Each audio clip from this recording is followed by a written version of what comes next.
National Ponzu Day, or it's International Ponzu Day. Substitute SG Muck Spock. Oh, did I say it again? Whoops. Okay, we're gonna have to turn off comments.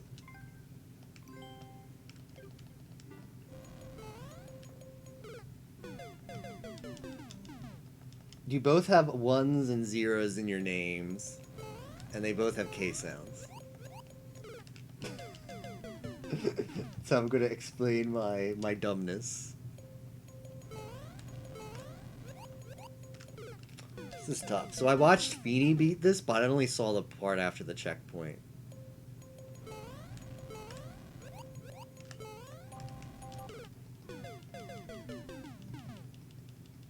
What's the muck lore? Wiped from existence?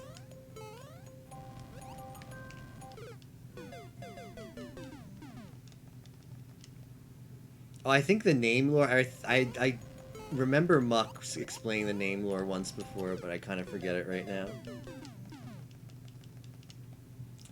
Yeah, I know I have read it. I read his explanation once, but it escapes me right now. If he wants to refresh. He's fading, yeah. If he wants to refresh my memory, he's more than welcome.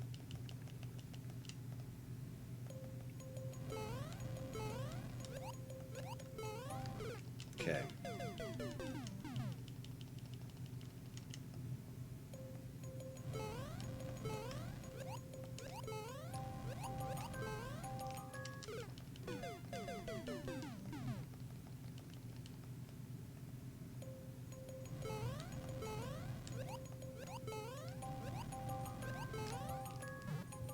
Ooh, we need to go a little bit faster.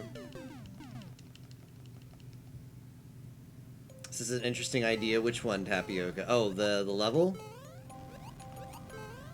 Yeah, this is by Barb. Muscle expansion art.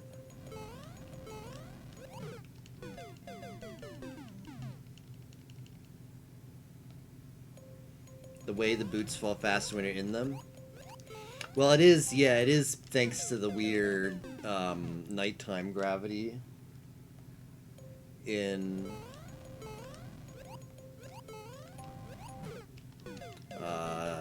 the Super Mario Bros. Theme. Is this you? And you were like, no, you're not, but now it is? Actually, I don't think I have heard the lore. I thought the lore was something different.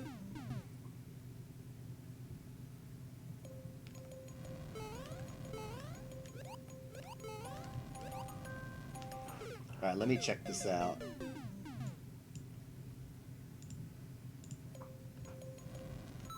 I'm copying the link. Paste and go. I see. This looks very similar to... This reminds me of the Dumbbell anime as well. Has a lot of muscle art. This reminds me of this? What is this?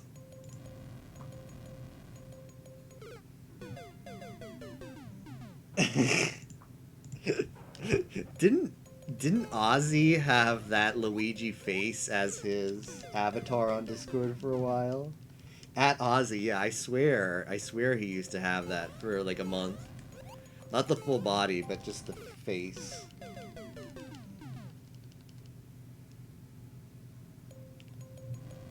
$11 and needed a name on AOL Pokemon was still new.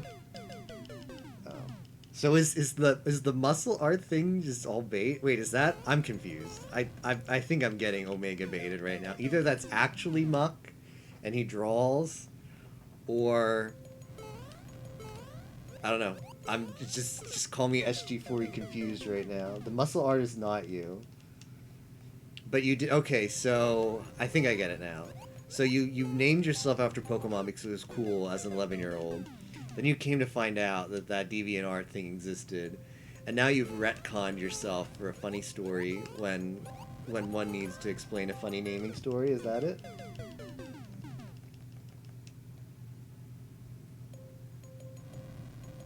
Oh, it's only Muck 100. It's not Muck 1000. So you're the new and improved version of this guy. Recent images?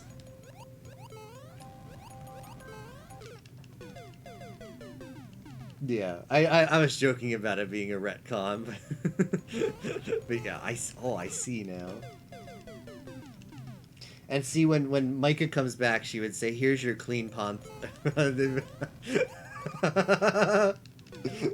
Maybe. Mature content is not covering them.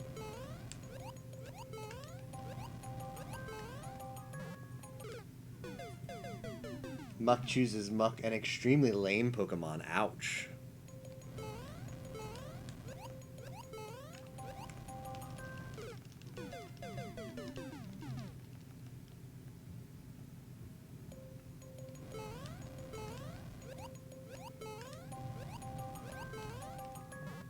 So I have to go faster off of that one.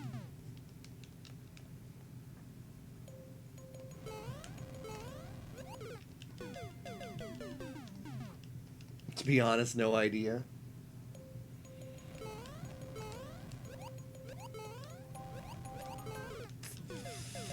Maybe I need to be holding right this when I'm in the shoe. That doesn't do anything, no. I just somehow need to get on the spring a little bit faster. Story was I thought it was cool or something.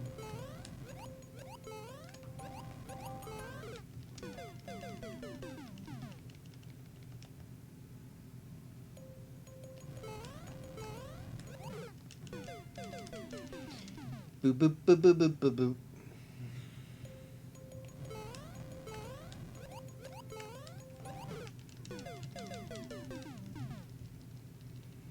Poliwhirl is the coolest Gen 1.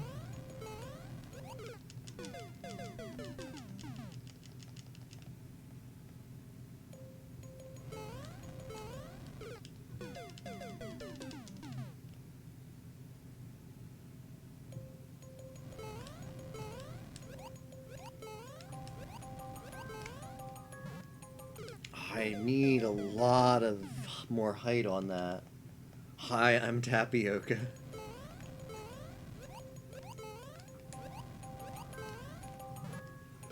Alright, better.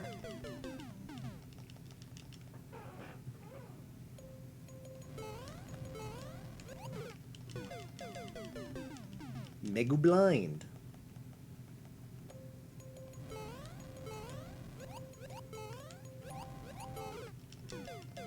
Okay.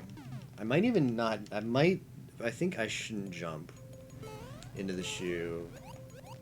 Ooh. No, I'm not sure.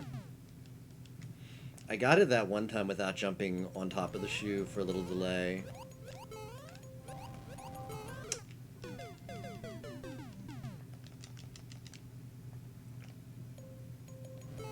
Can you believe that emote was approved by Twitch? It was approved by FFZ, like, super quickly.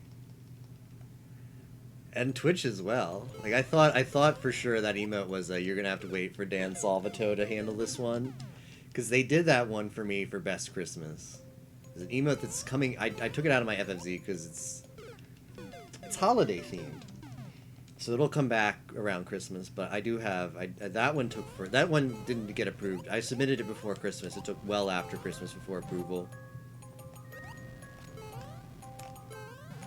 Okay.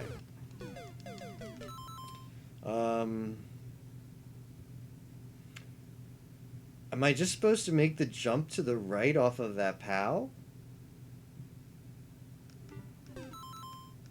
Yeah, there's where the arrow is. Okay.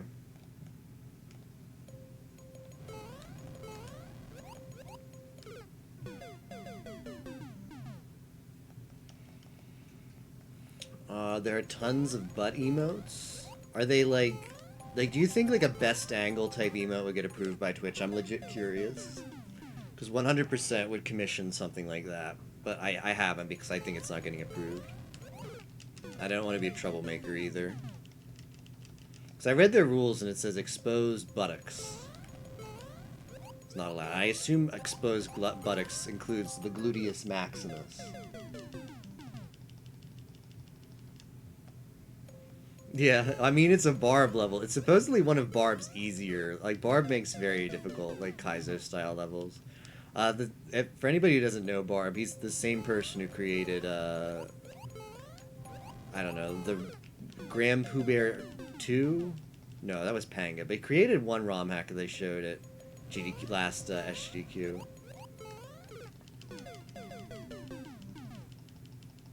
Samus's skin, but best angle though. Yeah, so when I read the rules as no expose, I figured, I mean, the buttocks isn't exposed though, right? It's just the thighs, right? Back of the thighs. But it's like one of those things that's just not worth arguing about because they're like, it's not worth. Like I'd commission it and submit it to FFC. There's kind of some cute things I want to do, but at the same time, I feel as much as I'm like SG4E blind is kind of like a wasted slot because it's just like, I like that the SG4EIC is a legit commissioned emote and the art's really cute and it's mica. Whereas SG4E blind is just a rip from an anime. Not unique. Just feels low effort. A lot of people have emotes like that. I want mine to stand out more, and SG4EIC does, and that one doesn't. But at the same time, I think I somehow like lucked out with that getting approved, and it also combos like as an opposite with SG4EIC. So on one hand, I kind of like want something better, and on the other hand, I'm like maybe I should just keep this. Oh, thigh IC. Oh, thigh C. Yeah, I need to get used to saying that one. Gratuitous crotch. It's my rapper name.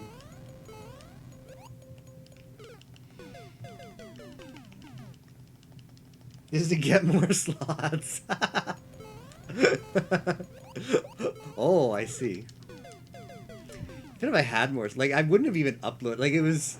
That's the thing. Now I've learned. Don't upload a slot just to use it. Wait, and upload the emote you actually want for that slot. Because I was like, oh, I got a free slot. What can I stick in there? Oh, I'll just use this temporarily. Probably doesn't even get approved anyway. And then it got approved, and then people liked it, and then I kind of liked it, even though it was gonna just be a throwaway.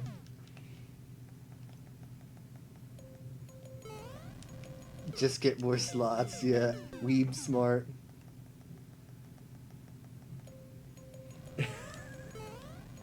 I'm not sure what Muck first thought when Mike Man said slots, but yo, Hydro. Thank you for the gift sub, man. I appreciate it. Also, Kate Sith, congrats on the gift sub. Road to more slots. Thanks, Hydro. I appreciate it.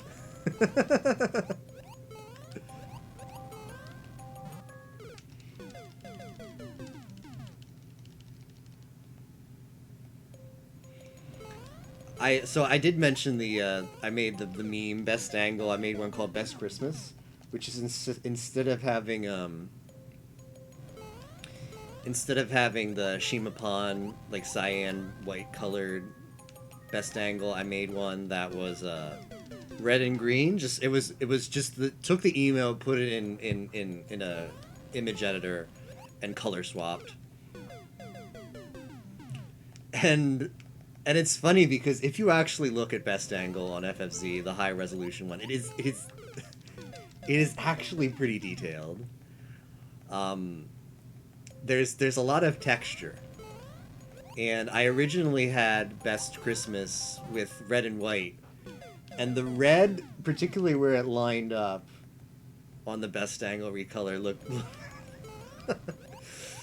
looked very, very questionable. Yeah, a lot of texture. I ended up swapping the red and the green because on the green the texture didn't stand out as much. I realize it doesn't make much sense to talk about it now that emote is not currently in the FFZ, but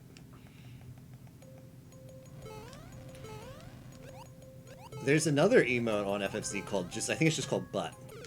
And it's just like a lower res version. Like someone swiped best angle and just renamed it to Butt and put it on there, and I feel offended when I see that one.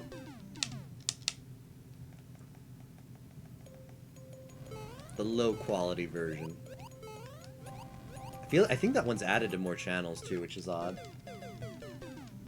FFZ is a wild place.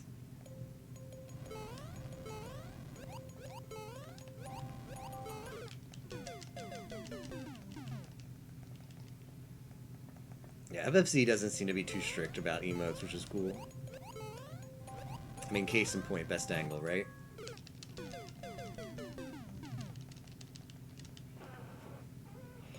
The best angle lore is legit started out as a meme. Matman, this goes way back, since we're talking about old lore. Back when we used to do Mario Party net play, Tapioca, Matman, me, Mike Man as well was in there. I forget who else. Okay, I screwed that up, but I see what I have to do, I think.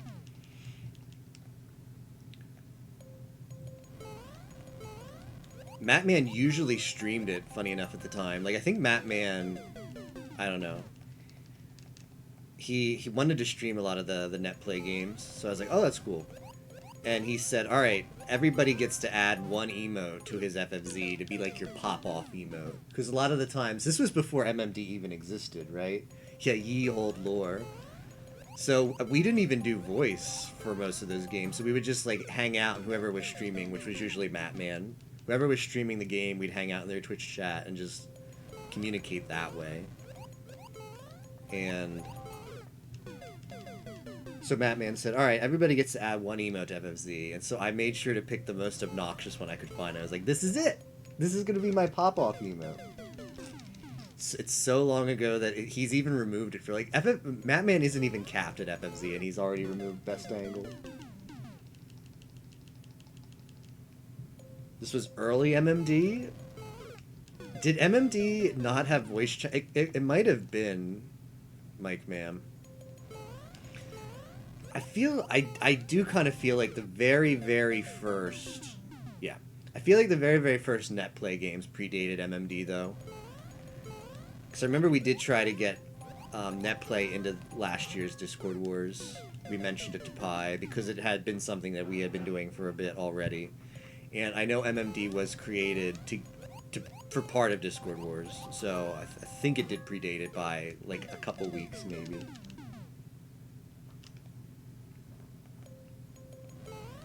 Because, I mean, we did used to ping in community games. Although, to be fair, that was... I suppose that's not really an argument. Like, even if we were in MMD at the time, it would have made sense to ping in community games to try and get more people interested.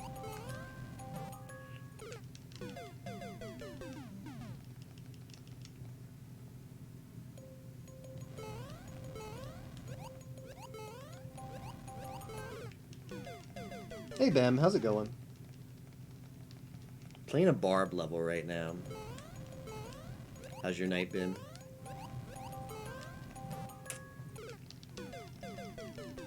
I don't know, Tappy. When we were memeing about stuff to do, because obviously you have to get ready for the big race tomorrow, we were memeing, I was about to suggest, hey, what about we just, right after Pilot Wings, how about we just boot up Netplay and get that going?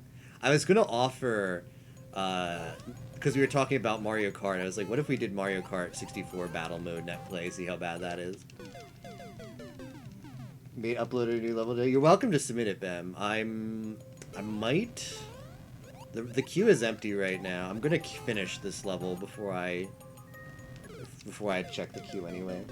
You're welcome to submit it now if you want. I hope it's a good level, Bem. I hope it's a nice, fun, comfy level without frame perfect tricks, right?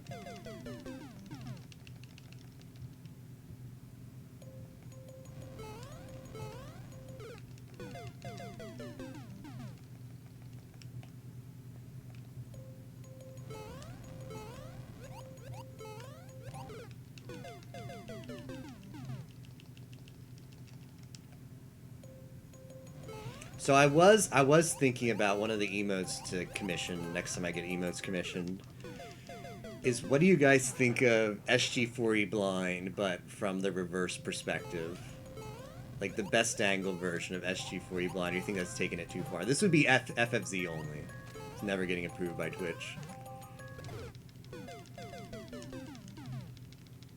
So I think it'd be cute.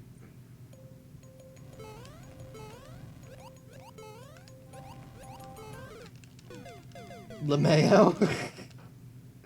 How does that work? Well, the funny thing is, the scene in the anime that SG4E Blind comes from, she's getting her best angle illustrated. I am not kidding. There is an artist who draws manga, and that artist is staring from beneath, drawing the best angle. So it would basically be from that vantage point. So it'd be like best angle, it'd be a little bit smaller, and you would see. It's just incorporating it into emote size would be tough, but I wonder if it would be feasible. So you'd mostly get the best angle, but then you'd see like the back of her head, like looking backwards and like embarrassed look. Again, there's like this. Sometimes you come up with cool ideas for emotes, but then you think, geez, how is this going to look on the really, really tiny canvas size that emotes give you? And it only works if you can get both the best angle and her face and her facial expression like turning back in the same time, blindfolded. I don't know, it might just be too much to fit at emote size, but it'd be really funny.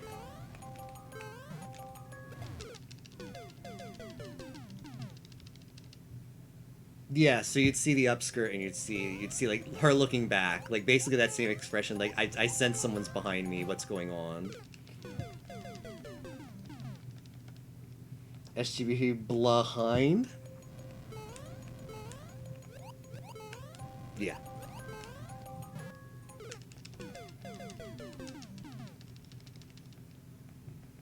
Also, what? Pi anime. Because I know Spock mentioned, we were talking at the time about emote ideas, and Spock mentioned like a Monka-esque kind of thing. And I joked we could call it Blend-S, and it'd be Micah reacting like Monka-S. That'd be a cute emote. And so we have the SG behind, Blend-S. There was another one that I thought of. Slipping my mind now. I'd like to commission 3. What anime? Oh, Eromanga Sensei. Seasonal anime from, what was it, 2017, I believe?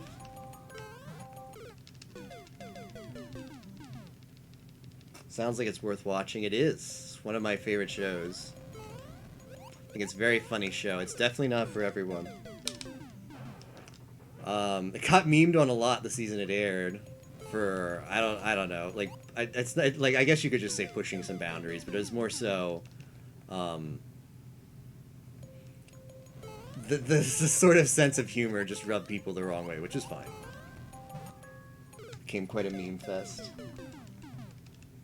SG4E Easy, that'd be a good one. What would we do for that? Oh, I think this might have actually been the third idea. Like, wasn't it? Was this? I think it was with you. I was talking as well, Hydromia. Like Tehepero. Was this the one where you said it was like the Tehepero face, but like an easy emote?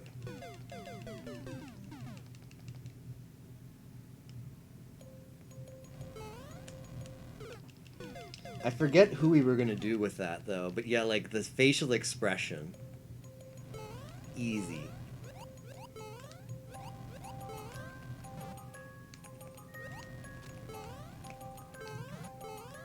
Ooh, that's tight.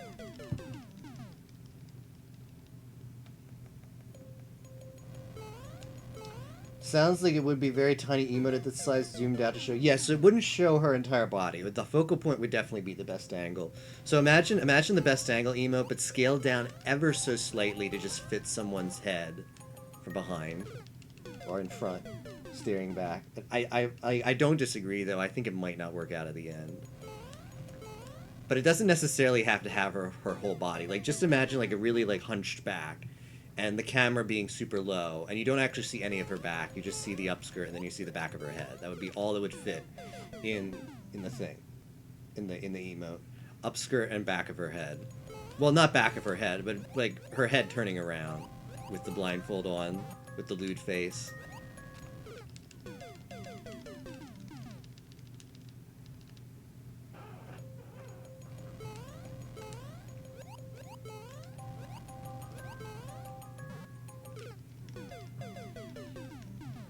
I just feel like I need my own best angle emote. Like that's become such a defining meme in more ways than one. And I already talked about the lore of how it was. It dates way back to when I first started streaming and played, like the pre MMD. So to commission something like that, which sort of fits both modern SG4E and SG4E of old lore, would be cool.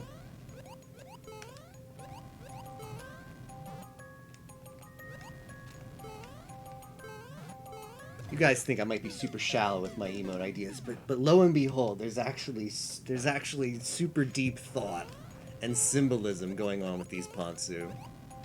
Yeah, it would only be an FFZ emote, Bem. I wouldn't even submit it to Twitch.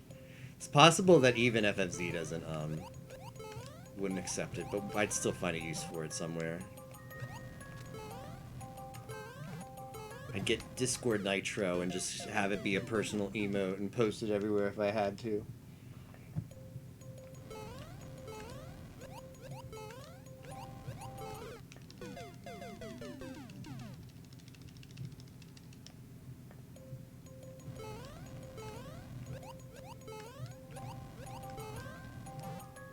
Bleh.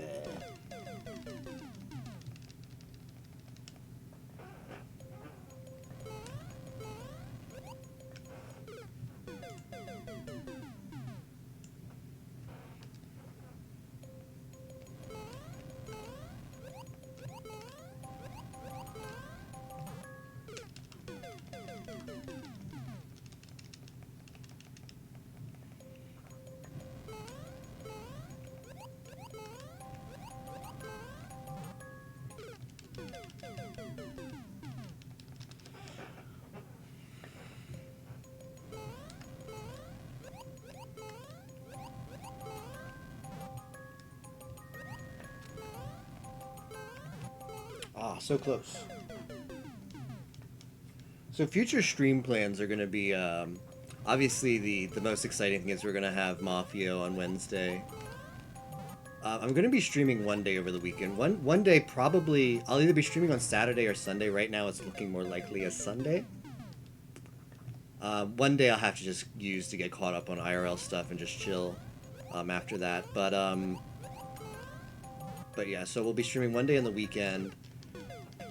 The end of next week, I'm going to an anime convention.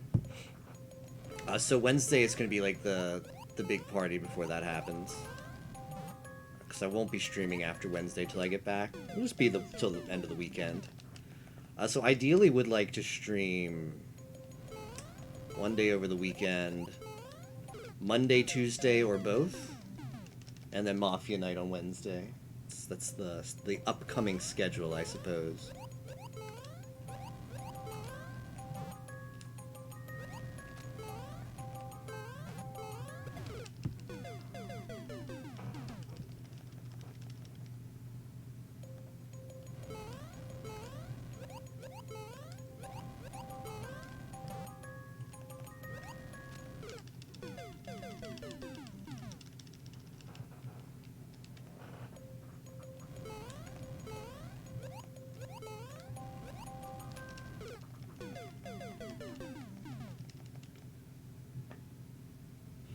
Probably do more Mario Maker stuff. Maybe we can rope. Probably to get before I can get my 64 fix. It'll be until the next week. Rather wait to do that before I try to push people into doing more 64 races. They've been a lot of fun. Been a lot of fun getting into like the casual race games again. SNES Pilot Wings tonight. Looks like we had interest in Wave Race 64. I think that'd be really cool. What was the other one that was mentioned? Oh, Diddy Kong Racing. That sounds like it'd be a lot of fun.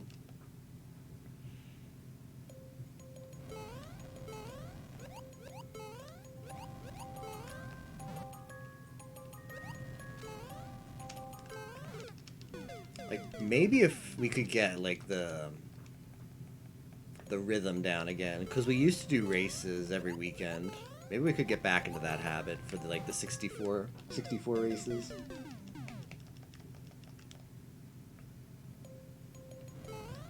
I know Tapioca was definitely interested. Spock sounded like he was interested. I know Muck wanted to make today's race, but obviously he had important appointments to attend to. So hopefully that'll work out in the future.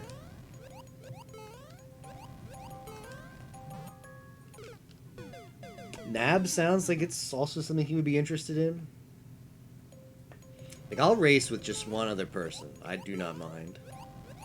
But it's also super fun to just get as many people involved as possible. What am I supposed... Okay. I'm supposed to jump there and then on the cheap sheep, I suppose. Okay. I was thinking I was supposed to ride that because I saw the conveyor belt.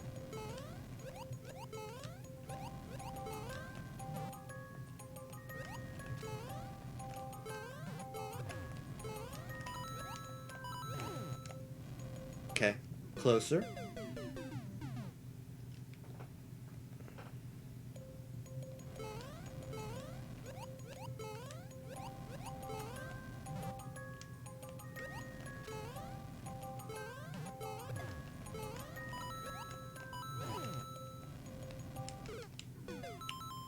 Okay, I need to jump off of there onto the beetle and then hit the spring? Maybe the thwomp will activate and I ride that? I don't know. We'll have to see what happens when I get there.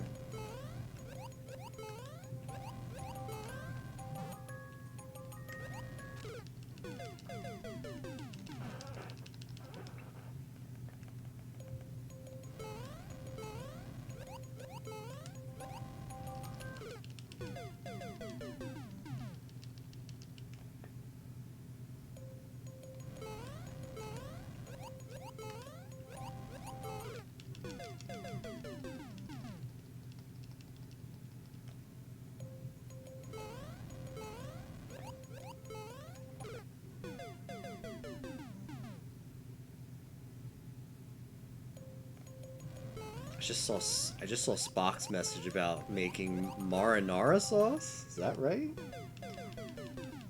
Marinara in the kitchen, but I heard the name and I needed to express myself.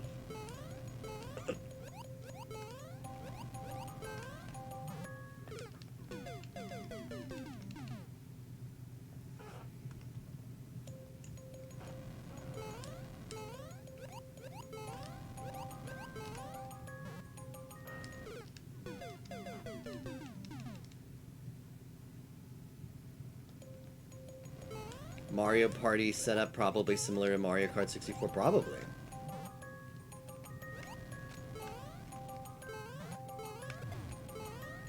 Can always, like, Double Dash has a battle mode too, right? Do Double Dash, because I'm sure that works. Like, Dolphin is obviously super high quality emulator. I've played Double Dash in Dolphin, not over net play, but I know it has net play, so be willing to try. Shoot.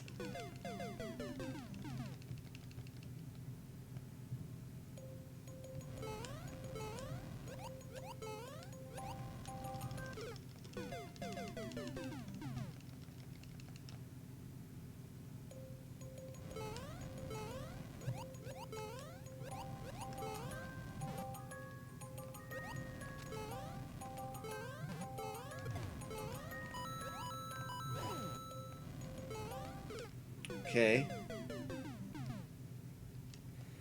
Jumped a little too far there.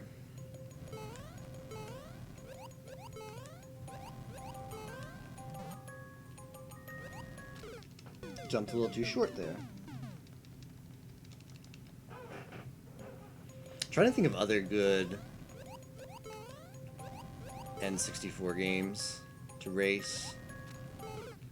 Like anything that could fit in that same category as Pilot Wings. Like that was just both last night's race and tonight's race was really good. Like any game you can play blind or semi-blind and finish in 4 hours and have a snug time while doing it is just excellent. I feel like hopefully Wave Race will fit that as well. I'm trying to think of other games. N64.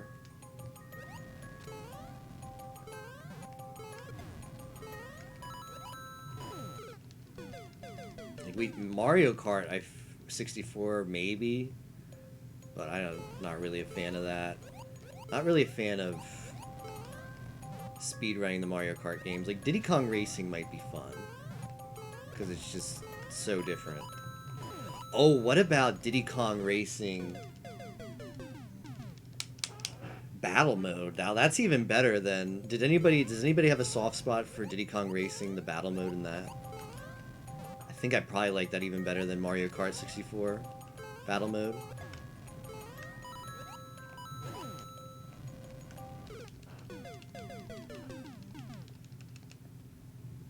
Forgot there was one. I forget the specifics of it. I know there definitely was, because I remember the power-ups. I think it was also like a 3-balloon kind of deal, like almost like a rip-off from the Mario Kart 64 kind.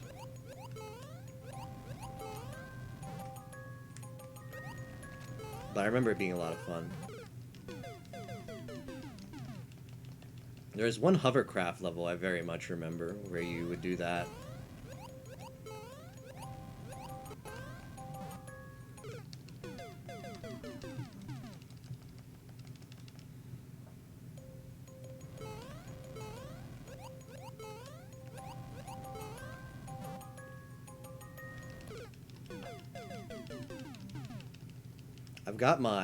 I got most of my carts with my N64 that I've been trying to fix right here. I should just go through them and see what would be good racing games.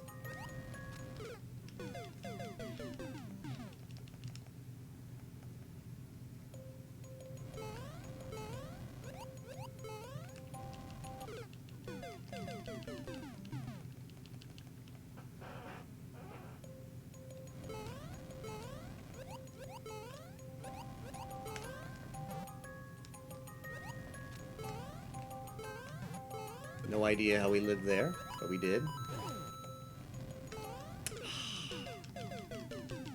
Yeah, a lot of stuff going on there. Had my eyes in every place to dodge things except where I needed to go, and then I overshot it once again. We're getting more consistent though in the early parts. That's good.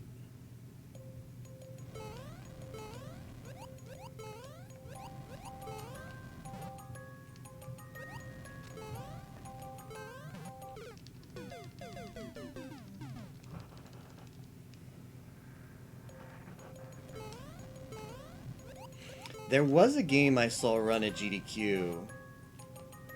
Oh shoot, what was this N64 game called? Like Blaster Parts? I really don't know, but it was almost like in a Pilot Wing style where it was mission based. And you had like vehicles that you controlled. You had to meet objectives to get points and earn like badges to move on. They did it at a GDQ a couple iterations ago. I remember they actually had one of the devs in the call. It was like original, like one of the first N64 games came out. Battle Core. I think it was called Battle Core. For some reason that it's like kind of ringing in my head as far as what it was called. It's a game I never played, but it reminded me of Pilot Wings when I watched the speedrun of it, and it looked easy enough and fun to pick up and do a blind race for. I feel like there's probably not a lot of people who know it, because I didn't know it either till I saw it. So it might not get that much... might not have that much of an appeal for other people to join a race of, but I'd still do it.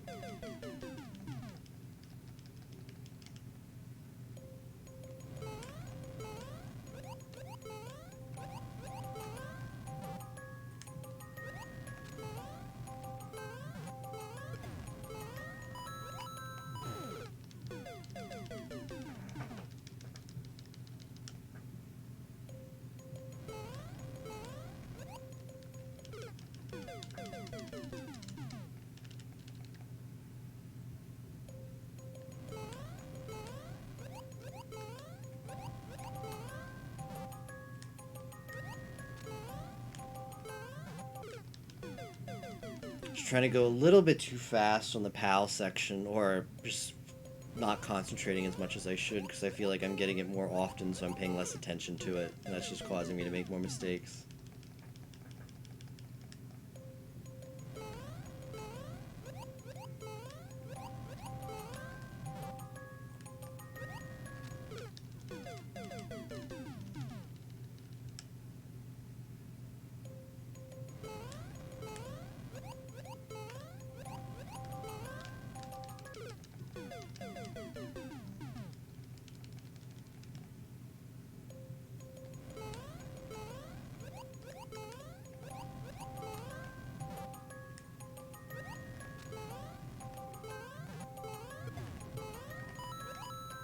No.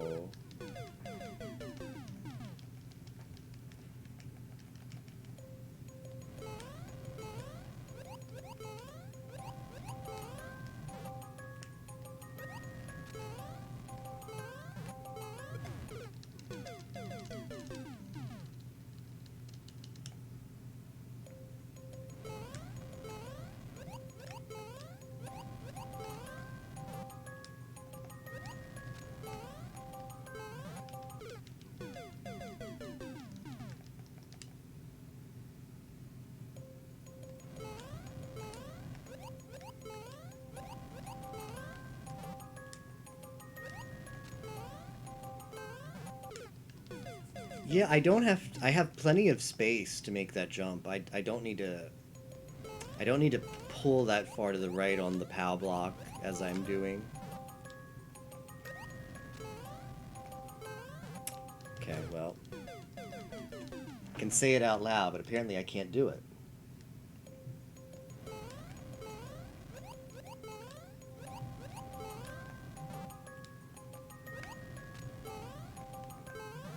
Okay.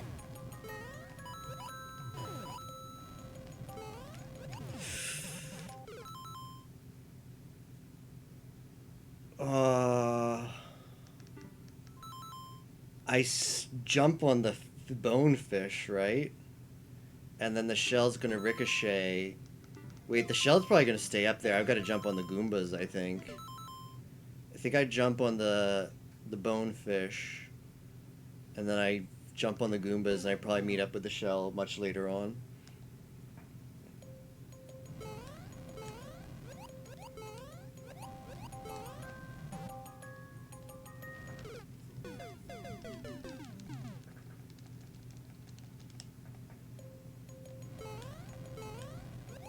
Whoops. I'm dead.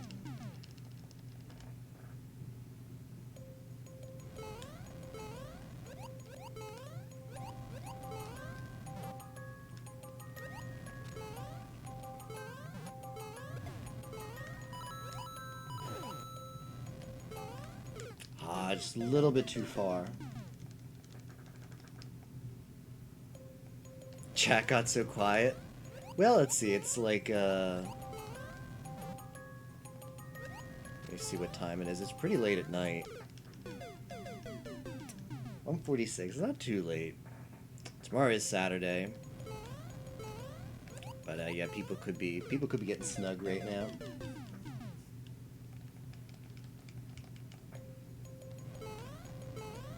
I know Tapioca is sleeping up for the Galaxy race tomorrow. It's gonna be exciting. I'll definitely be catching some of that. I expect it to go on for quite a while, so I'm sure I'm going to be able to watch at least some of it. Sounds exciting. I hope everybody does well and gets super motivated to put the work into the 602. It'd be amazing if I just want to know somebody who's done the 602, like personally, like Tapioca doing it, Yimo doing it. The biggest hurdle is Galaxy 2, so they're going to know tomorrow whether it's something they want to really devote time to practice or not. Tapioca's, he's got the shines down and sunshine. Ah. I know he doesn't mind SM64. He's ambivalent towards Galaxy 1, and it's just Galaxy 2 is Galaxy 2, so...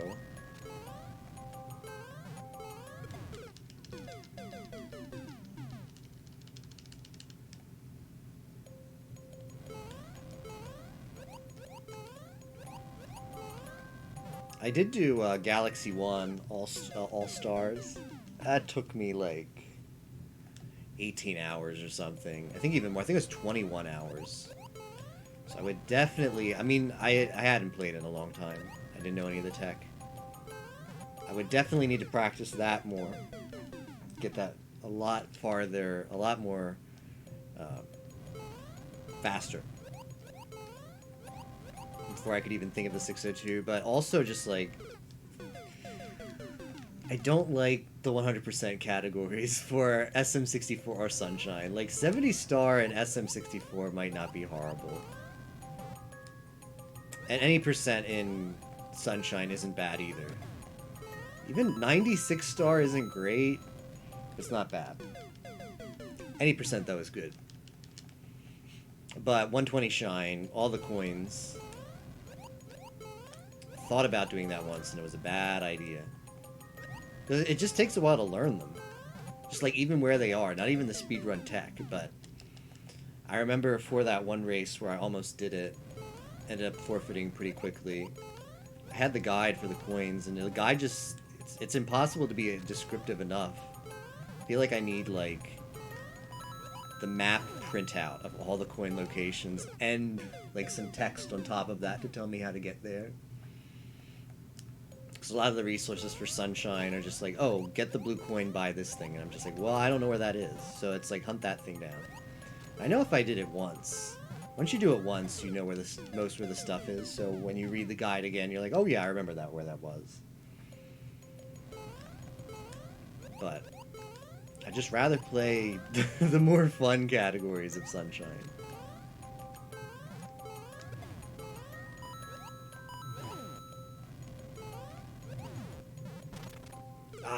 Well, that's definitely what we're supposed to do. I just timed the jump a little bit too short there. A little bit too short.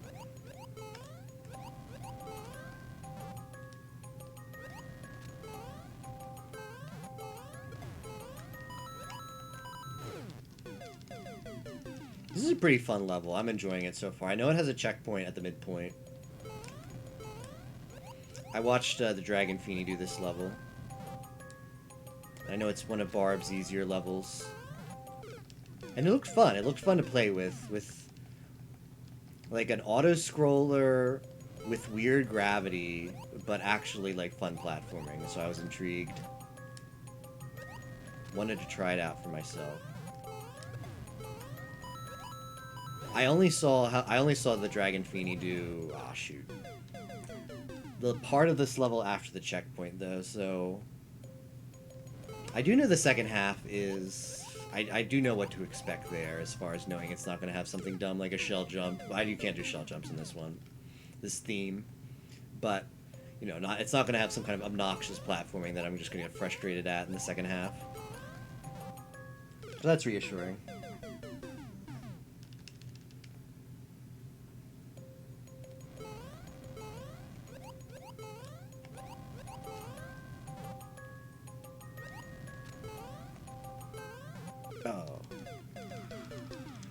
Ooh, oh well.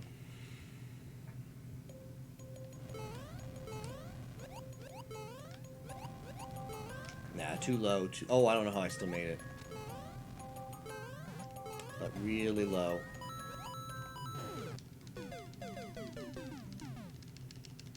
I've been thinking about... I don't know. I'm still on the fence about buying Fire Emblem, just to play for myself. It's not a game I would want to stream. Because games I stream, I like to... Like, if I'm going to play a story-based game like Fire Emblem, I'd want to stream all the time I'm playing it. Because otherwise I feel like it doesn't make a good stream experience if it's a story-based game and then just like, oh, I played like 5 chapters of this off-stream, here's where we are now. I don't think it makes for a good streaming experience that way. So that's one thing, and there's just a lot of content in that game. Well, the other thing is just like the amount of content in that game is just great for like the value as far as paying money to entertainment value. But there's just so many other games I want to play, and that's probably a well over 120-hour game, right? It's got a lot of... I don't want to call it filler. It's definitely not filler, but when I've seen streams of it, it has a lot of just, like, dialogue interaction in between, like, missions. It has, like, a calendar-based system like Persona, what I've seen as well. I'm not exactly sure all the things you do within the calendar. Day management is kind of not a... I'm not kind of a big fan about that in Persona. Like, there's always... I'm a big min-maxer when it comes to RPGs, so in Persona I was always, like, just trying to maximize value for time as much as possible, in-game time, that is. Shoot. But we're getting better. We're making it farther. But then I watch streams and I'm like, oh, this part looks really cool. I think I would like that. And then watch other things like, well, this part's kind of like a drag. Like, it seems to go on forever. But a lot of stuff that you can skip. Probably... I mean, I bought Disgaea 5 for the Switch. It's just, I've bought games like that are super long. Like, longer RPGs. And then I don't even start them because it's going to take a while, and there's shorter games that I can play in the meantime that I end up picking up. On top of that, fun speed games, fun races to play with friends. Not enough time. But maybe Fire Emblem is a game I'd like to play sometime in the future. When it gets the remake on the next Nintendo console, I don't know. That's another thing, is it's never going to get like a price break, so there's no point in waiting to buy it. But then it's like, I'm going to buy it and I'm just not going to play it for like probably a couple years. So it's like, why buy it?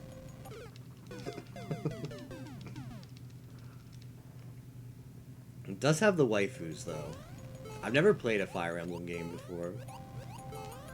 I wanted to get in the series for a while, and it looks like just as good as... It looks like a great introduction to the series. That's what I've heard from people who have played it as well.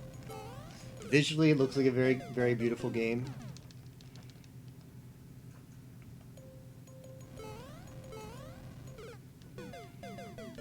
If I understand... Like, someone told me you have to play it, like, 6 times to get to the... Like, to 100% it. It's 3 houses, right? So that's like 3 different storylines. I'm not sure if those storylines like overlap at all, or if that's legitimately like you play this game 3 times, and every time like it's different because it's 3 different stories, 3 different houses. I bought Birthright 4 years ago and never started it.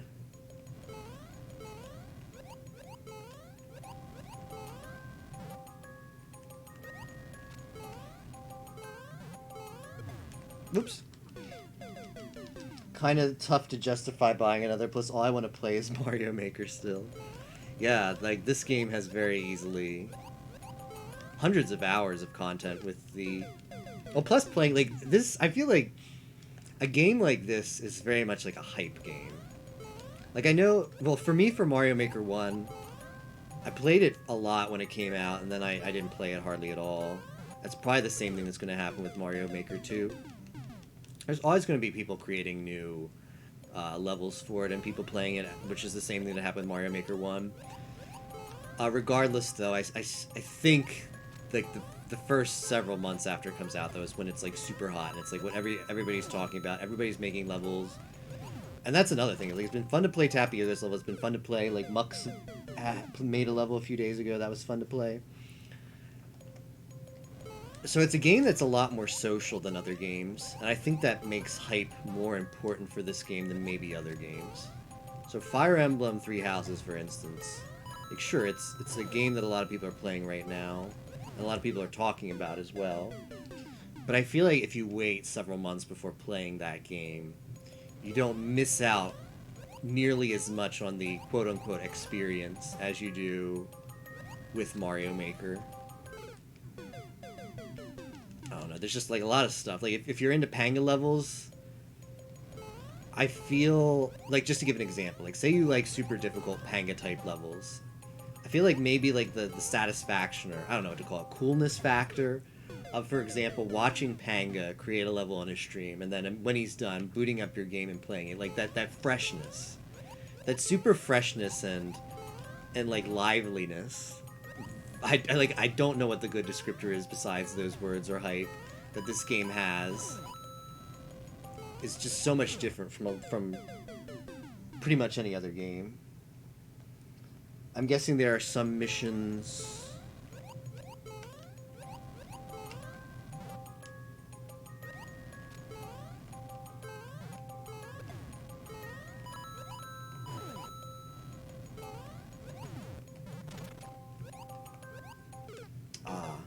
A little bit too adventurous there.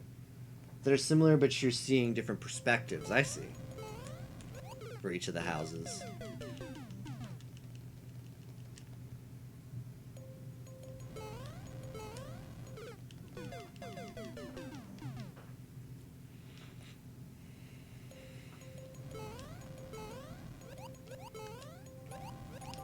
Also watching playthroughs of that game, the amount of dialogue that is voice acted is insane. You think about how, like, the budget for that game. Because obviously there's a localization budget for all games that get localized, but I feel like a game with that much text that gets voice acted on top of it, it's a major effort by a localization team. And they did it.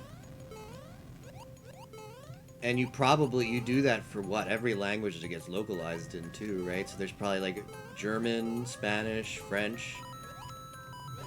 Hours and hours of voice acting.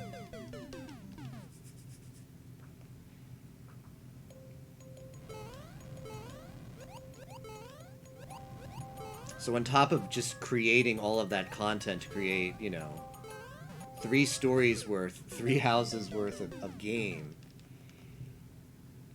which obviously is a massive budget by itself. On top of that, you have to factor in the localization budget to meet their expectations to get all that content translated and acted into different languages. I have a lot of respect for games like that really put a lot of work into it. Like Persona 5 was a game like that. Obviously, Three Houses is a game like that. Games that... Like, it's been a while since there's been a Fire Emblem game, right? But studios who put in the big budget and extra effort and make really the best game they can possibly make for their IP. And what I'm seeing from Fire Emblem, I feel like that definitely meets it. Atlas does not shirk away from a challenge. They did it with Persona, they're doing it with Fire Emblem.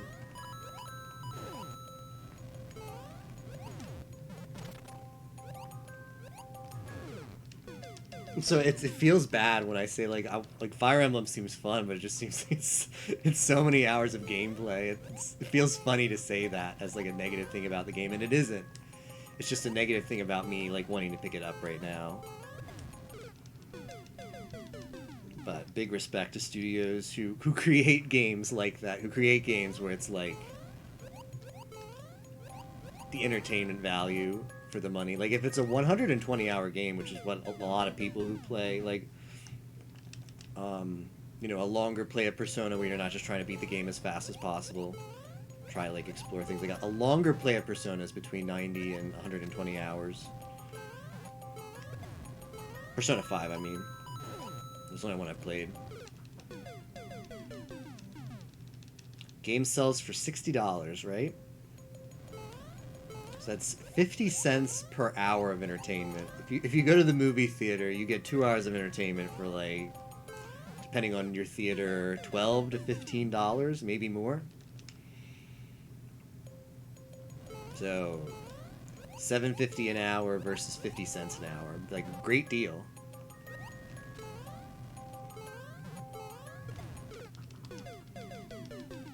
As much as I love those games, wouldn't change some. It's really hard for me to play. Yeah, a story-heavy game that just goes on for that long. Because it's especially like a story game. It's like it's all you play, right? Until you finish it. Because you've got to keep up with the story before you forget about things. At least that's how I feel. I'm especially susceptible to if I put down a game for like over a week. I break the habit of playing it and I just move on to other games. So it's especially important for me to try and stick to a game and have that game be like the one game I'm playing until I finish. And that's a lot of hours.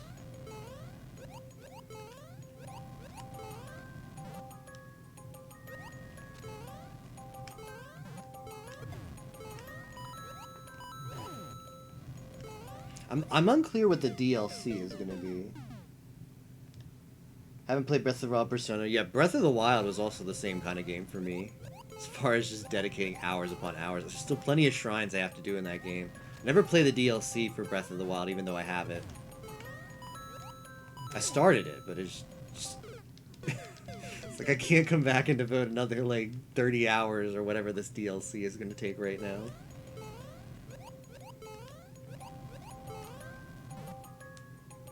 But yeah, Fire Emblem DLC, I know there's, like, some kind of season pass.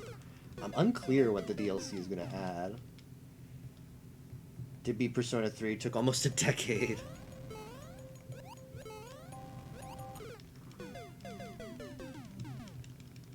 Persona 3, I'd play for 30 hours every couple years. I get it, though. It's kind of funny, but I totally get it.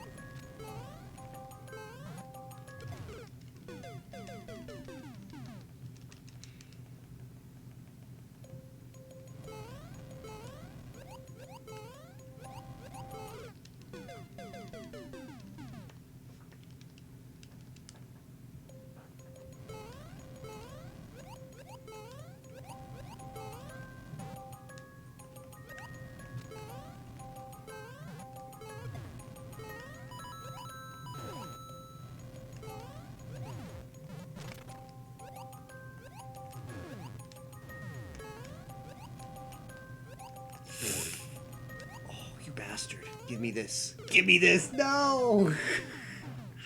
Oh, that was good progress, though. That was good progress. I'm not good reacting blind, and it feels so satisfying to make a really good chunk of progress like that blind. Usually I die right after every point of progress. I'm like, okay, I see what I'm supposed to do here now. FF10, I think I got about 2/3 in the way and stopped for 5 years. So many games like that, yeah, I'm the same way with... Like, right now I've been playing Shin Megami Tensei, Strange Journey Redux, which I really like. And it's funny, like, even though these are games that I really like, it just end up putting them down for extended periods. I started that back in March, and still haven't finished it. I got 60 hours in it. Picked it back up, like, literally last week, and hope to continue it soon. Continue to play it, and beat it.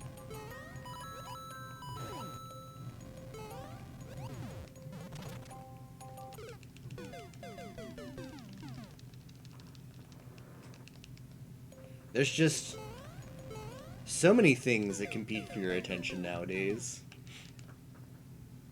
Like, back when it was, like, the SNES, and, like, TVs, like, back in the age before, like, DVRs and Netflix and streaming videos, like, the options for entertaining yourself were play this super long SNES game, or wait for 45 minutes till that show you kind of like on TV comes on and watch that.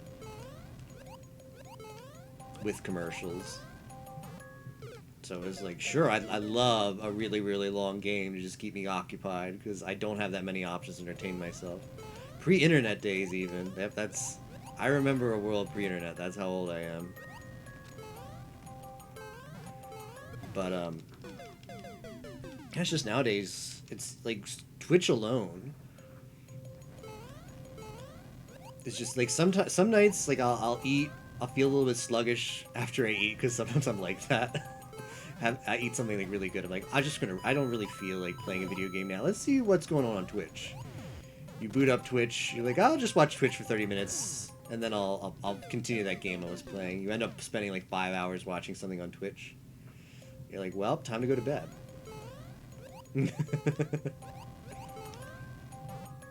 So yeah, I perhaps that's part of it, maybe. The fact that we have so many more options now to entertain ourselves with, and they're all like at our fingertips, ready to go. Don't have to wait for it to come on TV, don't have to wait for it to come in the mail, whatever it is. Don't have to run to Blockbuster to get it.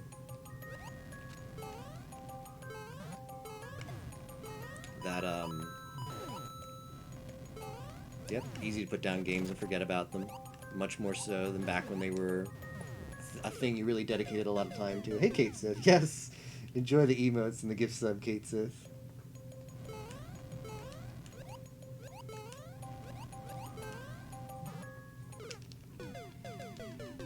Get home, Sam said, literally stare at your phone for like 3 hours is horrifying. I know.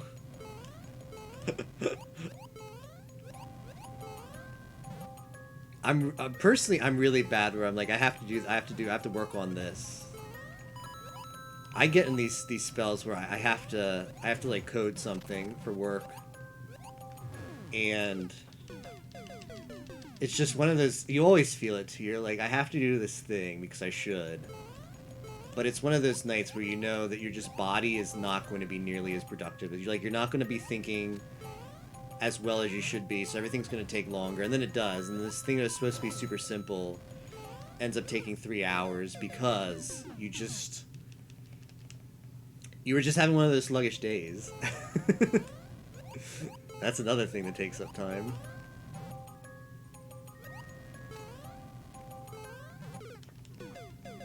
Describing you right now, we all have those, yeah.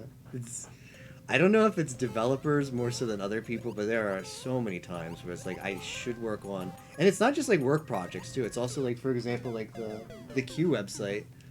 Like, I'll say to myself, before the next stream, I should really like polish that one thing that needed fixing or whatever. And then it's like, okay, let me work on this tonight, so I'll stream tomorrow. And then it's just like, but it's one of those nights where you're like, I don't have it tonight. I don't have the juice.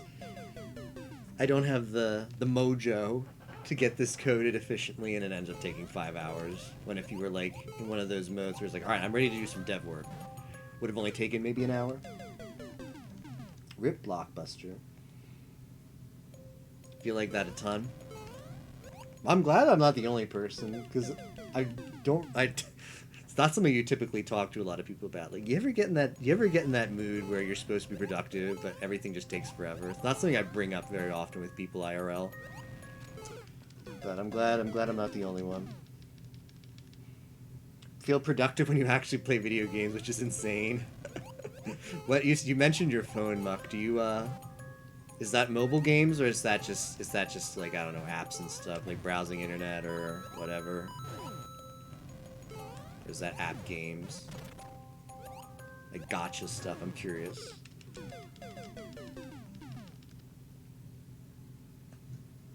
The thing we're doing for work is super easy, but I've been dragging my feet. That's why it's 11 and you're still doing it? Yep.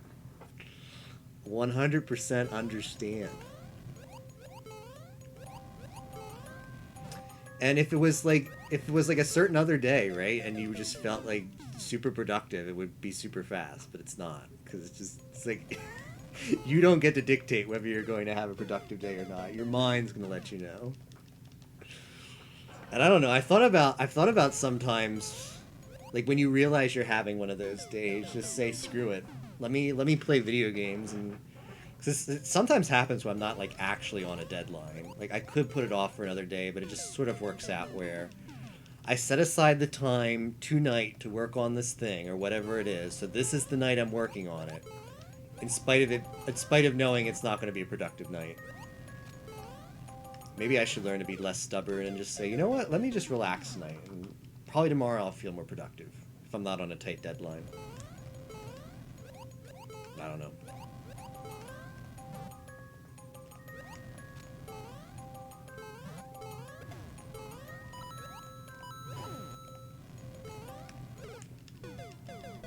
Don't play Gotcha yet. Gotcha, doing the Discord, Reddit, social Discord loop, yeah.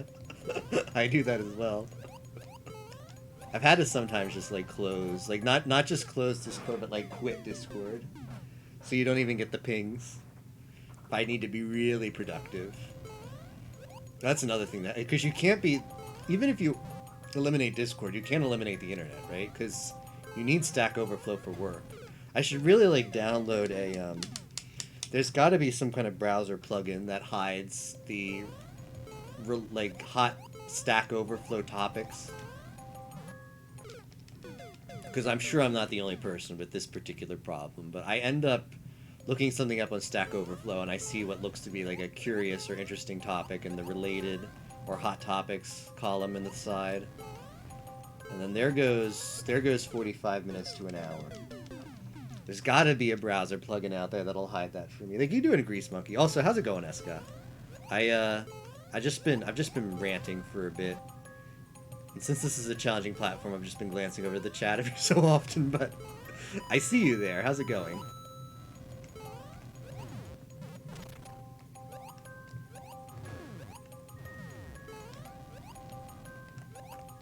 Ah, we were close. Just a little bit off. Do you freelance? I feel like I knew this at one point. Yeah, I do freelance stuff mostly. I do some app stuff for myself too, but that fluctuates. My productivity in that definitely fluctuates.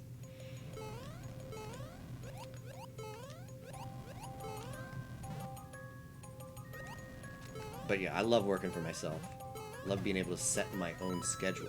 I promise you every other person has felt like that. Just feel bad. Get super distracted during those times. Work browser, thinking of doing D&D Beyond for a game. Thinking it's about to start running. Someone might want to do a custom class which aren't supported there. Oh. Deader than usual, bailed on PW.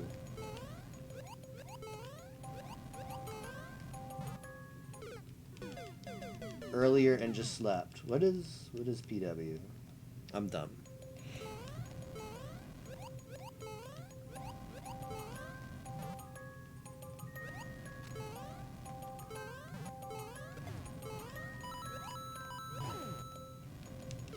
Oh, Pilot Wings. Oh, that's right.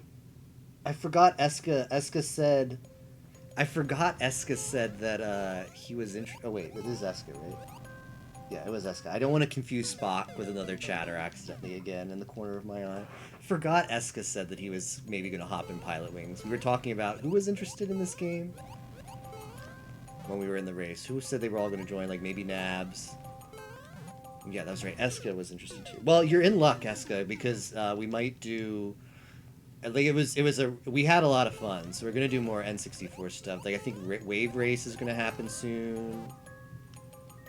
I think Pilot Wings Resort sounded like that'd be a lot of fun. Citra emulator, I'll test it out. I know it's a really good emulator. I've used it for other stuff. I'd imagine that Pilot Wings Resort will work pretty well in it. I mean, for the record, on SRL, you're allowed to race. You're allowed to race and not stream if you're on Real Console. So if anyone wanted to play on their 3DS, I have zero objections for that. Just on the honor system, done when you're done. Zero objections, and I'm sure nobody else in the race would have objections either. So that's easier for some people, by all means. Would love to have anybody who's interested in Pilot Wings Resort to join that race. We don't have a date yet. Like me personally, I have a bit of a busy, it's probably best to do the weekend. I think for most people, probably a Friday or Saturday, like today. Like we did for this race. Next weekend I'm going to be away. So, I'd ideally like to schedule the next race for the weekend after that. Works out for me, for my own selfish benefit as well, because that'll give me enough time to order a more replacement parts for my N64. And hopefully get that up and running for the next N64 race. Although for Resort, it doesn't matter if that's the next one we're doing. Basically no portfolio to speak of. Hard to do any coding outside of work. Do you, I know, yeah, that's always an issue.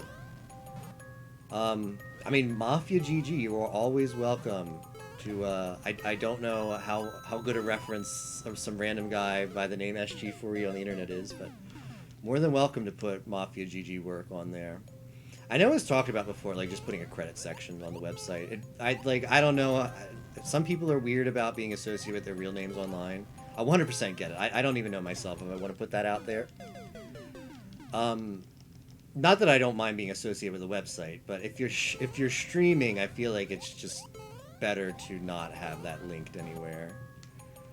So could put people's screen names on there. If they wanted to put their IRL name, that'd be fine too. It was talked about before about having a credit section where it'd just be like if you wanted to put it on a resume somewhere, you could say, yeah, you can actually go to Mafia GG and see me in the credits. That's me. That's my reference.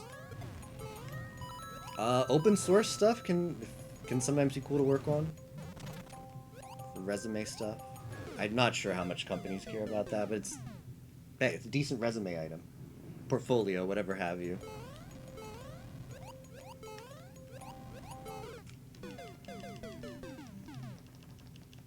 It's one of the reasons you joined Mafia, but you didn't do a ton of their. I mean, nobody really cares. Like,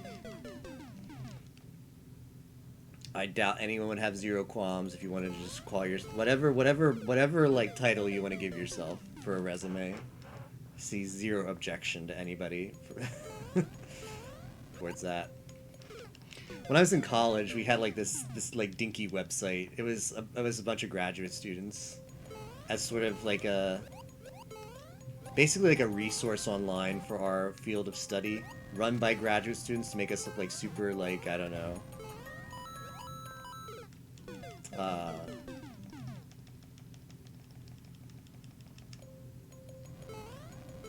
like go-getters. I don't know what the word is, but it looked like go-getters.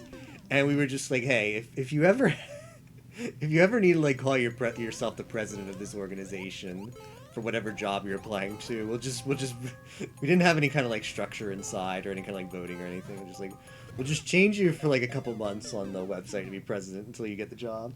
So similarly, whatever needs to be said, whatever you want to call yourself for Mafia GG, works out. Zero qualms. Chief Executive Mafia Guy. I like it. Just make sure you put in parentheses, not actually affiliated with Mafia. I remember someone, it was Lieutenant Dan, or however you say his name. Like, Mafia GG got banned at work because it looked like some sketchy site. I don't know how, like, he works for Comcast, so just Comcast being Comcast as well. I just went a little too fast there. Oh man, this would be really cool to do. I should do that sometime, but I don't want to now. Pilot's Resort sounds neat. Needed to get Citra up and worked out before then. Yeah, Citra's a bit of a resource hog.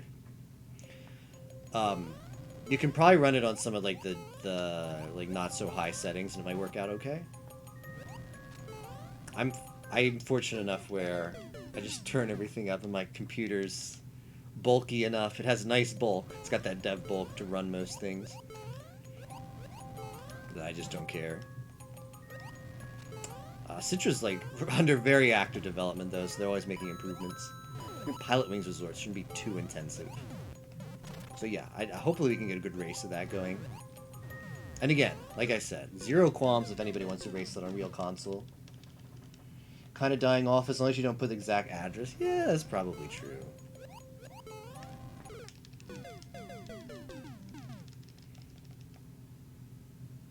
I have to make sure. Like, the thing is though, I feel like there's a lot of people out there where if you know their name, you can find their address, and that's bad for streamers. Again, it's more so for a bigger streamer than a smaller streamer. There's a lot of messed up people out there. So if you can keep your address hidden, all the better. Whether you're small, have no intention of getting big, even so, I think it's a decent step. But yeah, if you're in a position where like your real name isn't linked to your address, it's not too bad. You're right.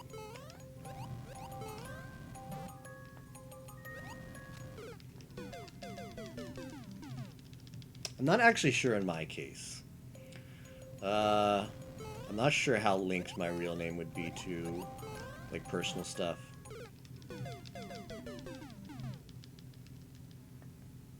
Job likes you, so it's not a immediate issue. That's good.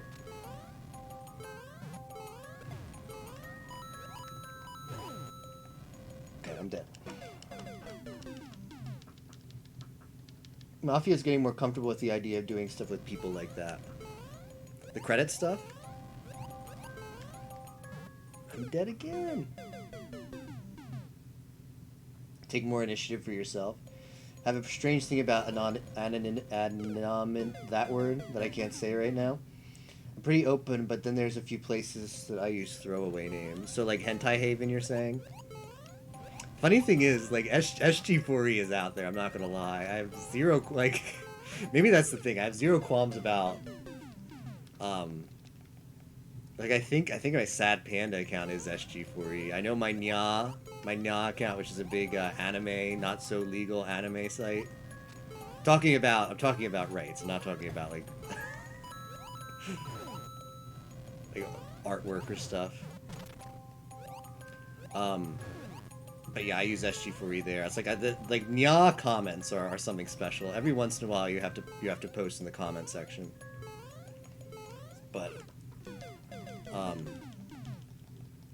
yeah. So SG4E is is in several places. I do not care about that persona being linked to all the lewd things out there. Kanna Cop. Talking about porn.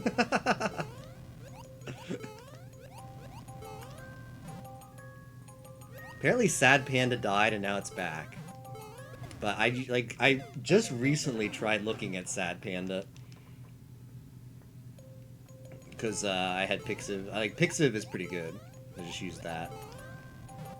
I found out, oh, Sad Panda is pretty good too.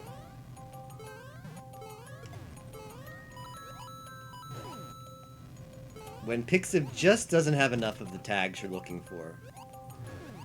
But then Sad Panda went down. If anybody doesn't know what Sad Panda is, they moved it from the Netherlands, Romania, which is weird. Why the Netherlands, of all places, cares? Oh well. I don't mean it like that. Like, every country's... it's just like the stereotype of the Netherlands with Amsterdam. It's kind of a very laissez-faire stereotype. Like, I'm sure in the country it's a lot different. It's just one place that we like to meme about internationally. What about Faku? What is new about Faku? What's the latest Faku news? Like, Faku apparently, like, Hentai Haven, just a really popular hentai streaming site, less than legal. Again, because of piracy, not because of lowly stuff.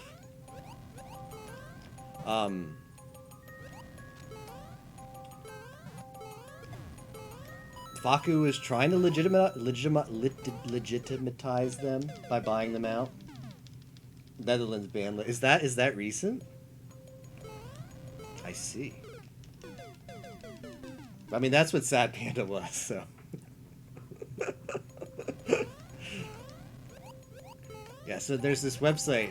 What is it called? It's like eHentai, which is a very, very popular hentai website. Or artwork. Let's just say artwork. So people don't get the wrong idea, because there was artwork of all different types.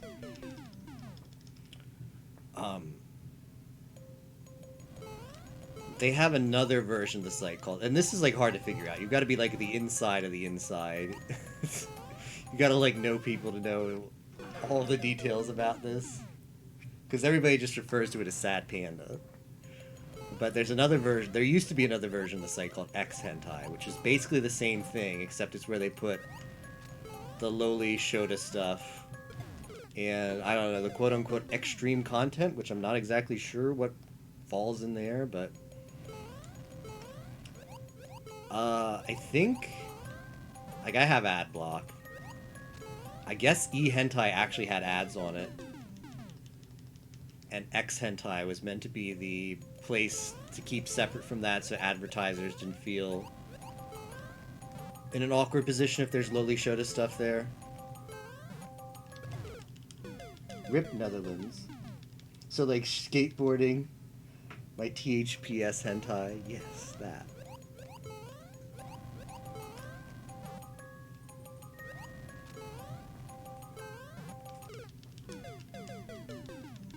Let's go to the Faku booth at AX. I wish I went to a convention that had Faku stuff. Faku seems cool. Like, imagine a I actually know, I met someone at an anime convention who does freelance work for Faku, translating doujins. I am not kidding. He's actually a pretty cool guy and runs several panels I'm actually going to see him this week probably, because he usually, he he does like panels. He travels around and does conventions in the southeastern United States. Very good ones too. Always look forward to seeing him and what he's put together. But yeah, he translates doujinshi for Faku, and he says he doesn't speak Japanese at all, but they're like 18 plus doujins, so you only have like there's like 15, and he straight up admits this. He says he makes like $100 per doujin, and we're like doujins for people who don't know, they're very short comic books. Like we're talking about less than 20 pages. Not necessarily, but usually the types he's translating. So you're translating 20 pages of manga, so very few words on each page, right? Because it's mostly images. And he says he doesn't. His Japanese is horrible. He does not know very much Japanese, but you only have to know like 50 words and just a modicum of grammar to be able to translate 18 plus doujins. Being able to speak, I mean, that's the thing though. Orange juice is. The dialogue is not that complicated. And then whenever you get one of those like wordplay things, because you know there's a lot of those in manga, you just make it up, I assume. Because they do like to do that. E-hentai and had nabs on it. I don't know, maybe that's why he's called Scandalous Nabs. Sad Panda was more than that? That was supposedly the reason? Okay. Yeah, like Sad Panda was something I discovered towards the end. That's if you actually want to access Sad Panda, by the way, this is how it got its name. You have to create an e-hentai account and then sit on it for at least a week and then use it to, and then you can log into X Hentai. And if you don't do that, if you try to access an X Hentai link, it just shows you an image of a panda with a flower and he looks depressed. That's how the name Sad Panda came to be. It doesn't even, like, it's supposed to be like a who's who, like a secret club. Not sure how to actually access that link unless you know the lore.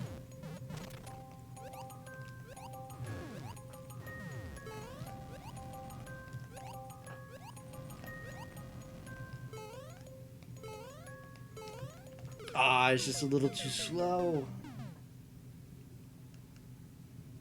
They're separate for more than just Lily Shota. Anything from the company that gets DMCA hentai and been put on the ban list is allowed on... Oh, it's to get around copyright issues, really? Oh.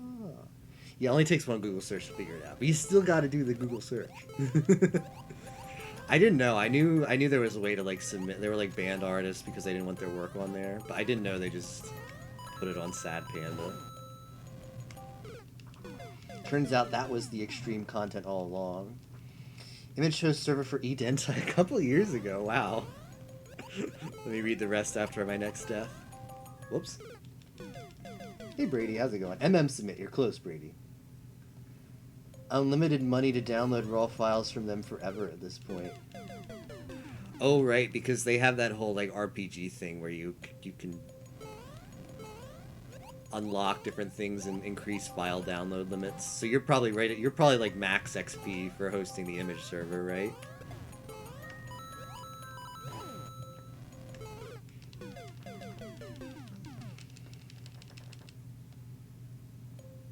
For hosting image servers, I see.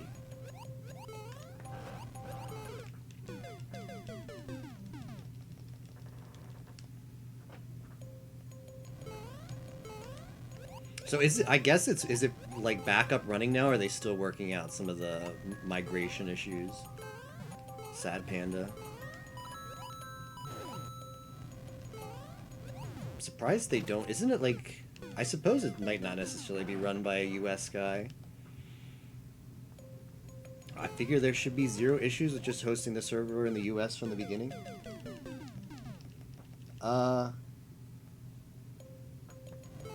I feel like the legality of Loli Shota is more guaranteed in the US than any European country, but that might be incredibly naive. I don't know.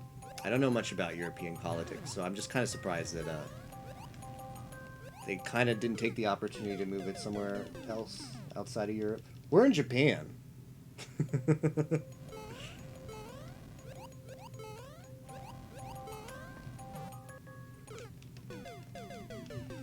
Barb's levels are so oppressive. Yeah, he rakes some really hard levels, but I saw Feeny do this one and it looked fun. I didn't actually. I saw the second half of it. I didn't see the first half, and I've been having a lot of fun. Surprisingly, this is one of the easier ones he's made. It's not like a lot of like Kaiser really difficult stuff. Like he's made one. He made How the Grinch Stole Christmas, which is one of those you can't touch the ground once, and oh, those look tough. Most huge image collections are like a couple hundred GP. That's a lot of GP.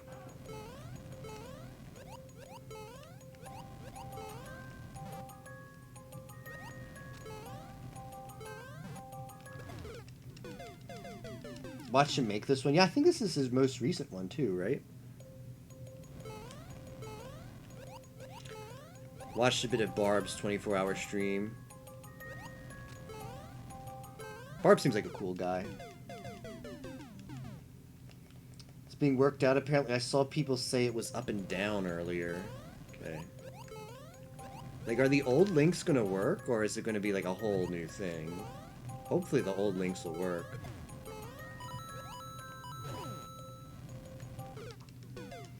Transfer 50 terabytes of data, but I don't actually have a Sad Panda account, so I can check. Okay. I do have a Sad Panda account, so I might check myself. Happy owner of a Sad Panda account. As of, it's only like a month old at this point.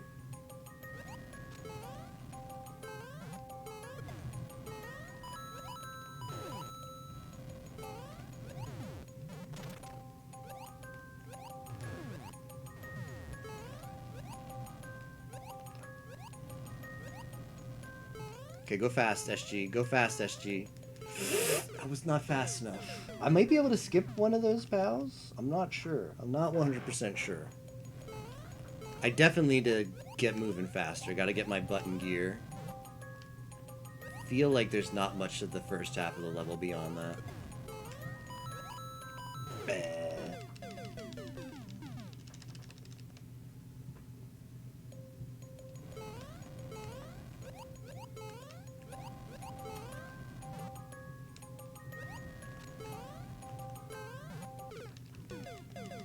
Page right now shows a picture of the Non-Non-Buri cast and some Japanese you can't read. That's pretty funny. Of all the things to switch Sad Panda to. Nyampats. What is it? Nyampasu? Forget what that non-non-Buri meme was called. Something like that.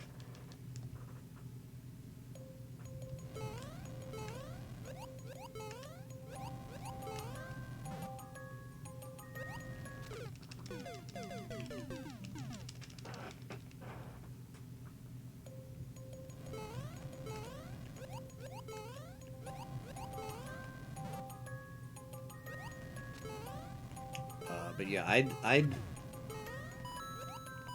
like to actually like go to an anime con big enough to have like a doujin booth or something. But all right, sounds good, Bem. But yeah, like Faku doesn't go to the one that's in Orlando where I'll be attending. Faku booth sounds super rad.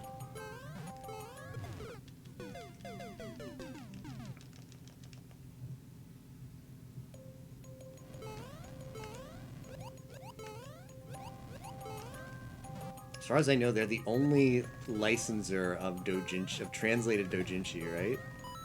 In the US, at least. English speaking, at least.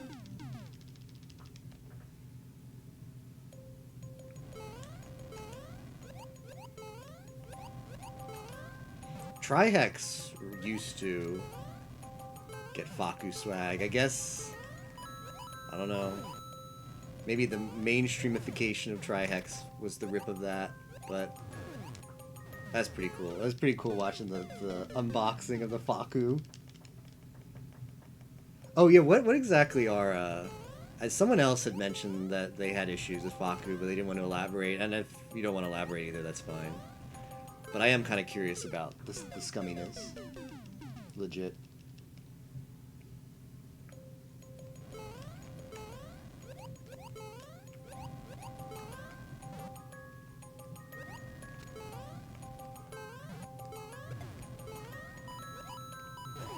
Nope.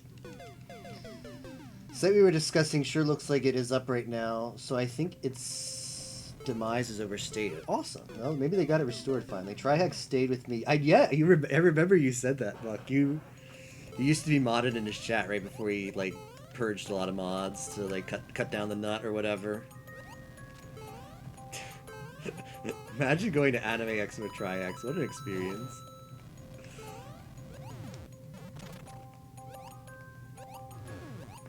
I mean, one year he chose like Anime Expo over SGDQ. I remember that. Although I think he was like an honored guest, or not honored guest, but you know. Oh, okay, that's progress though. So what do I even have to do here?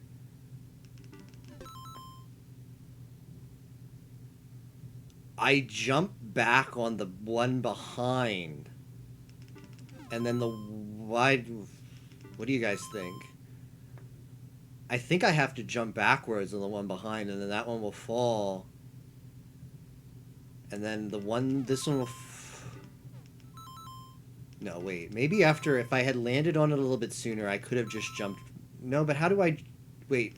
That cheap is too far away. Do you guys really think I have to... I think I have to jump backwards on the second one here. Just to give me some time before that cheap comes a little bit more left, so I can jump off that cheap and activate the on-off switch number 2.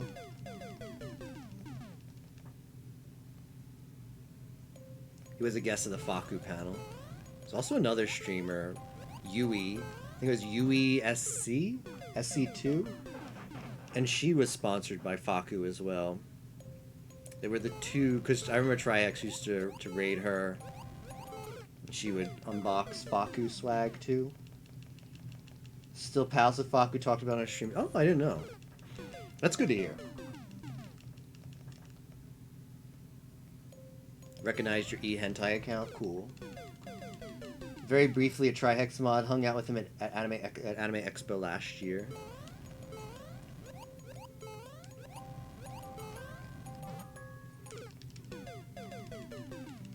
He's ludicrously funny, one of the easiest people to talk to, and insanely charismatic. I mean, he sure comes off that way on stream. That's awesome. The Trihex. Yeah, he seems like a really nice guy, down to earth. Cool person.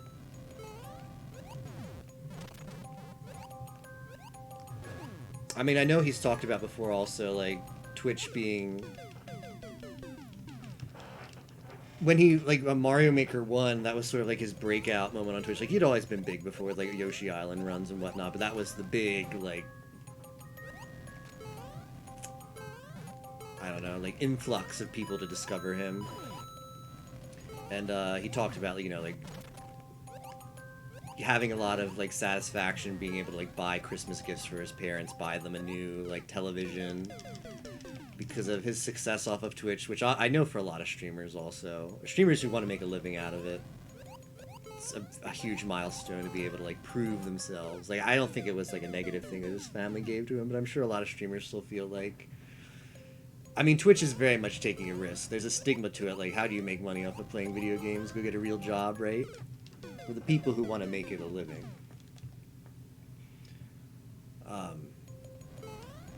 But yeah, being able to, like, have that self-vindication and being able to, like, manifest that by buying a lot of great, like, Christmas presents for your family. It was really... I remember, like, talking about it at one of his streams after he got big with Mario Maker, and it was just very endearing.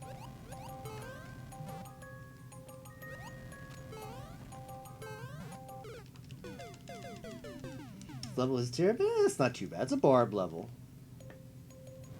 It's difficult. It's not bad. I'm bad. Level is certainly challenging. We were in a room and he saw some guys playing Pokemon card game. He walks up and say, "Hey guys, what's the deal with?"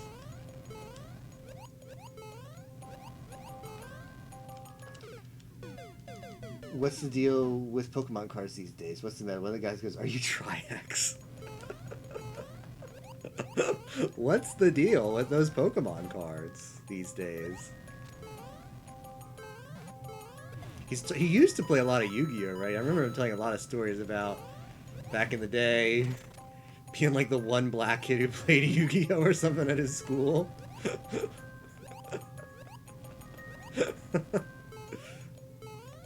Something like that. Funny story. Oh, why did I miss that? Look up Hentai Haven Debacle and see. Oh, that. Yeah, I am familiar with that. I didn't know. I thought maybe there was a previous issue where the griminess comes from, too.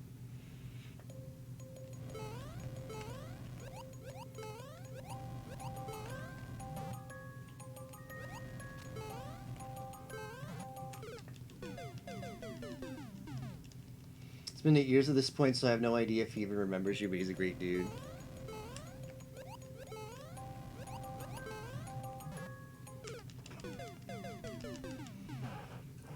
Never knew Sad Panda was a thing because you never involved yourself with e-hentai. Yeah, I would always use Pixiv. But e-hentai seems like a really good, like, conglomerator of content. Spare widgets in your server, I see, yeah.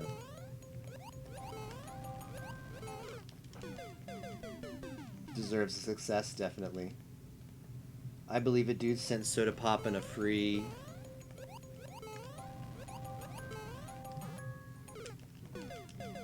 Switch when they launched because Soda couldn't get a hold of one.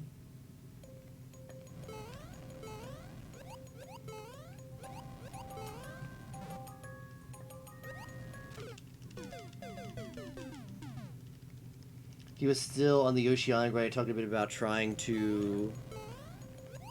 Man, rip Yoshi Island grind. That was super snug. I still love to watch Tri-Hex, aside from the more talk show kind of aspect stuff and the political stuff. When he's not doing that, it's a really snug stream. It's not a dig on him either. Everybody's got a, like, he's carving out a niche. it's a very particular niche. But yeah, more power to him.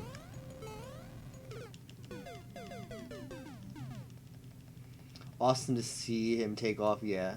Could go with the streaming. Yeah. They told them what the meta was. He enjoyed listening to it. That's how friendly he is.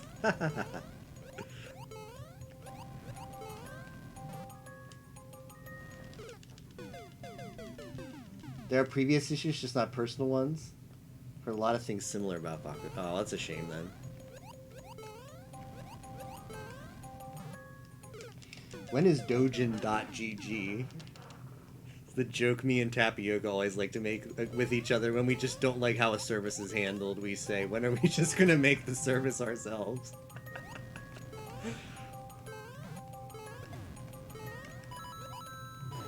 Hentai.gg. I actually checked. It's taken. So is eroge.gg.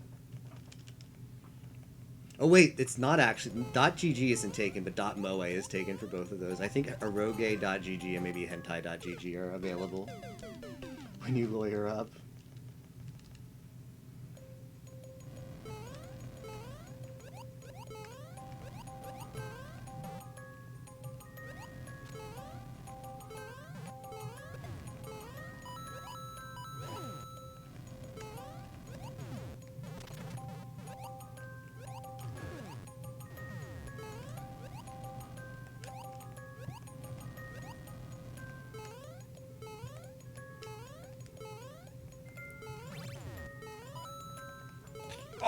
Okay, I don't have to jump backwards. That was me being stupid, but a little bit of progress there. A little bit of progress is good. Does Pixiv have dojins? I always thought it was just Japanese DeviantArt. I mean, eHentai is absolutely massive resource for rank, but their tagging is clickish. Oh yeah, the tags might be weird. The only Faku story I got is that the founder hit on a girl you knew once. I told her she could have been the queen of hentai. Put up a few dojins, but not many. There's this booth thing on Pixiv. I think you can actually buy dojins on there. Yeah, I don't think it's not really that much of a resource for like Comiket dojins though that are sold, because it's all submitted by authors, whereas like eHentai is, you know, sometimes the authors get screwed over and other people submit their work, I suppose. I think Pixiv is more like a tool for artist discovery than to put their work out there and sell their dojins. There's some kind of like booth thing. It's like there's some kind of association with like Comiket and stuff through there. But I don't quite understand it because it's in Japanese.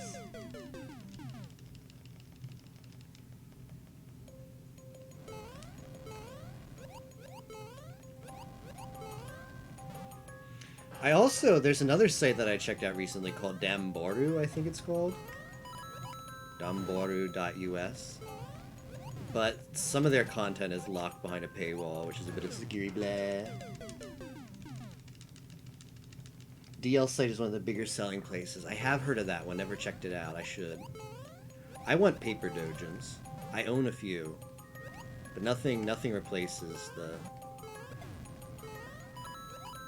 Like, I'd love to go to a Comiket. That's the thing, is I don't think I'd actually buy. I wouldn't order a dojin, paperback, or otherwise, but actually be at like a convention like that and just like piles of doujinshi. Yes, like I'd spend hundreds of dollars there with gladly. Gladly spend hundreds of dollars. You ever read Nozoki Anna? I have not. Like years and years ago? How much is it? It is a lifetime, right? You just pay for it once. I think I considered it once, but it's like, do I really want to bother with this when I'm probably just going to use the other sites anyway? There's a way you can earn it if you're like a submitter of content, but screw that. Pay to win all the way.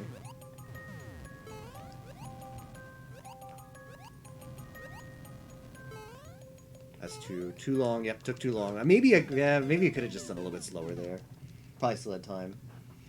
For gold membership, I see. $10 isn't too bad. I might pay that. That removes all the paywalls, right? And it's permanent.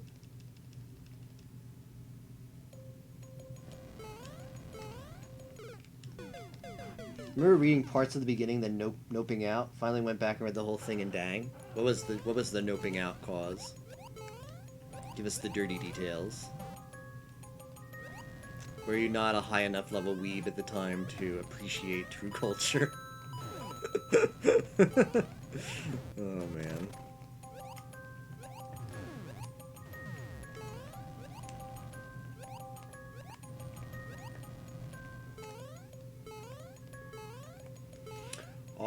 Close. Nozoki Anna anime? The premise is kind of effed up. Oh, okay, let me bring this up. There's an anime, I can very easily find it on Mall. And find out exactly what we're talking about here. My anime list. There's an OVA. Ooh, that's OVA. I like the sound of that. Nozoki Anna. I mean, Nozoki is peeping, right?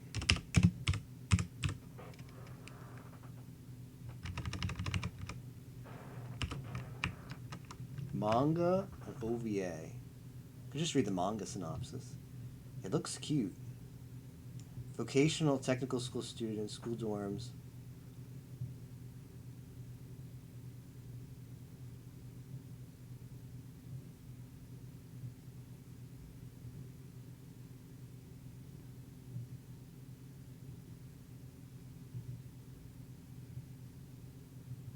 Oh, this sounds interesting. Might have to be checking out this OVA. I'm not big of a manga reader. I'd like to get into reading more manga, but I just never got into comic books as a kid, and I'm not a reader of actual like words on pages, like real books.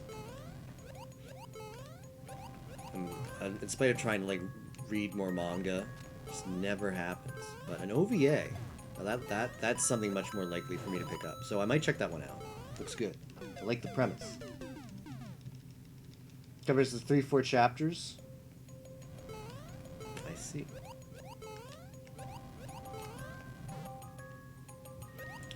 Nozoki Anna. Literally translated into a peephole. Doesn't get in the meat of the story. Ah, damn. Oh well. They'll just have to whet my appetite then. Read the translation. It's actually legitimately got a good story. Cool. Maybe that one will finally be the thing that gets me into reading more manga.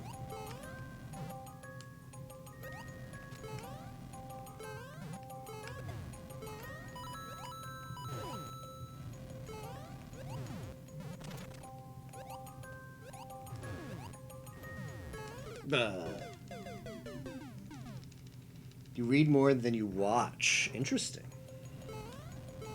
I suppose it's easier. Like, one thing about reading is you can do it in more places, right? And you can put it, like, if you're like on a bus or commuting to work, whatever it is. It's easier to just pick up a book than to actually watch a video. Plus, it's easier to put down if you just read a chapter, because you have to watch a full episode, which is usually 22 minutes.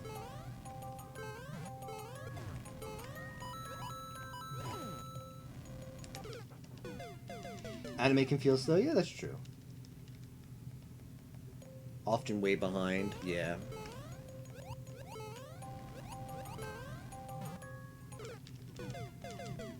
Still check out the OVA. A lot of shows you watch and switch to manga because you get caught up, now go back.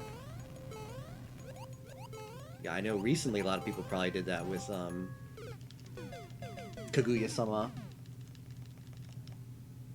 I'm not sure how much of... I heard the anime for that jumps around a lot, but I think there's a lot more manga than what was covered in the anime. That was super popular. I'm sure a lot of people picked up that series.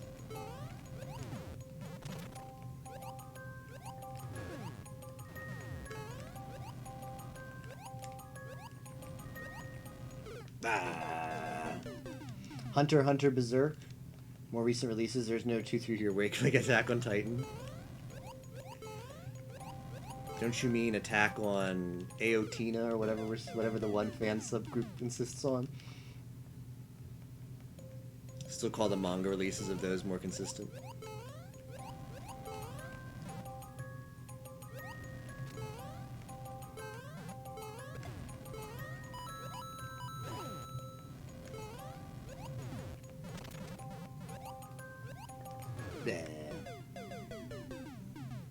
The Minari that didn't like Kaguya-sama? Yeah. I didn't like it. I tried to watch the first episode. It seemed like something that didn't appeal to me. So I put it down. Then we watched it for one of Solo's anime nights. And I planned to just have it on as background noise at the time and work on something else. Then I found myself watching it much more than I was doing work. Ending up by episode 3, I think I had just full screened it. It definitely grew on me, but I was definitely in the camp that you were when I watched the first episode. I was like, this isn't really my cup of tea.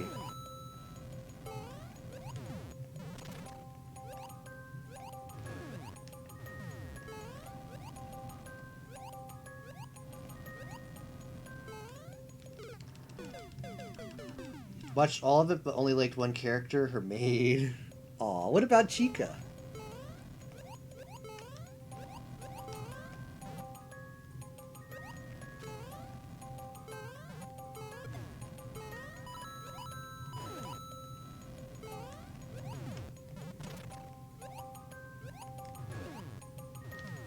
I have no idea. Ah, I screwed it up. I had no idea how I made that.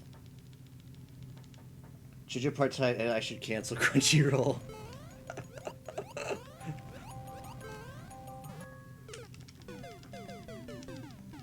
That was all you were watching? Start reading Kaguya-sama, didn't get into the first few chapters.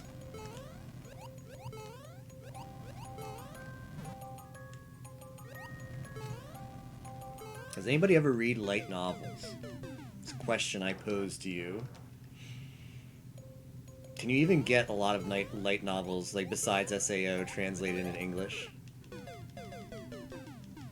was horrible and you will die on that hill. Yeah.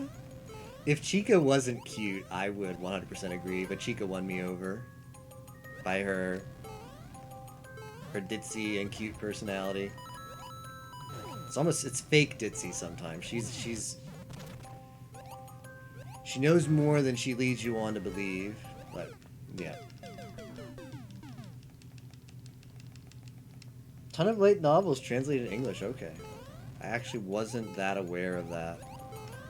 Does anybody enjoy them in chat, I mean?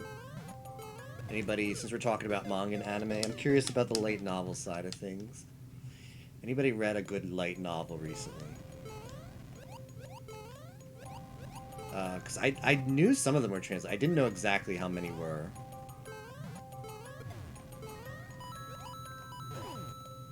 I felt like it's one of those things like anime, at least the anime of a few years, like the fan sub era where it was just too niche to bother releasing in English. Like, I suppose they were probably all... Well, the thing is, like, fan translating a light novel is a much larger undertaking than scanlation and fan sub, right?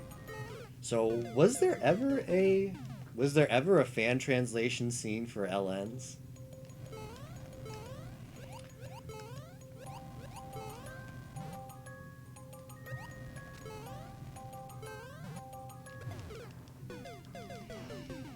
Most way before their anime even gets announced. Wow.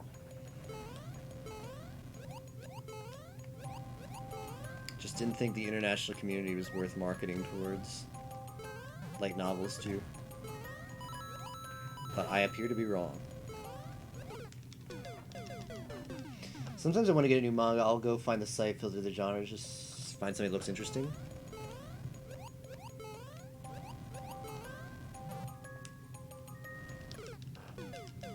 Some of your favorites found that rare. I read most of Roka no Yusha after the anime aired, yes.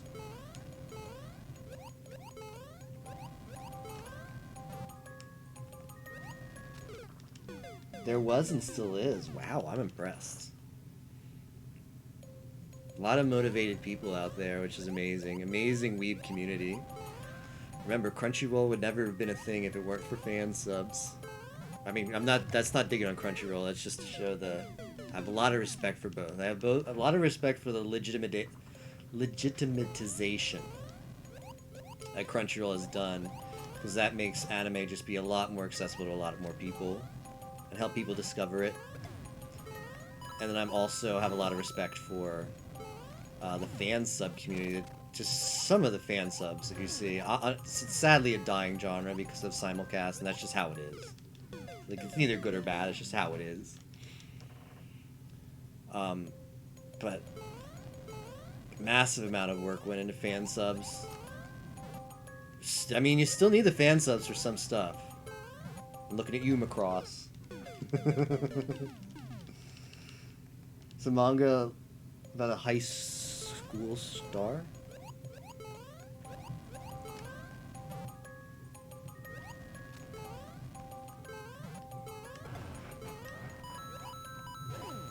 I appreciate everybody who's hanging out in chat amidst the anime talk and whatnot.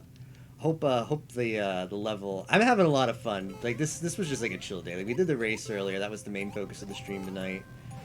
Was really looking forward to the race. I don't feel like going to bed yet. Want to do some Mario Maker. Want to just like some chill stuff. And this Barb level might look really like infuriating and frustrating.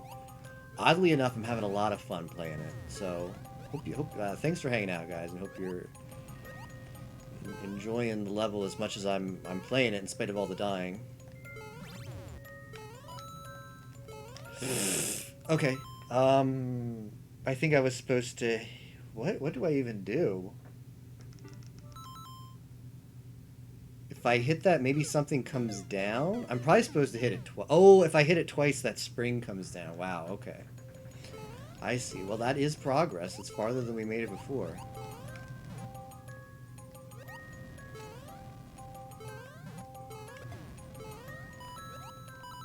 But yes, it's super snug. Just play a level and talk about anime and stuff. Boxing girl who confesses.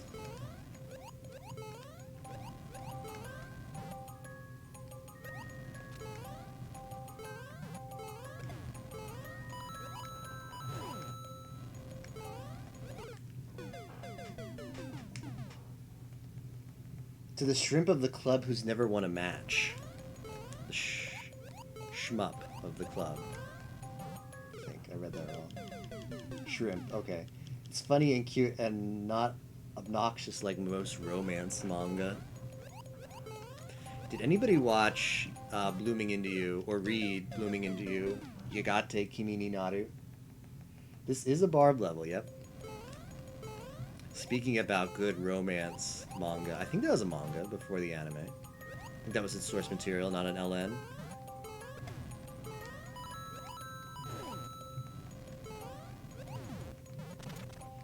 Like, it does still do some cliche stuff that romance mangas do, especially Yuri romance mangas, but still very enjoyable. I enjoyed the series a lot. So again, translated about 3 years. Oh, it's okay, so it is more of a recent thing. Got at least more translation 3 years ago. I guess more with like the more mainstream exposure of anime and otaku culture.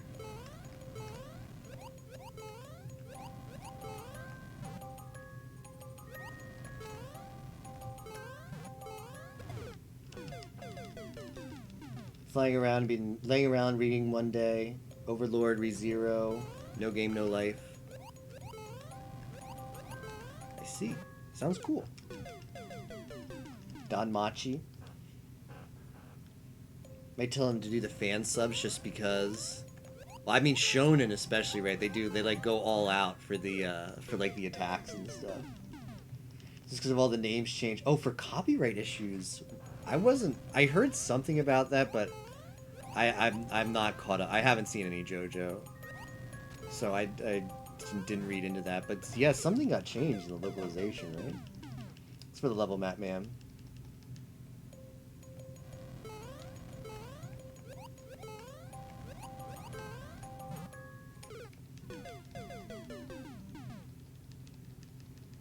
Copyright reasons.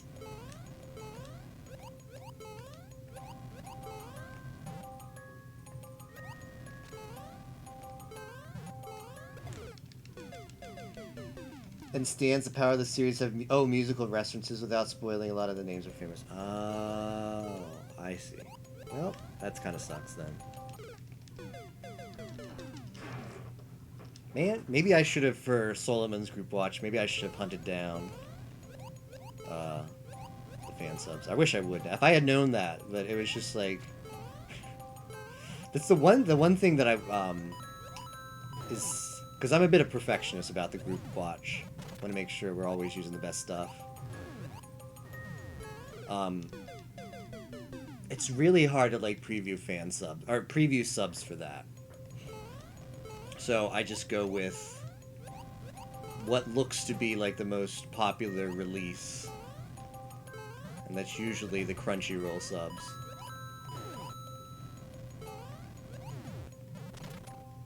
But yeah, RIP.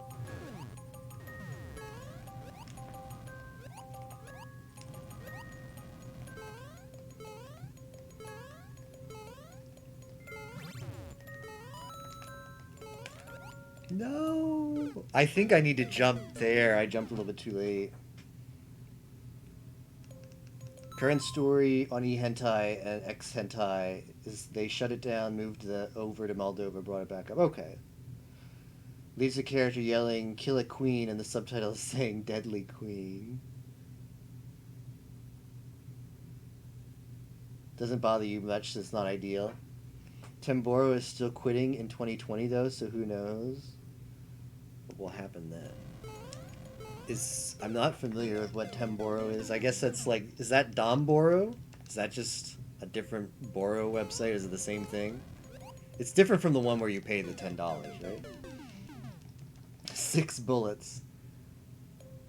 Oh, right. Oh, yeah, the owner. I saw his post where he was like, he has to quit.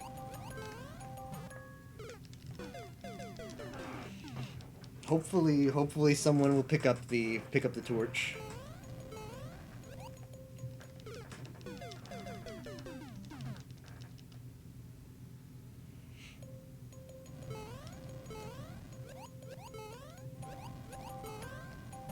Yeah, he just seemed to quit pretty abruptly. Probably, I don't know what I don't know, managing a site like that it also sounds like it's a lot of work to deal with DMCA, obviously the change of the laws where he has to move the servers, so I understand.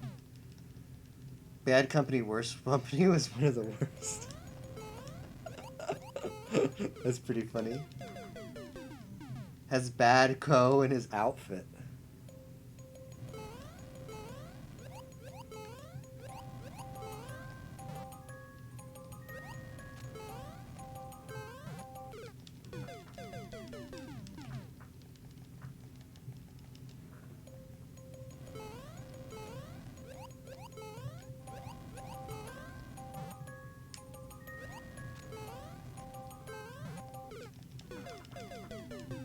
Some plan B for mirroring the site. Haven't said much about it yet. That's cool. Imagine torrenting those 50 terabytes of hentai. Sign me up. I'm ready. I'm ready to have that be all my internet does for 2 months. Totally worth. Share torrent Temboru-san.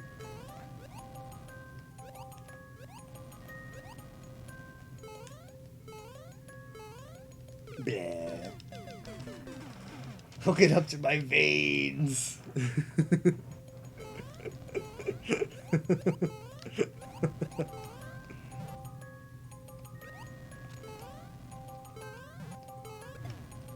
I mean, they had a lot of stuff on there besides hentai. They had cosplay galleries, right? They had like some Jav photo books. They probably had some idol stuff too, idol photo books.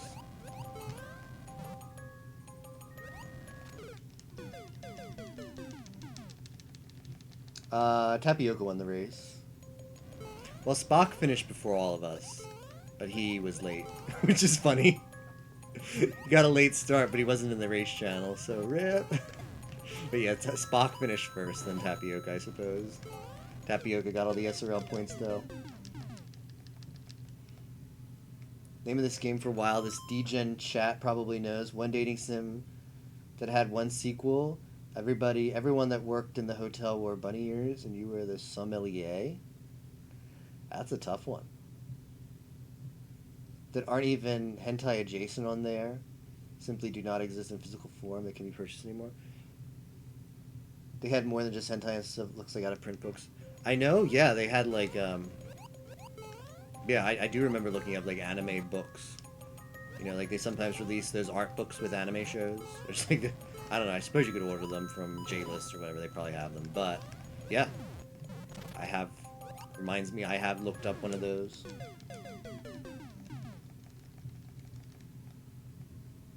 Shockingly good 4chan visual novel.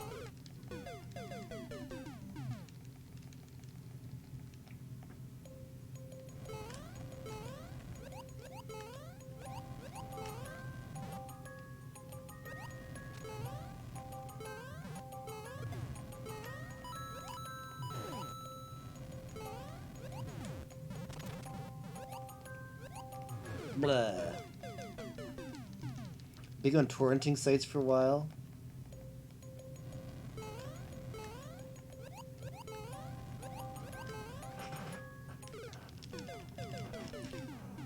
Place it came from, it would be a defensive trash fire. Yeah, I have heard good things about that one. How about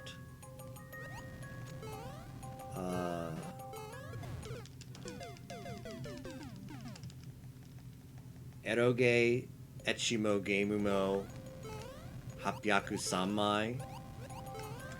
That is the one visual novel that I've started that I'm still working on finishing. It's like a freaking like multi-route, like 40-hour visual novel.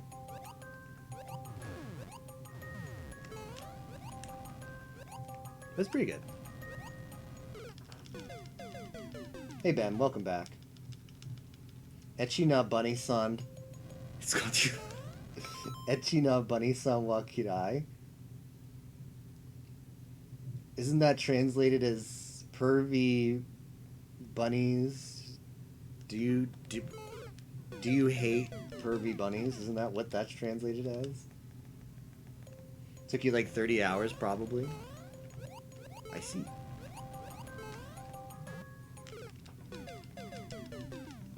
Can't imagine I was exposed to it a lot with your IRL friends. Those art books that they'll distribute at trade shows or something, and they're basically the amount they made for that show or convention, and that was it. Yeah.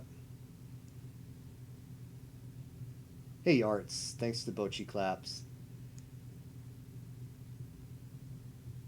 Yeah, Eska that. I ran across it the other day, but you didn't download it. How you doing, Yarts? Welcome to Weeb Chat. No topic is off limits. Request off Steam, you'll let us know if it's worth it. Cool, I look forward to it, Orange. How about, has anybody played Hemo Emo yet? Why have I not bought that game yet? I was gonna buy it. I was gonna actually pay money for it. That was one worth paying money for. Have not bought it yet. Should do that.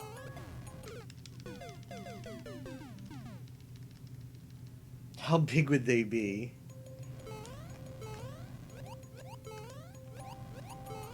Good question. What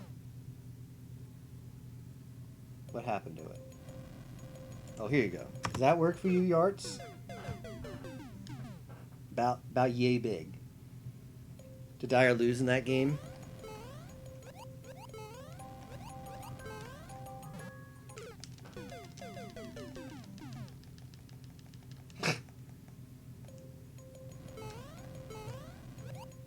Warning, this game contains graphic descriptions of violence and grotesque scenes. Oh, I see.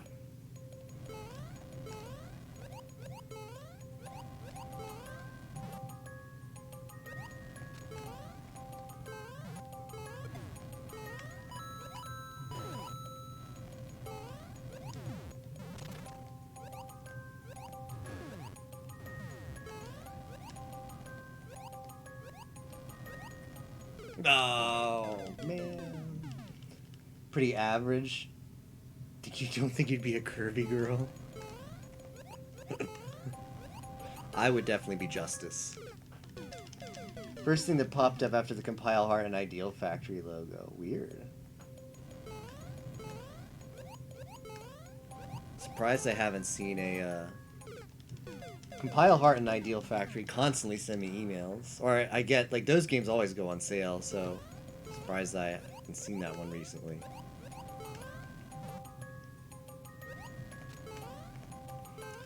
From the people who brought us Nep Nep.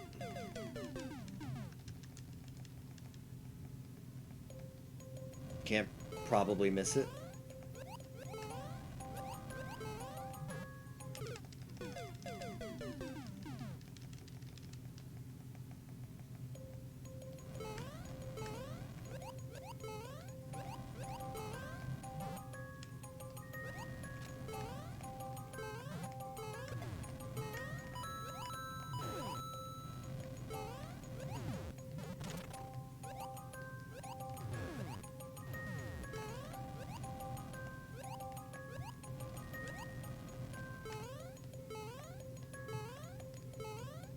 No. Spock just hit up spoiler chat.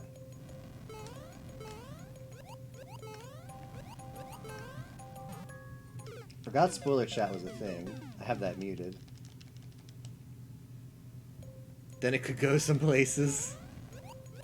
All it needs is... I mean, remember when Supersonic used to always promo his Discord? In Pi Discord, it was always like, oh man, I got this really poppin' Discord. If only you guys had the invite, you'd be super jealous or something. Apparently one of the bad ends you just get if I was getting got Predator style. Ooh.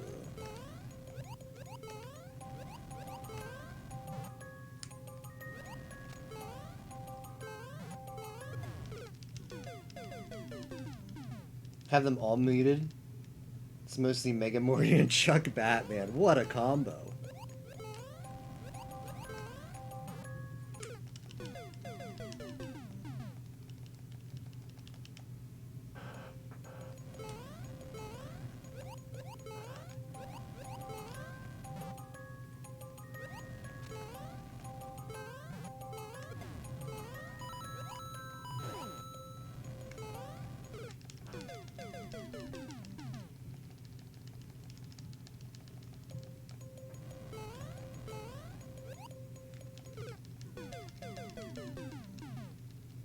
Back to muting those channels now.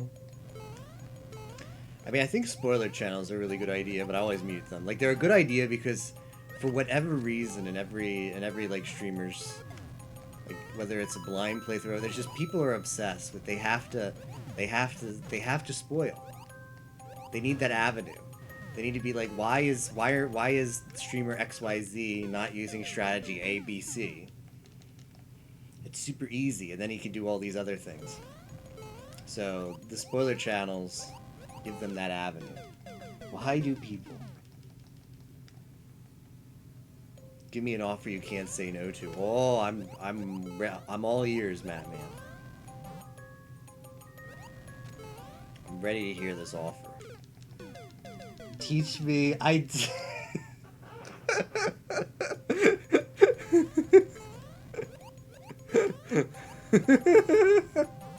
Okay, and what's the second part? Spoiler chat is when Solo is playing a game line. Eska has to let it out. Eska has to let out all those frustrations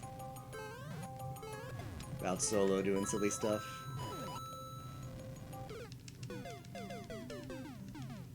Is that the end of it, Matt Man? Is that literally just it? That's all you want? I thought it was teach me FE and then you have to do this thing. Thought there's a second clause to this. Teach me FE and then you have to do Zooter. Like, that's... Or am I just filling in the blanks at this point because the Zooter part's implied?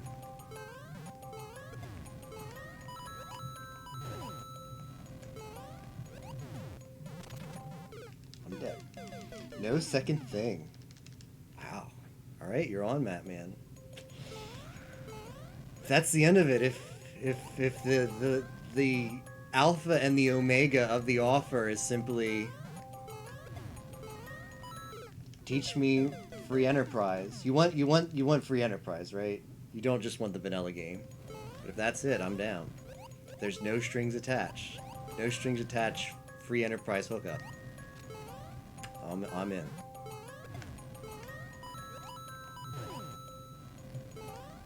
You'll finally understand what Nero means when he says it's not in the shop. Here is a bet. I don't know when we're gonna do it, Matt Man, but I'm down. Could do it early next week, to be honest. I can't do... I'm gonna be busy Wednesday on. Wednesday's Mafia night. And then I'll be away the following days till the end of the week. We could do it Monday or Tuesday, maybe. Or if you want to wait till after that, that's fine, too.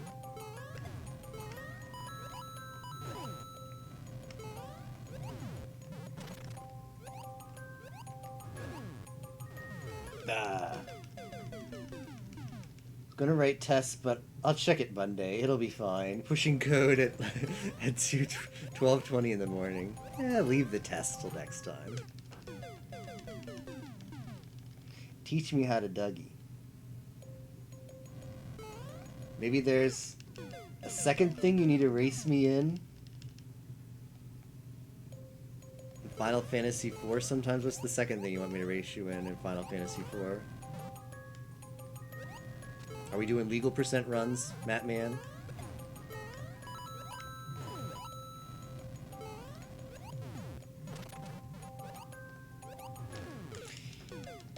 Monday, Tuesday works for you. All right. Well, we'll do it one of those days. That sounds awesome.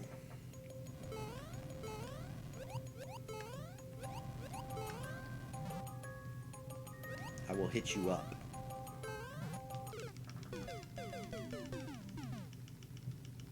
I mean, racing is the catch. Yeah, we'll do races. I'm my schedule is I have freed my schedule to race Final Fantasy IV Free Enterprise at any time with any interested parties.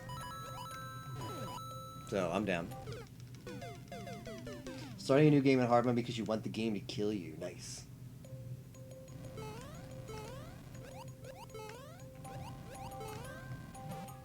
Because Matt and Nero already knows, Yimo knows. The thing was, it was only me, like in the MMD heyday of Final Fantasy IV Free Enterprise, it was me, Yimo, and Nero. That's all the people we could bait. Civil Yoshi one time said, "Hey," he said after me and Yimo, like we're doing a bunch of 2v2 stuff. He said, "Hey, it'd be cool if we could do this. If you guys could show me the ropes sometime." I said, "Oh yeah, cool." And then it just never happened because well, we were practicing for the finals at that time, and then it's just one of those things you say, and you mean to follow up on it, but then we just never followed up on it. We did do Mike Man and Crazy for Bacon. We did do that. So people do have exposure. I know Eska knows. He knows the game. So yeah. But for the most of it, it was just me, Yemo, and Nero who were like the habitual players of the game. And 3 people just wasn't enough to get that many people interested. But maybe if we get the Matman 2841, maybe we can get some other people at MMD to drink some of the Kool-Aid as well. Any percent before you beat this level. It's a Matman bet. I think he meant that racing you, but racing, yeah, I'll race him. I'll race him in Final Fantasy IV Free Enterprise whenever, as long as it's that game. Just to be clear, Matman, as long as it's that game. If it's a game to be later chosen by me, Matman 2841, then gonna have to clarify. But yeah, if it's that game, sure, I'm down anytime.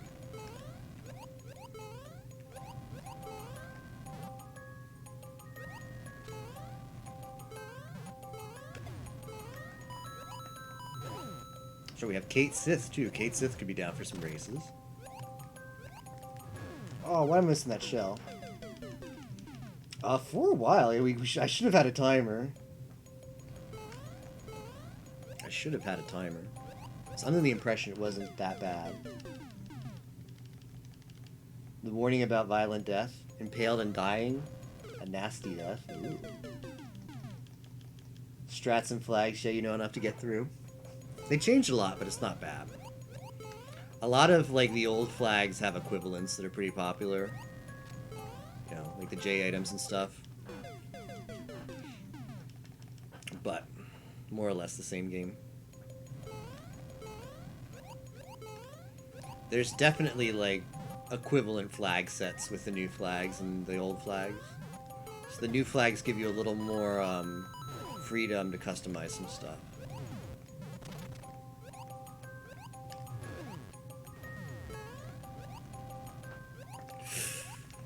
That was... Oh, why did I screw up that part? The part before it was hard. Settings or a death counter. One of the two would have been great.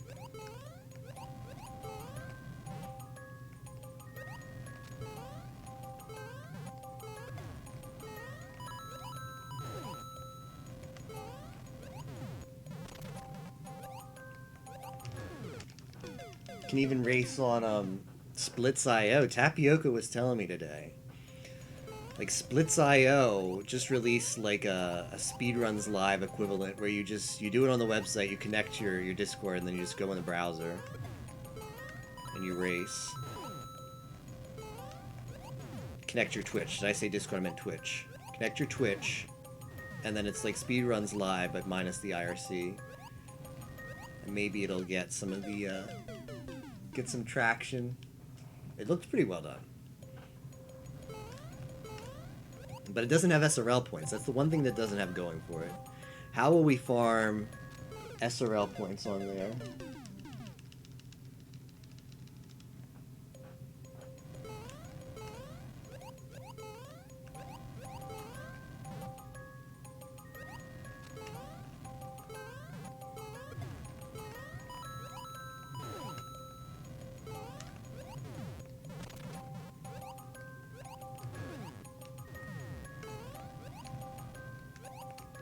I did a small jump. I needed a big jump.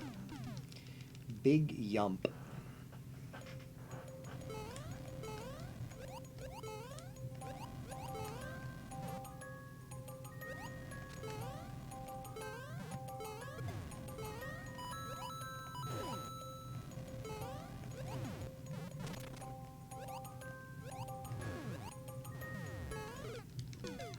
Yeah, that flame's pretty tight. Starting at 8:37 p.m. 24-hour stream.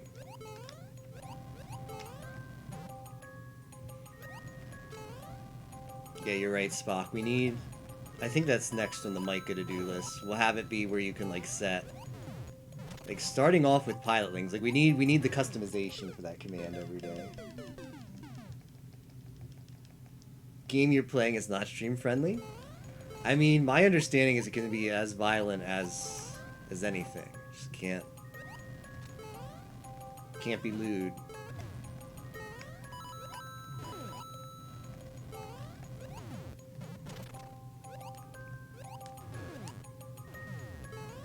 Just have to mark it for mature content. The stream is intended for mature audiences. Oof. The coins help. Was the bad end? Not the damn intro? Yeah, like that. Death and request is fine to stream, yeah. That's what I figured.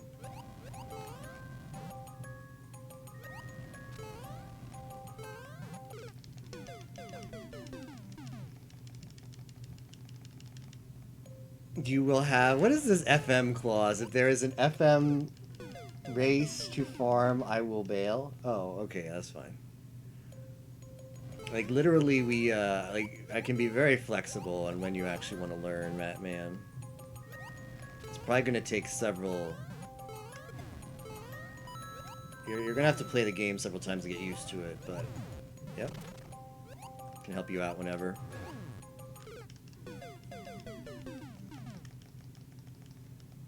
Semicolon places. It's like a Japanese game thing. Like, what about that hack game? Like the dot hack has like a slash in it. That one's a very big offender of weird punctuation. There are gorier games that people stream. It's not on their explicitly banned list. Yeah, I really don't think Twitch cares about gore in games. Is there any game on besides, I guess, how gory is Yandere Simulator? Like, why is Yandere Simulator banned? Is it gory? Or is it just, is it lewd? Is it too weeb trash for Twitch? What's the verdict on that? Because I know that one's banned. But I can't think of any game that's banned because of violence on Twitch. Tsundere Simulator? Yandere Simulator. Did I say Tsundere Simulator? I might have misspoke. Mixed my dares up. Yandere Sim is banned because no real reason. Damn. Legit banned for being weeb trash. Unreal. Unfreaking believable, Twitch. Maybe I can take that to Mixer. I read Mixer's toss, and it's more permissive than Twitch's. There's a very, very small subset of eroge games that might be okay. Very, very small. But maybe? Maybe Yandere Sim is possible there. Don't Mixer. Did someone shove to play the game? They just, I think when they're made aware of them, they just ban them. Like, officially, you can get banned for... If a game's not on the list and you play it and Twitch determines that it's against TOS, they can still ban you. It's not like it's a non-exhaustive list, but it just seemed to make sense to put a few games on there that were, I don't know, had been asked enough, or perhaps mainstream, or at least heard in the mainstream enough where people might think about streaming it, just to eliminate any kind of doubt from people's minds about what was acceptable and what wasn't. I mean, that's fair. Like, that's what you want, right? Frick! I'm so close! That was progress, though. Like, it's better to have Twitch be proactive about that and tell you these are the games we don't want you to stream than reactive. I know, they do that as well, Spock. Like, you've made a lot of purchases. Do you own a business? Shouldn't you have a business account? I'm like, no, I don't get any tax benefit on all this stuff I buy off of Amazon.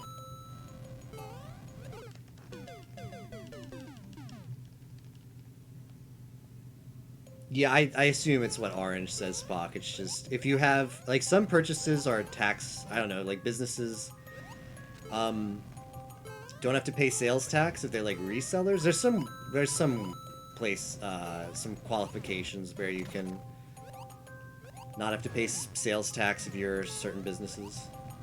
It's not like the if you're not an end user. I don't know. I'm no legal expert, but it might be for that.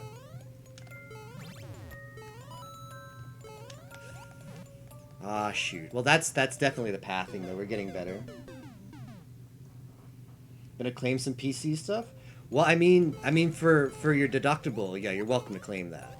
It's for work, which it sounds like it is. But I'd like just put that like on your tax form, like that. I don't think having a business account on Amazon makes that process any different. Just claim it as a deductible as you would claim anything else.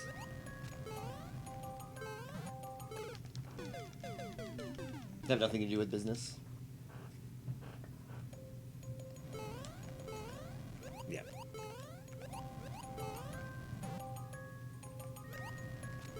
Yeah. So you don't have to have a business account to be able to still claim that stuff as deductible, which is nice.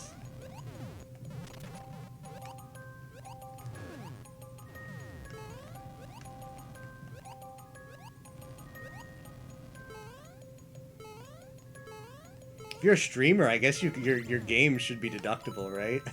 if that's your employment. I wonder if Pi deducts his games.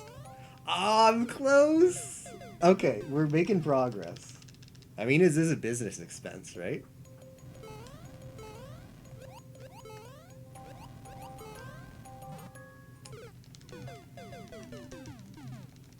Getting to full level. Feeny did it yesterday. If you go to the Dragon Feeny stream, she didn't stream yesterday, so it's 2 days ago. Go to Dragon Feeny's stream, go to recent broadcasts, and click on. Well, she streams 2 times a day, so it's not going to be the last one, but it's on there. She probably played the majority of the stream, this level, so the thumbnail is likely to be like the background, like this dark background.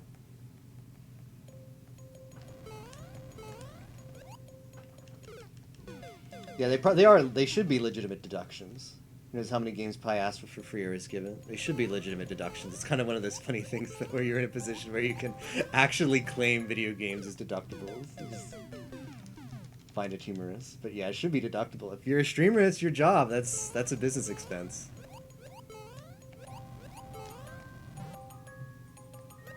Has to be your job though. If it's a hobby, it's not. So you'd have to be a full-time streamer.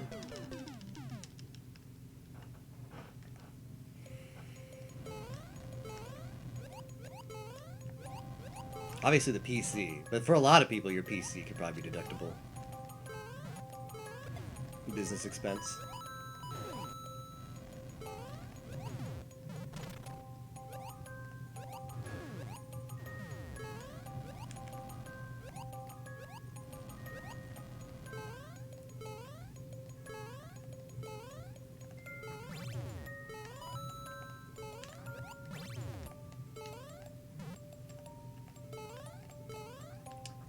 Shoot, I needed to wait. Did I not load the right of this? That was a pretty high jump to make. Maybe I didn't load the right side of the screen fast enough so it didn't fall fast enough. I don't know. I was so close there. We're getting good at the first half of this level, though. That's good. Progress.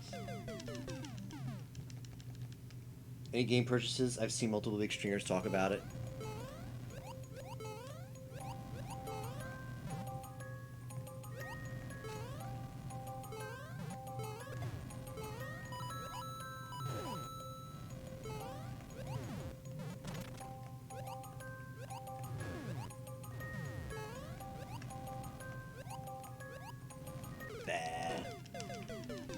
Some way you're supposed to calculate the hours your PC spends doing work. Nah, you can if you use your PC for business. I think if you build the PC, I think you can mark the whole thing off as deductible.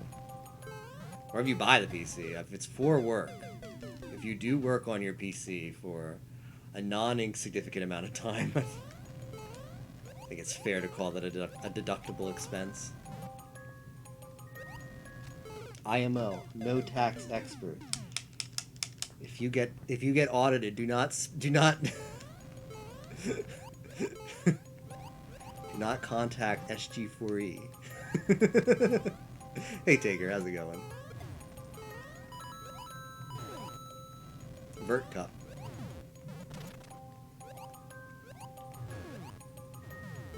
Bah. Haven't built one in a long time. There's 40 minutes left. Sigiri blah. Is that how long it took Feeny? Only 40 minutes in the second section? No way. It took her longer than that. I watched the entirety of the second section of her do it, and I felt like it was a lot longer.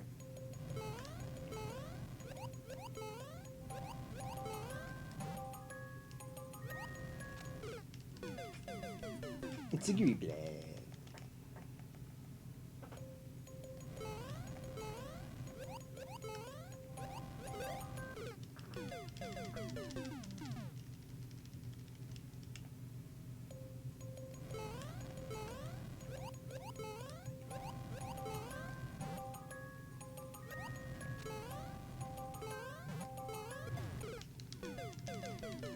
Probably going to be the only level I do today, but it's a lot of fun, so I'm happy with that.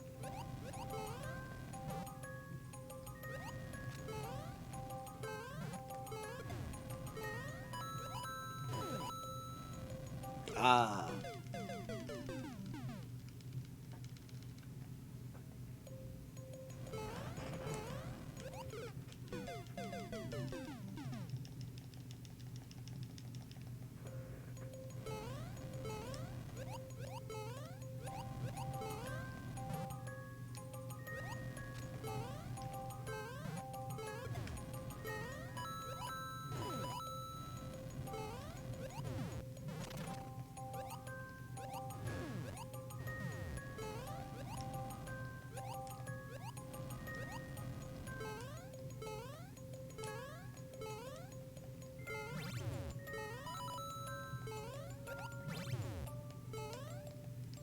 Oh, why did I miss that jump?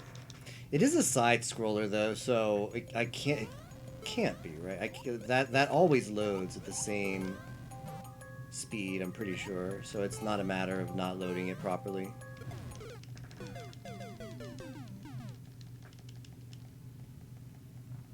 How long you take to cut stream?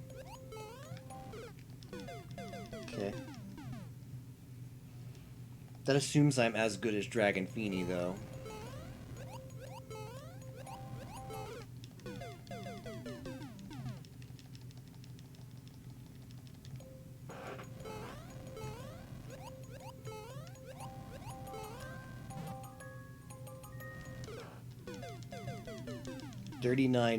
Minute-ish.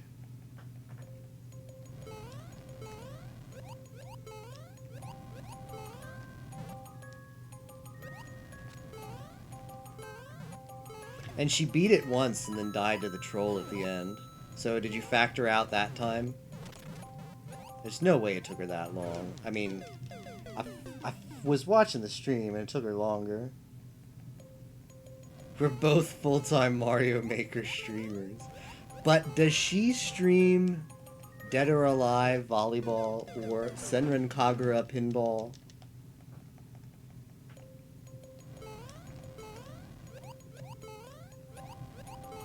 Because I put quite a few hours in those, too.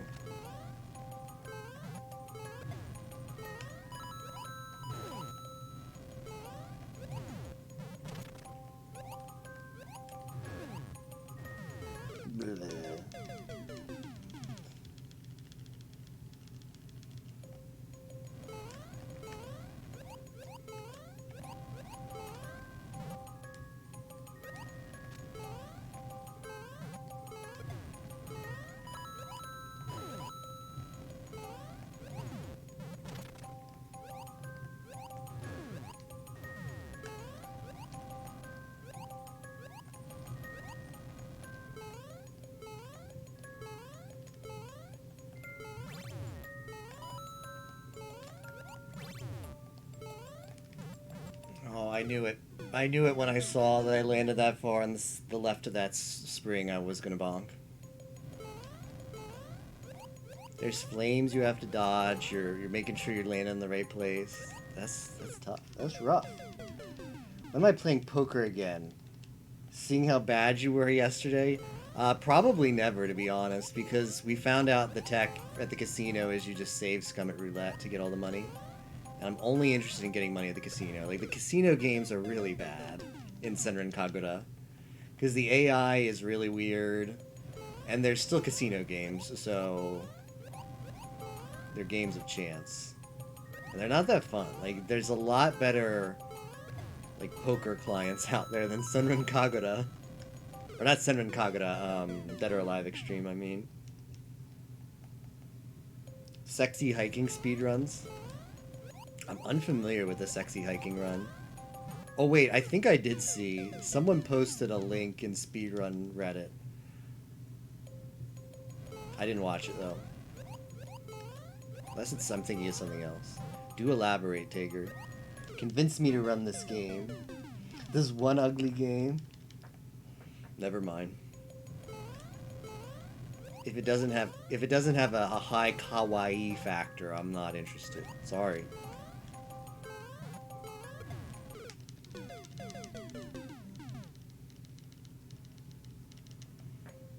Remember when we used to do poker nights, Matt Man? It was draw it into poker with Quesno, and Quesno was like a poker savant. He'd take all our money. All our make-believe money. Has a kawaii factor. It's in the positive numbers. It's in the positive numbers. It's a different thing.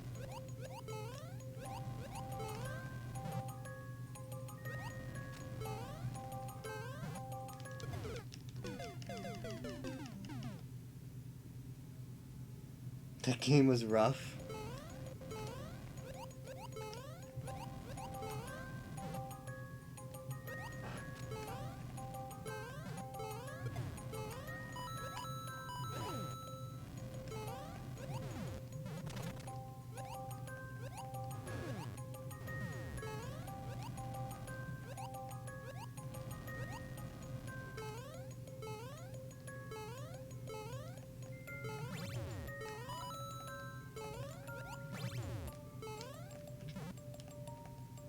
Oh, Toadette. Toadette. Remember when 800 by 600 was high end? Forces your resolution?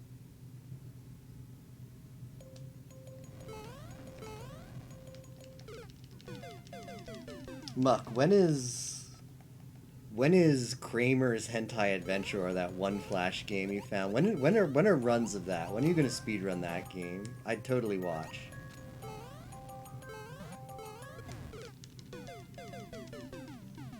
Baldur's Gate, Kramer's Hentai Adventure. Do you know about this, Tager? Are you in as well? Sims 1 with like 5 expansions.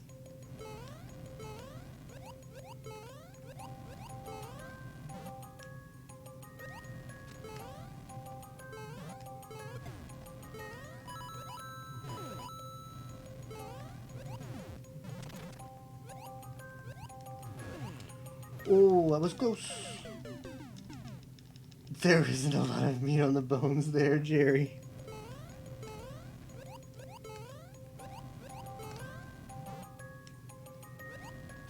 I'm not sure if that's a pie daddy. If that deserves a pie daddy at the end, I'm not sure how to interpret that. You can click through Kramer's Adventure. In about 10 seconds? What? They dropped the ball there. Is the sequel any better? Who has time to click? Can you at least play it with one hand? Asking the real questions.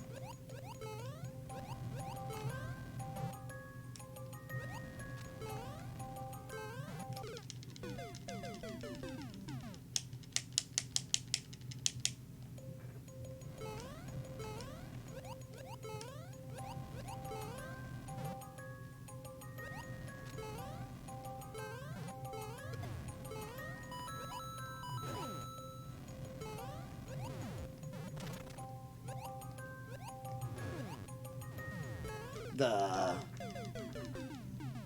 full series speedrun. It's just clicking options, so yes. I need auto advance, so I have both hands free for all eventualities, all possible outcomes.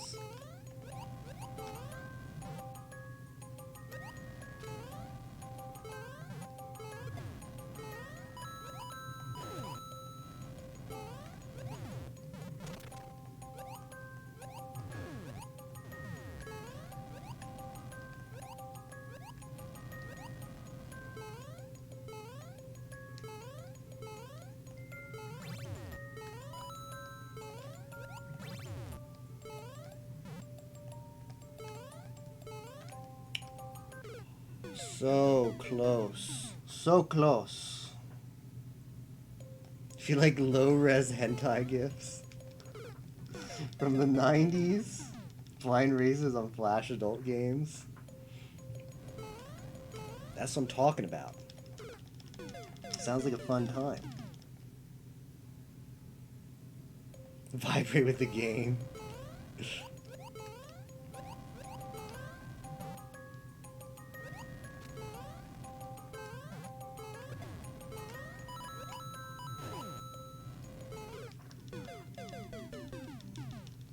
Just put them everywhere.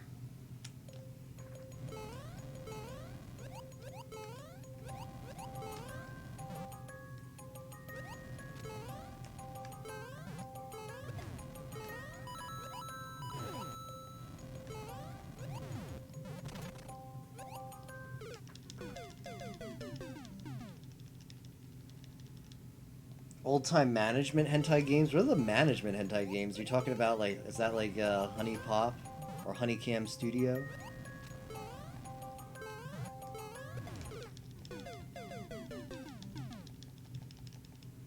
Someone, for some stupidly difficult?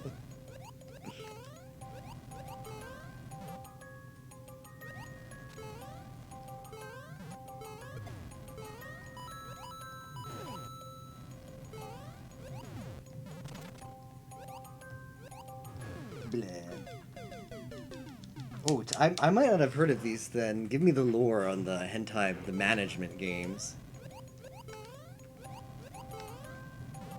I might be out of the loop on these.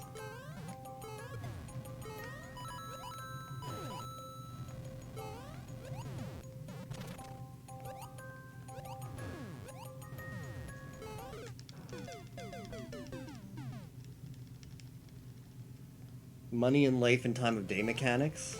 So was it like a dating sim? Did you spend money on like characters for hentai scenes, CGs?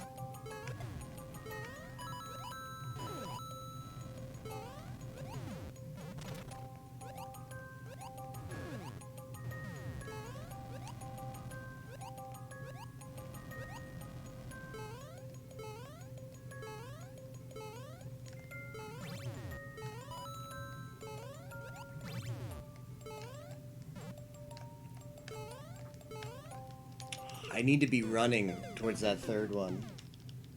Essentially. Interesting.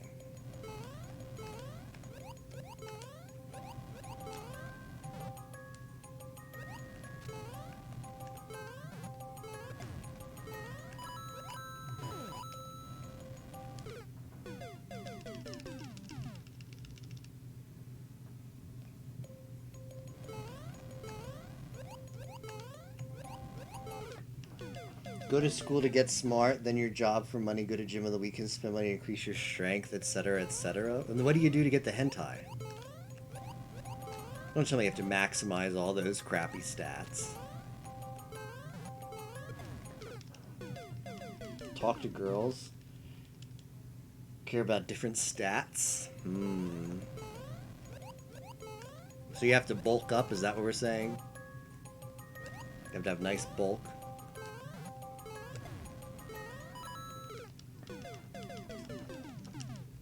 Love Hina one. Walk up to them if you're... You would walk up to them if I'm thinking correctly. Yes, you played that one. Damn, I'm missing out. I missed out on a lot of these old Flash games.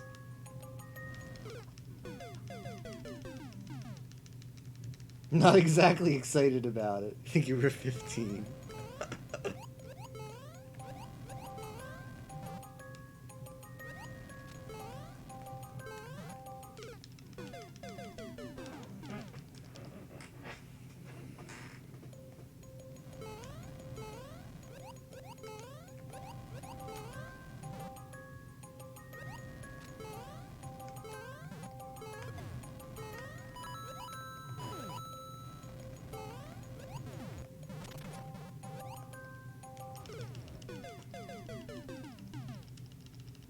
Walk to Barnes and Noble and read them read them for no end. Now that's the strat. The Barnes and Noble strat.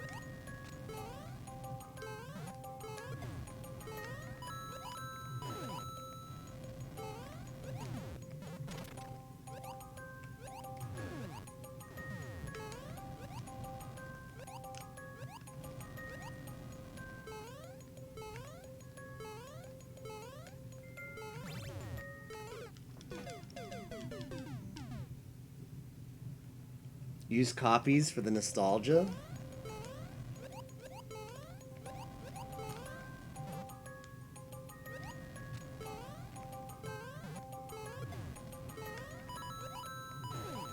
I see.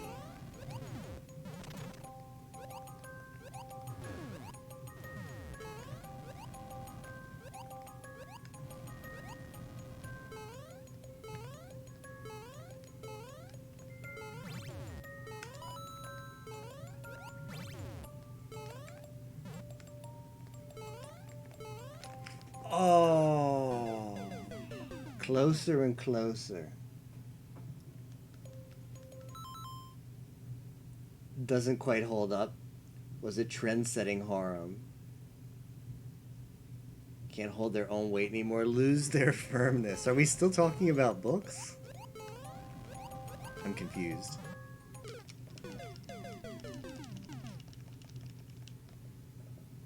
That hurts.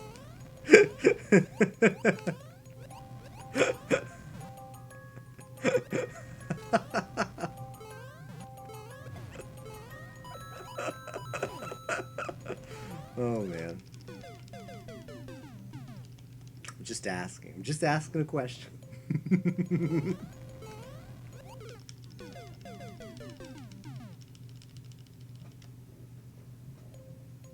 Nice supple books.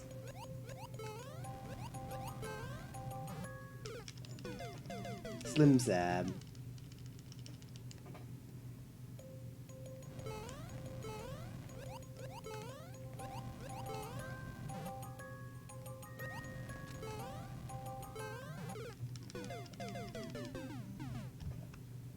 I've got you somewhere in here. There you go.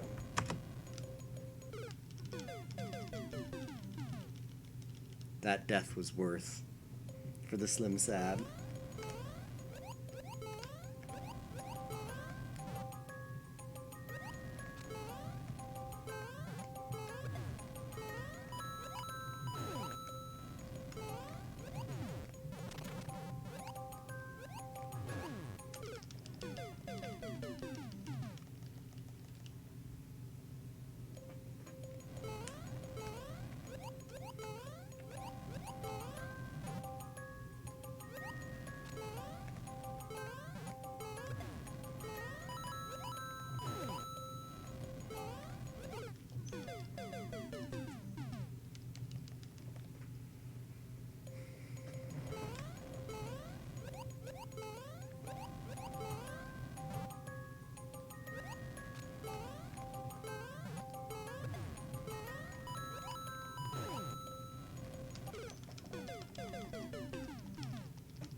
I'm dead.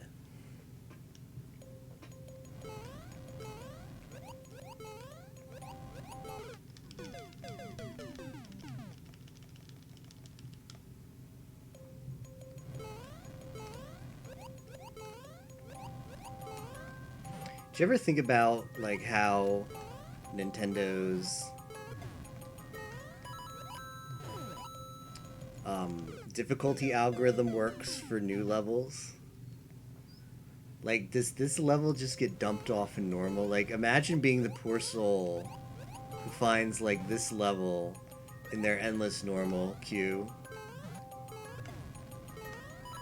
I mean, it obviously gets filtered into Super Expert really fast, but in order to get into Super Expert, it's got to go through a few of the not as difficult places, right? It's got to get skipped a few times.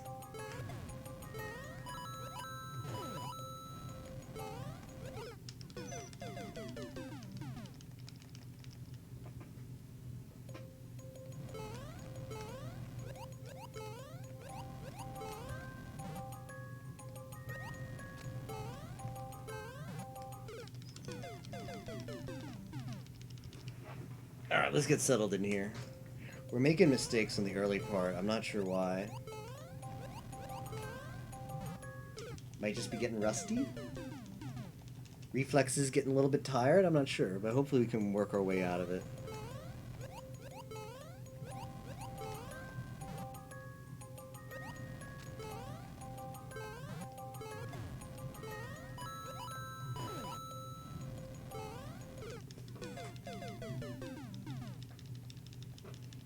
Hey Chibi, how's it going? How's your night been?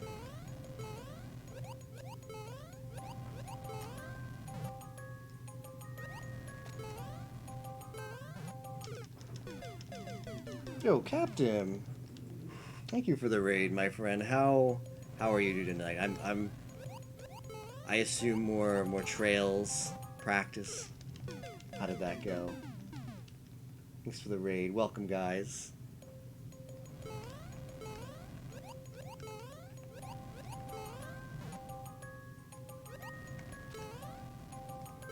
I thought I was dead. Huge PB, congrats. I'm glad to hear it. Been playing a lot of Three Houses, Chibi, nice.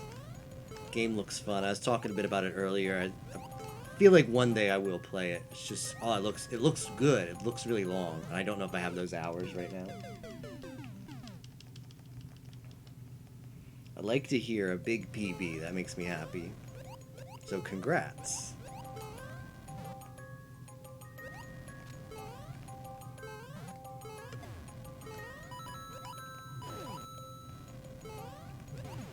Oh, we saved it. We saved it somehow. Yeah, right now we're playing some Mario Maker. This is one of Barb's levels. I watched a stream of it the other day being played, and it looked fun. It looked like something I wanted to try myself, so I'm doing that now. I don't know. We're probably 2 hours into this and haven't got to this first checkpoint yet. There's only one checkpoint, a halfway point of the level. It looks really grindy. I've actually been having a lot of fun with it despite all the deaths. So here's hoping I can beat it soon.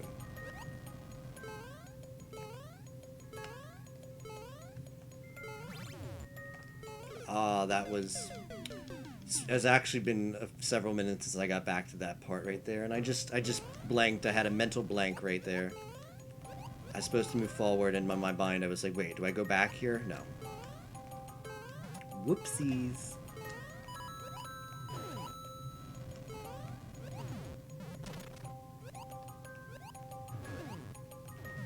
Blah. 10 minutes, 25 seconds. Oh, that's pretty good.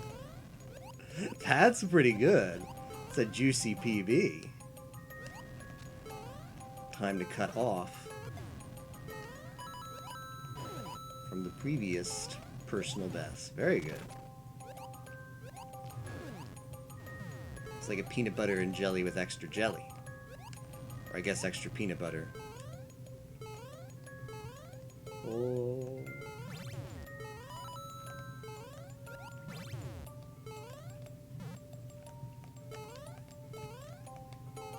Okay. Okay. Let's go. Big progress.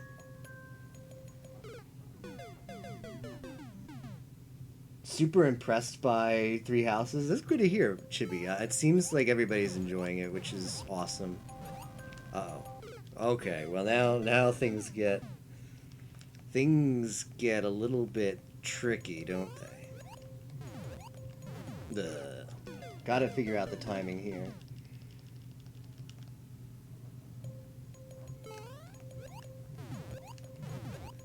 I get caught up on chat for a second. Barb, one of those people who make those hard levels. Yeah, he's like, one of those guys who makes like the Kaizo kind of stuff. He did a lot of ROM hacks of Super Mario World. He made one that was showcased at the last SGDQ. This is one of his easier levels. Like this is probably one of the easiest ones he's made. So I'm having a go at it. It's a good time. Yeah, that's a really good time. You're about to be DMing 2 games. Should work on a character for Pie's sub campaign soon. Oh, is there going to be D&D in Pie's Pie Discord? I know there's a channel. I didn't know they had anything ready to go soon. That's cool.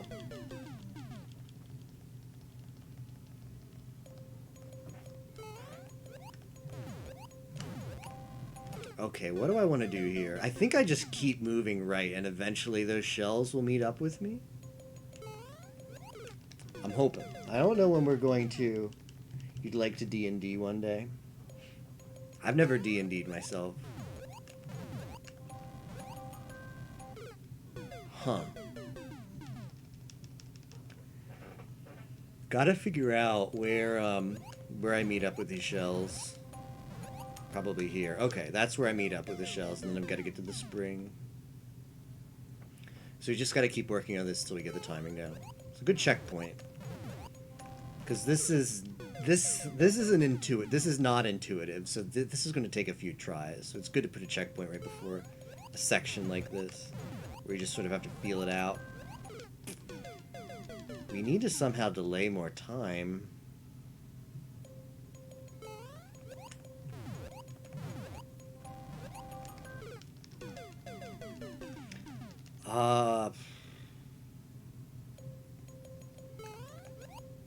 Do I just have to go really fast, I wonder?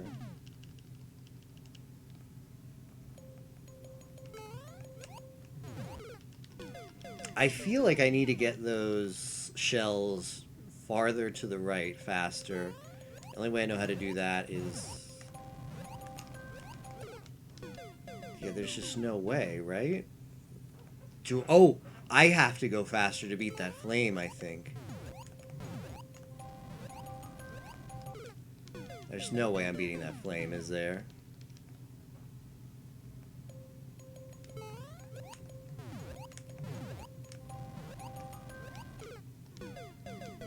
If I'm gonna make that spring, those shells need to be a lot farther to the right. I don't think I have... Hold on. Maybe I bop the first one? Here? Oh, if that's the strat, that is super difficult. Well, maybe not difficult, but has a weird feel. I don't have the height.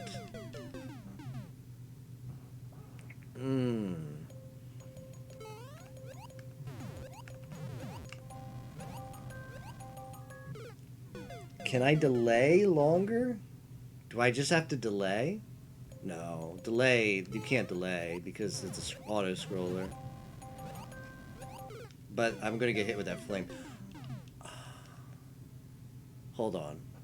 Could I jump ambitiously to the right and meet up with that second shell? I could maybe jump to the right on the first shell low enough to not hit the flame? Oh, okay, progress. I'm not sure exactly how I set that up, but that was definitely that's definitely where I'm supposed to go. That's a step in the right direction. Now I just need the tiniest bit more horizontal movement on those shells. I'm not sure I'm gonna get it, but I need it.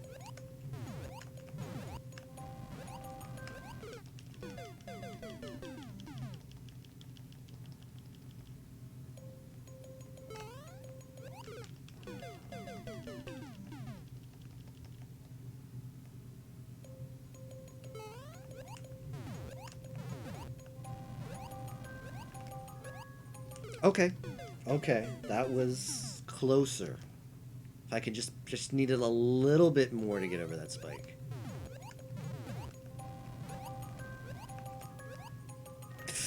I did not think I would get it, so I actually didn't react. Thought I was short again.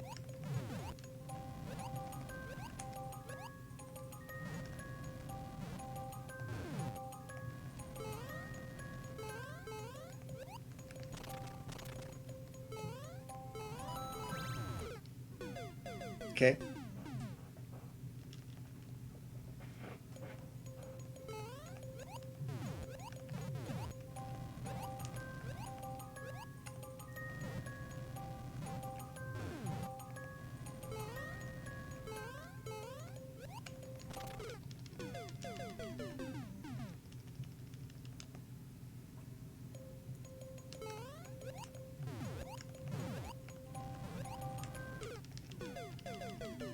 I was getting there.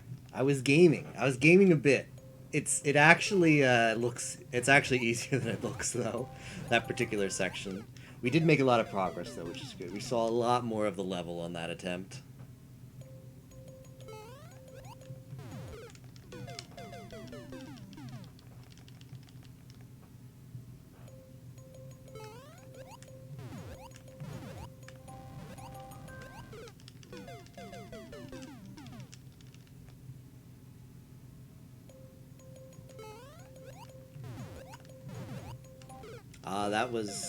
That was a brain fart.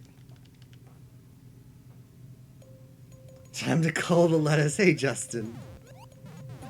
How are you doing tonight, my friend? Oh, I'm dead. Yeah, so we actually found out some lore about Romaine. He's been grinding endless normal, and he's actually really good. He's #2 in the world. So all those world records I thought he secretly was gaming for, those were just world records he casually got in his endless normal grind. So I've been got, and now we have the lettuce command. Yeah, watching some delicious, waiting on some delicious Pizza Hut. Ooh. What are you just getting? What are you getting from Pizza Hut? Maybe picking up any of the breadsticks, perchance. I love the Pizza Hut breadsticks. Of course, that's not the main part of the meal, but it's a good side. Yeah, so we have the lettuce command to commemorate my realization when I found out Romaine's not a scrub. He's actually pretty good. I've been the scrub all this time, thinking I was making good progress on his world records. He didn't even want those world records. Okay, that was me being dumb. Well, I mean, I didn't quite know how to react there. I don't know if that's me being dumb. That's just, kept going in the direction I was headed. Not sure what was waiting for me. Pepperoni lovers pizza, cheese garlic bread. Sadly, and this hurts to take, Australia doesn't have the breadsticks. What? That's like the best, like Pizza Hut's got good stuff, but that's the best part of it. Like, you never order from Pizza Hut without getting the breadsticks. Well, that's a shame. I'm sorry to hear that. I did not know that.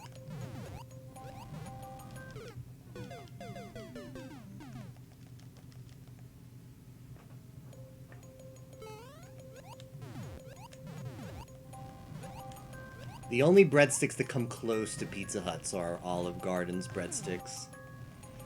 I don't go to Olive Garden nearly often enough to forget. Like, the last time I was in Olive Garden was like a year and a half ago, or even 2 years. Okay. The concept of cutting bread into a stick. No, just never made it over there. Strange and random thing not to have. Yeah. I mean, I believe Captain has lived his whole life in Australia, so he has the benefit of not knowing what he's missing. But I know Justin told us he used to live in Boston, if I'm not mistaken, so he's probably experienced the breadsticks, and it's the worst part. He can't get them now. Buttermilk biscuits at KFC, so basically country is beef. That's funny. KFC is pretty good, but sadly, by me, I've never had a stable one. There used to be one by me, and it was poorly run, and the food wasn't that great, and it wasn't a franchise thing. I've tried other KFCs, and it's solid. It was just run poorly, and no coincidence, it's out of business now. And there's not, like, I think the closest KFC is like 20 or 30 minutes away from me now. It's outside of my comfortable takeout range. And an hour later, you wish you were dead. The American way. Body cannot handle KFC. Okay. I guess. They used to have the popcorn chicken that was really good. Obviously, the biscuits are top quality. I was never that happy with the fries. Like, I can't, like, fried chicken and French fries is like a must for me. Like, that's the #1 side to go with your fried chicken. I think they had like potato wedges that were just kind of average.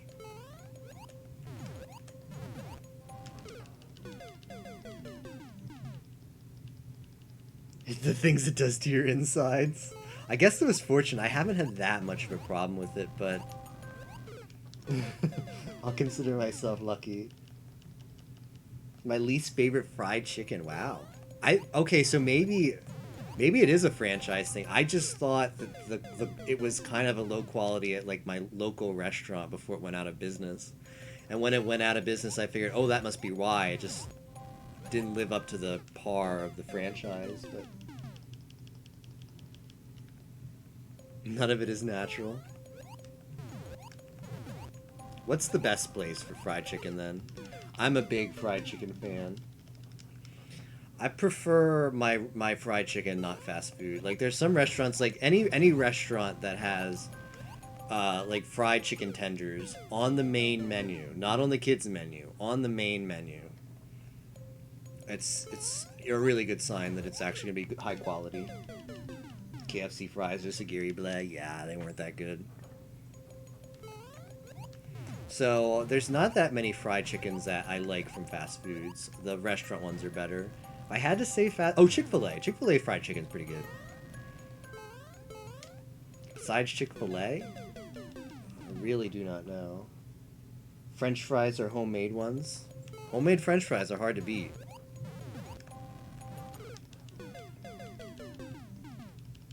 Was the worst when you tried it? Like, it tasted sour. Interesting.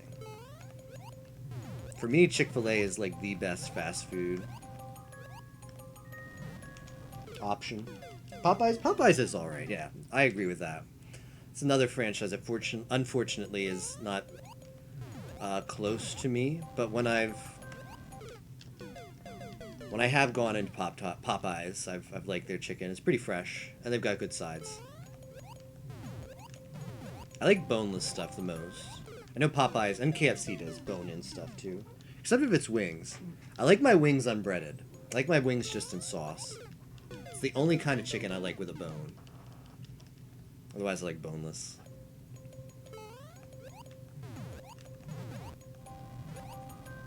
Oh, why am I messing this up now? I had this down. Pop-Tarts. Churches more than Popeyes? I'm not familiar with Churches. Is it a regional thing? Regional restaurant?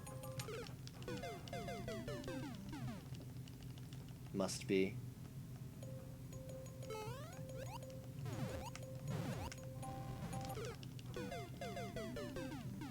Mashed potatoes and gravy at KFC. I haven't tried those. But could be good.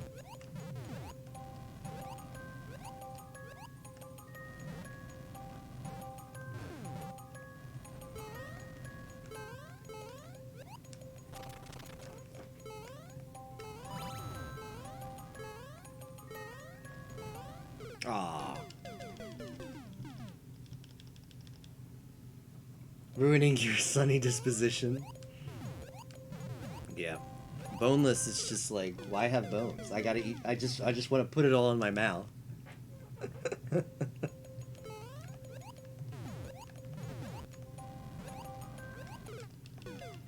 I tried this one like Chinese dish. Like, I went to this one particular like real Chinese restaurant with like a bunch of Chinese people sitting down and eating there, like not like the fast food cheap stuff. And I ordered this one, I think it was pork. and it was bone in. It was like tiny little like bite-sized pieces of pork, but they left the tiny bones in. And you're supposed to eat with chopsticks, obviously, but you pick up the whole thing, you put it in your mouth, and you sort of just like bite all the meat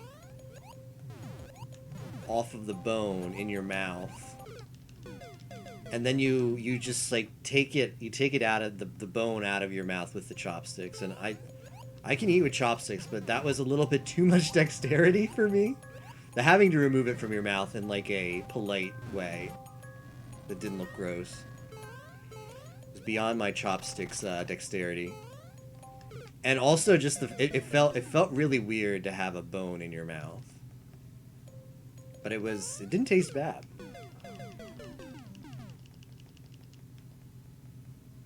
Lord of the Wings here that has boneless buffalo wings and like 3 different types of flavors. Me and my wife want to try one date night. That sounds pretty good. Wing places are hard to beat. Good wing places.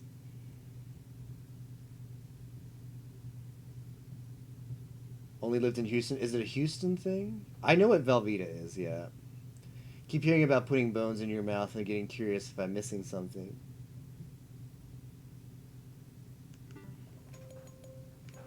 Yeah, so that was odd to me. It's just... Apparently it's something that is common enough in Chinese food, but... my dinner date at the time, I was explaining to her, like, why it felt weird. Because for her, it felt really natural. And I was like, it's because I think there's, like, no American... Like, bone in your mouth is always bad in American cuisine, right? Like, it's this really weird... like trained behavior, like, oh, this was a mistake, you're meant to spit this out immediately before you accidentally swallow. So it's this weird behavioral thing you have to get over.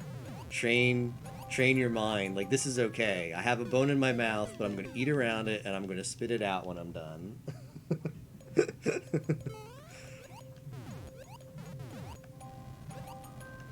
Because the other things with bones, we cut around them and eat them with a knife or fork, or we have like wings and we just hold it in our hand, or like a big turkey drumstick.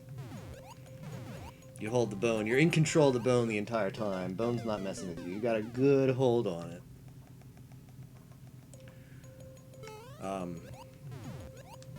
I don't try that much different kinds of food. I'm trying to try more stuff. I'm a bit of a picky eater as well. I'm just not, like, the thing is, the issue is, like, if you buy food, or even worse, if you go to somebody's, like, house, and they make you food, and you just don't like it, it's a really awkward position to be in. I mean, it's not good if you, like, spend money on food and you end up not liking it, then you're just you're still hungry and out the price. So it's just so much easier to just stick to stuff you know you like. I've been trying to try more stuff over the years. Still end up being a picky eater. Like, there's definitely things I like more than others.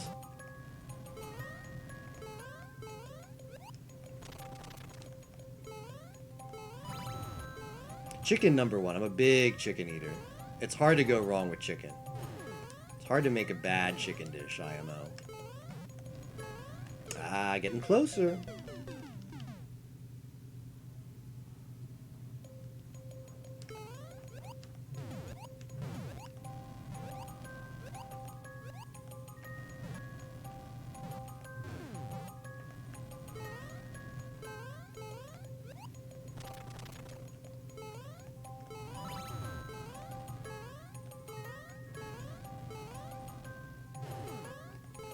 Ah, those jumps are a little bit tricky, because you gain the momentum of the POW when you're blasted off from it, so you've actually got to, like, cancel the momentum. You've got to, like, correct the momentum with your jump. It feels weird. Chicken can be dry, but most chicken is decent and healthier than a lot of meats. Yeah, that's true. It tends to be pretty healthy. It can be dry, definitely. And bland. Like, I think most people would call chicken, like, the blandest, one of the more bland kind of meats. Doesn't really have a really strong taste to it, much like a beef would. But I don't mind that at all.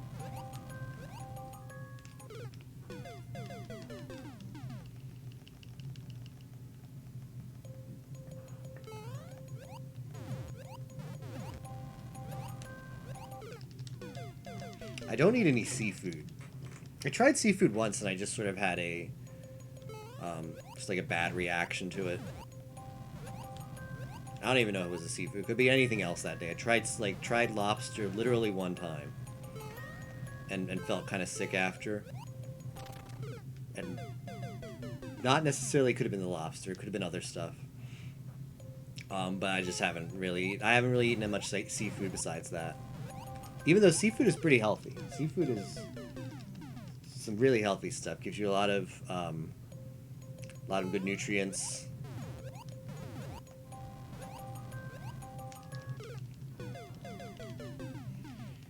Easy to flavor up. Barbecue chicken, teriyaki. Yeah, it like marinates well.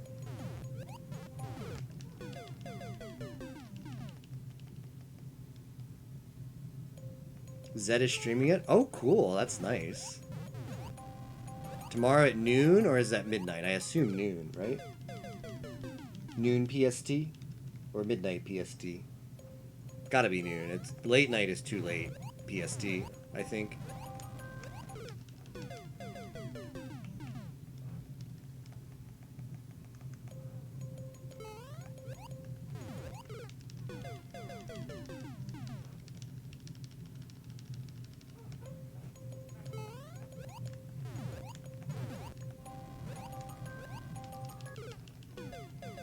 I want to see Romaine do this level just to see the master at work.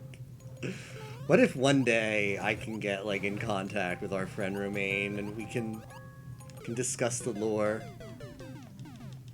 Maybe one day in Versus Co-op when that comes out, I'll send that friend request.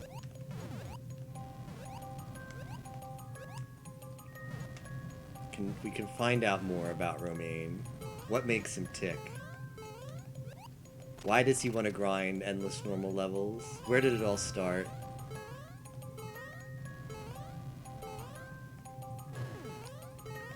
Ah, yeah. It's weird to connect that momentum. Romaine plays normal, so I don't know. Yeah. What if Romaine just doesn't feel challenged by any levels, so he's just like, alright, I'll do normal because they're the fastest. What if he's that good? Like, he could do this level in first try, but it's like, well, I could spend 90 seconds on this level, or I could just go in endless normal and beat one in 45 seconds.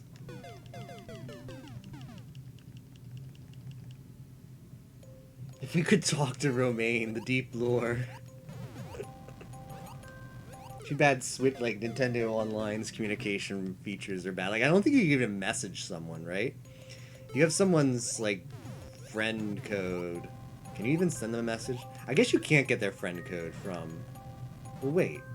I know Pi, like, bans people if they're, like, lag a lot in Versus, so you can definitely get some kind of connection to them in their Switch Online. I don't know if you can message them, though. Like, Romaine, please.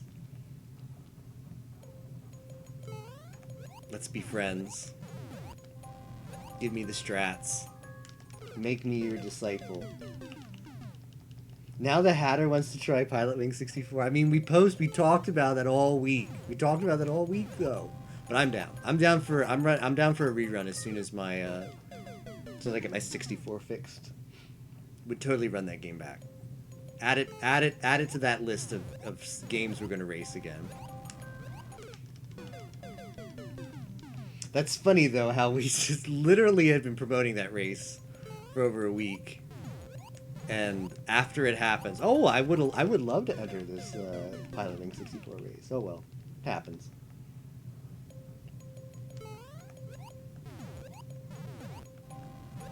It's possible people don't even look at that channel because they think it's Mafia links. It's very possible that channel is muted because of the Mafia spam, which is a shame. I feel like the Mafia spam, even if it's the stream night, should go in Mafia. Because we've tried to get people to unmute that channel a lot of times. It's even been renamed Community and Racing. But people aren't taking the bait. They're like, nah, that's the Mafia Ping channel. No thank you. Community games, Chibi. Talking about I Ate Your Pie's Discord, which is, it's got a lot of really nice people in it. really snug community. Always trying to get more people into speed gaming with us, but it seems like we've like hit critical mass there. Like there's a lot of people that I've met through the Pi community that are into speed games, and we've, you know, people like Spock right here, Muck, the list goes, Chibi, list goes on and on.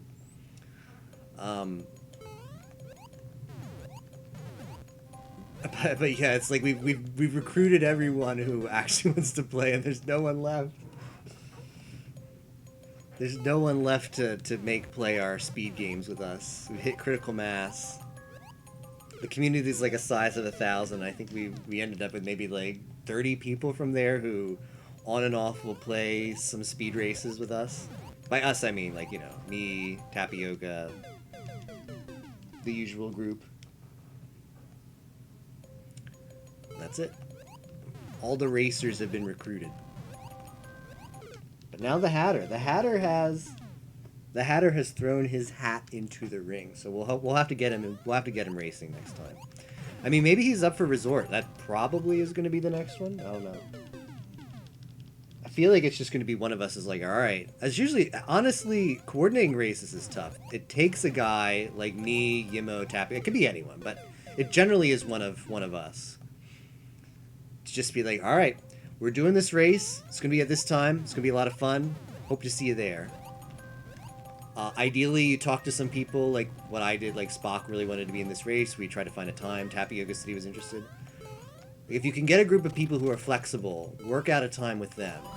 But as soon as you try to involve more than 4 people on a timetable, it gets pretty messy. So it takes somebody who just says, all right, here's the race. It's going to be a lot of fun. Anybody's welcome to join. Hope to see you there. And then if people can make it, great. If the time doesn't work out with them, hopefully the next time it will. Otherwise, you get into like race development hell where everyone's like, "I'd be nice to race this one. What time works?" And then a bunch of people say a bunch of times. Then it just dies because nobody grabs it by the horns and says, "This is what we're doing, and this is the time we're doing it." I tried to nap. He's been up for 24 hours, slept for the first half hour, and he still beat us. Spock's a gamer. Pilot Wings race was a lot of fun, Captain. Had a lot of fun. It was faster than the SNES version, even.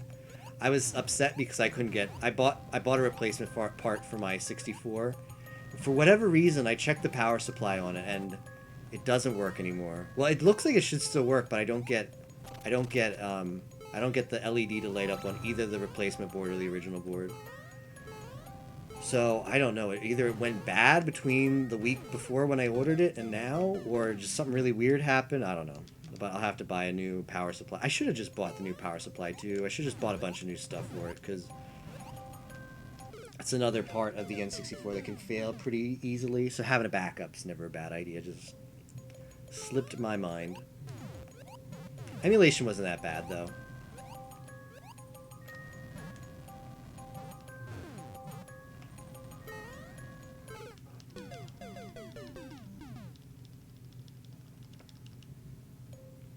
I've only seen that box of that game at a rental place.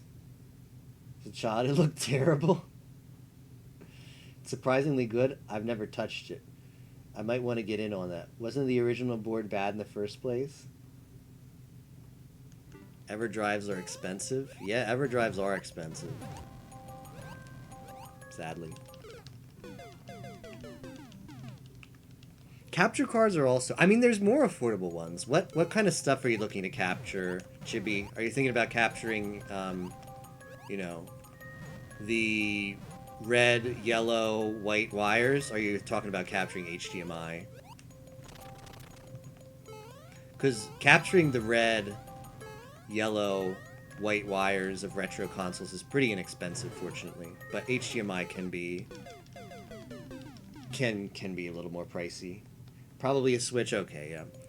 I bought my capture card on a deal for $100. It usually sells for $200. So I was like, sure, 50% off. I'll pick this up. Aside from one minor audio issue that I think I fixed and was fairly simple to fix when I took a chance on a suggestion on how to do it, I haven't had any issues. I've been happy with it. I know a lot of people use Elgato. I feel like that's going to be more expensive, but they do go on sale. Like I said, I got mine for half off, $100. So if Black Friday isn't that far away, they could go up then or sooner. You never know. Just keep an eye out.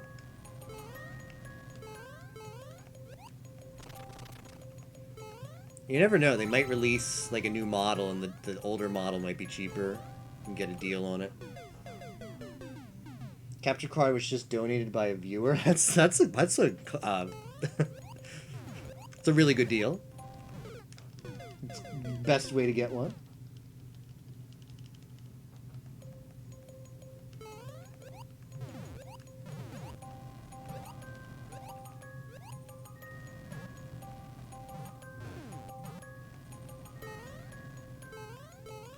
Oh. For like $70, not necessarily a installable card. I got Elgato. I have like everybody, like Elgato is probably really solid. Like I can't speak for it myself because I don't own it, but people constantly recommend it. Australia prices. Ugh.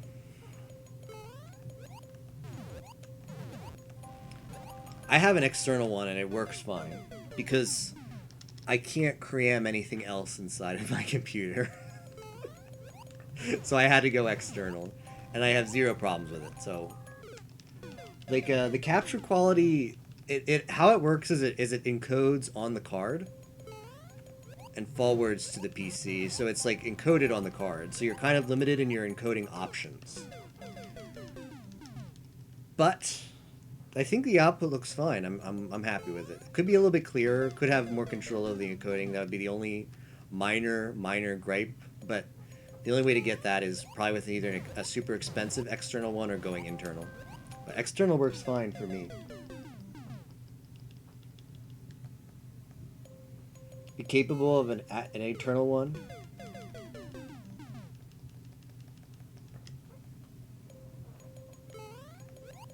Yeah, drivers and stuff for internal can be more of a nightmare than external. External, I think I just installed...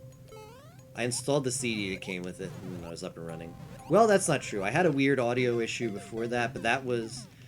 I have an HDMI switch, and I tried to connect the output of the switch, the HDMI switch, to the capture card, and that was... that just didn't work. It mangled the audio somewhere in between.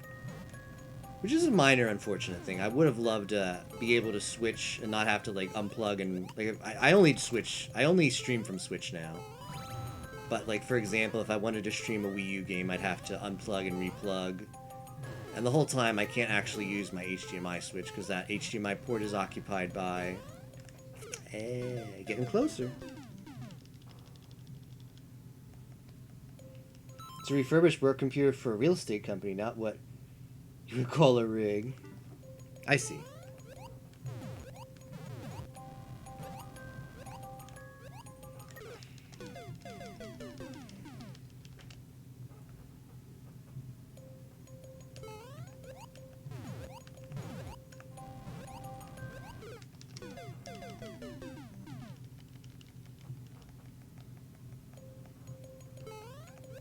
Not a fan for rolling for stats. Is that something that happens sometimes in D&D? On character creation, do you roll for stats? Your starting stats? And are they, like, pretty fixed?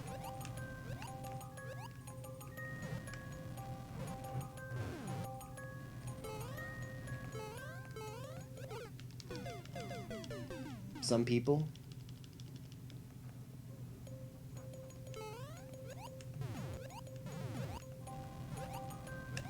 Quite the lottery then. That one roll right at the start is going to influence a lot of rolls further on.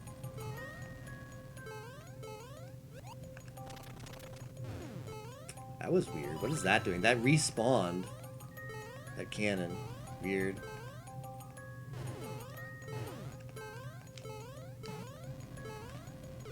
Ah, close. Close, close, close. Not sure what I was doing at that part. You can re-roll until you're not completely worthless, but usually you end up with Arnold Schwarzenegger who has the brain of a mold fungus.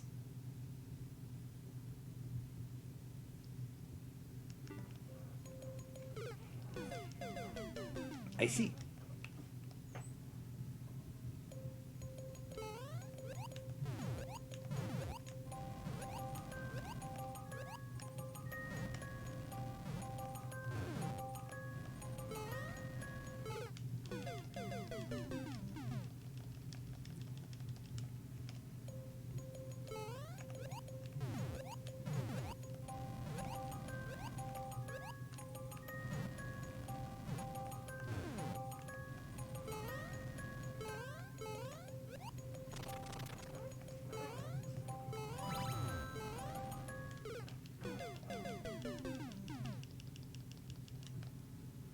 Back in the old days, standard way to generate is roll 4d6, drop the lowest. In theory, you could get anything from 3 to 18, but you're likely to get a mix. Okay.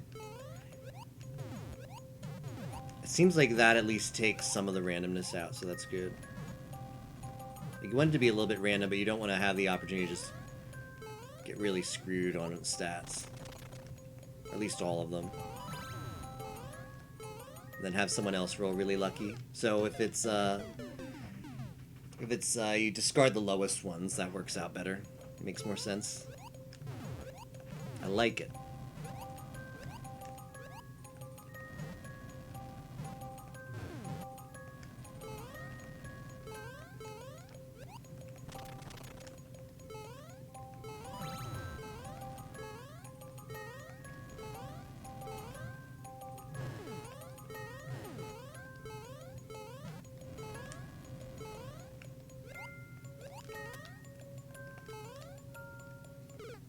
Close! So close!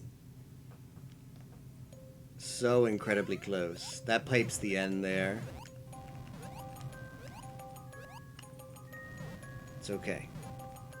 We can get back there. No problem. I did it once, I'll do it again.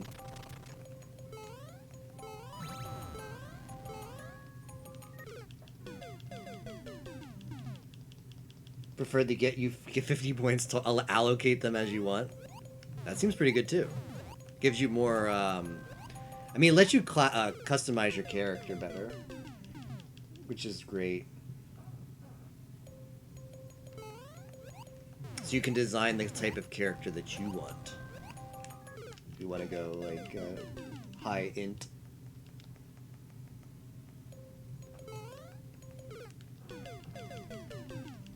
Really lopsided characters still. Oh, okay.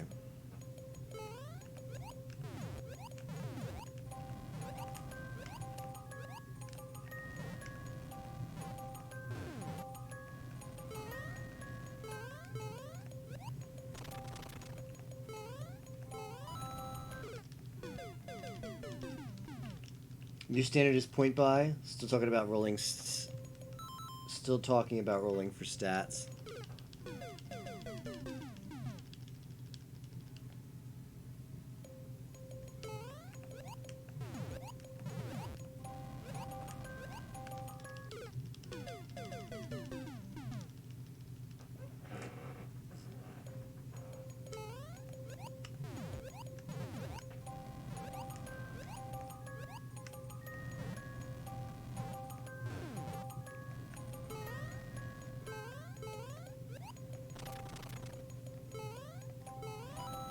Oh no.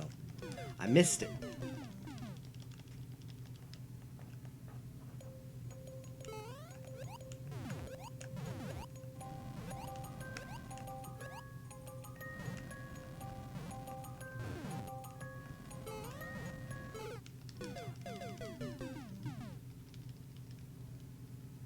As much as you want to have high charisma, you don't feel like it makes sense.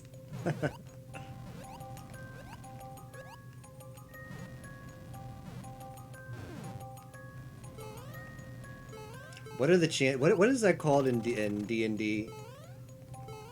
Hobo. What is that expression? When people just want to run around and kill people for money. What is that?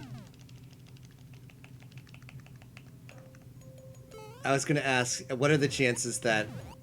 What are the chances that... What is it? Hobo murderers? I forget. Murder hobo, that's it. Yeah, what are the chances that the D&D is gonna start off with murder hobos? Which is just an expression I love. And the idea of, like, when... I don't know, like, is there a lot of, like, newer people, D&D people, joining this?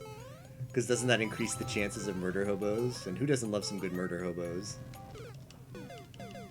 ESA leaked the emails, full names, and home addresses of all 2,000 journalists who attended ESA. Uh-oh. That really sucks. Marketing tracking 2019 garbage. Bruh moment.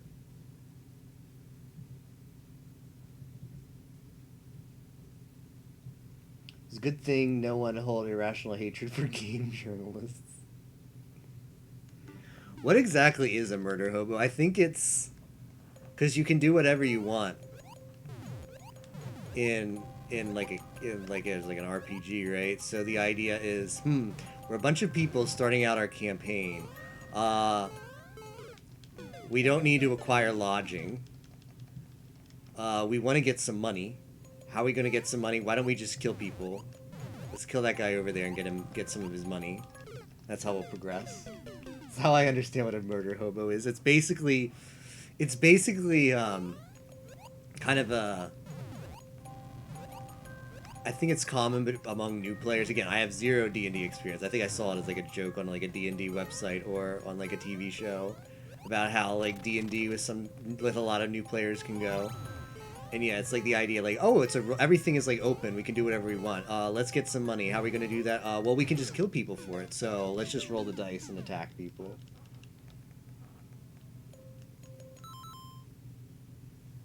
Jim Sterling, for the fact he didn't attend right now.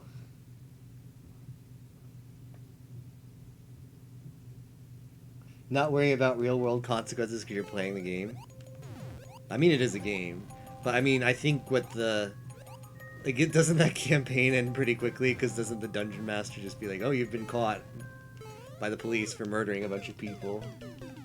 You always wanted to play D&D as a character as an adventurer, doesn't really understand what's going on. He thought he was at a job interview and suddenly there's this dragon. Now that would be interesting. That would be unique.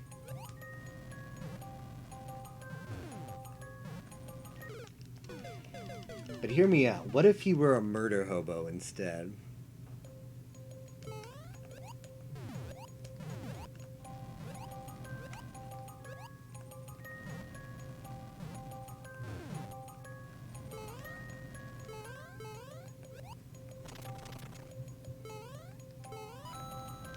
I need to just run a little bit farther.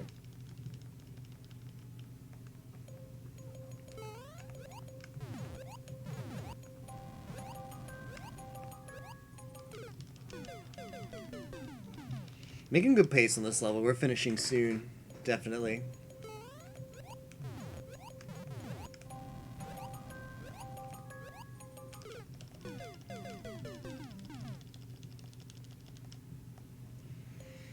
Spock has wisdom proficiency too. Wow, he's a statted character.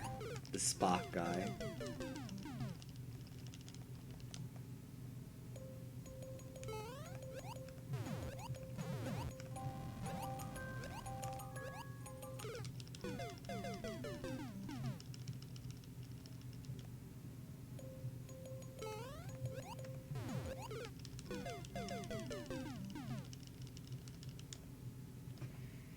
This Spock character, though, does he have a gold pilot's license from the Al, whatever Al's last name was? Which apparently qualifies you to pilot military helicopters. Well, it doesn't qualify you, but it's good enough. You know you don't? Damn. Oh, right, he actually doesn't. I forgot. I forgot the ending of that race. He actually does not. He's not even qualified. He's not even semi-qualified to guide that chopper. Slim sad, yep.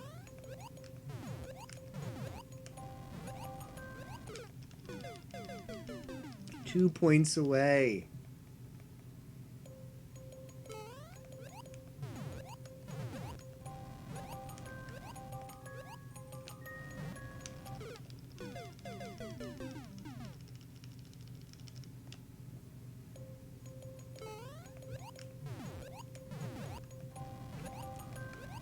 It's okay. Tapioca doesn't have that license either. Although he was thinking about that game. He says he's going to play it on his own. Nah, we got to get him to race it. It's not nearly as fun as 64, but I'd be down for the run back of that, too.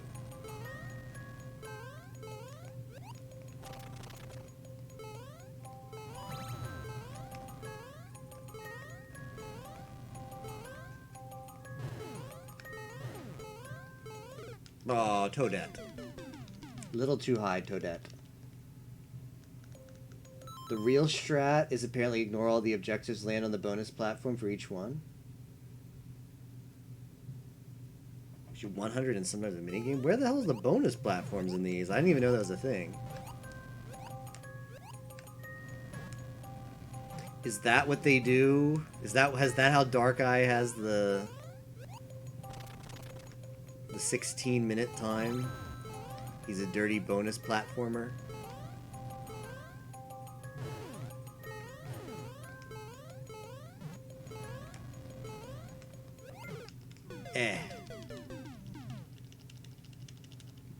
Anime thinking.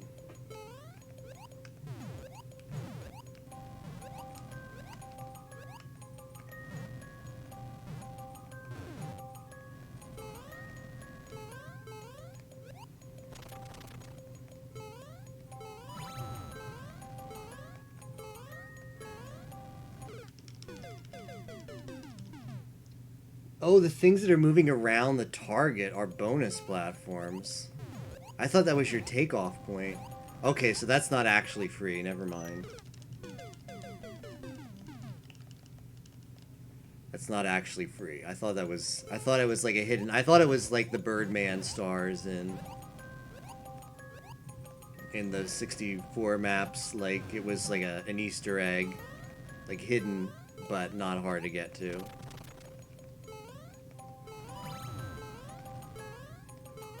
Okay, Spock. Have you ever played a game called San Francisco Rush for the N64?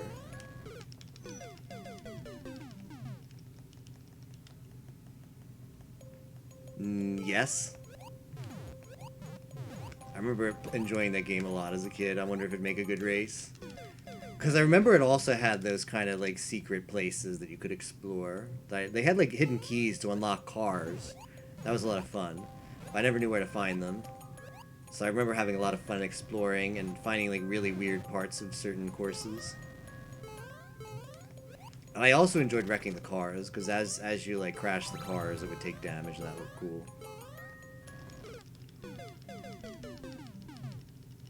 Rented the game several times. It could also be on our N64 list of games in the future.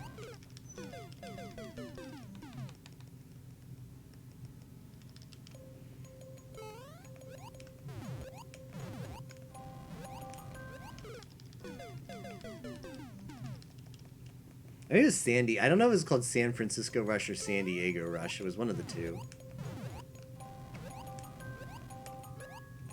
Racing game.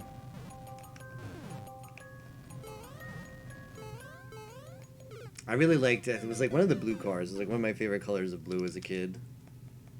I think I also liked the taxi, because the taxi wasn't unlockable. It was a car you could unlock if doing some weird objective, and it was also good. It had good stats.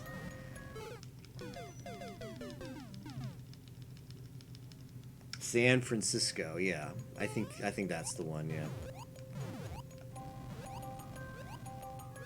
I also had the steering wheel and gas pedal controller for that game.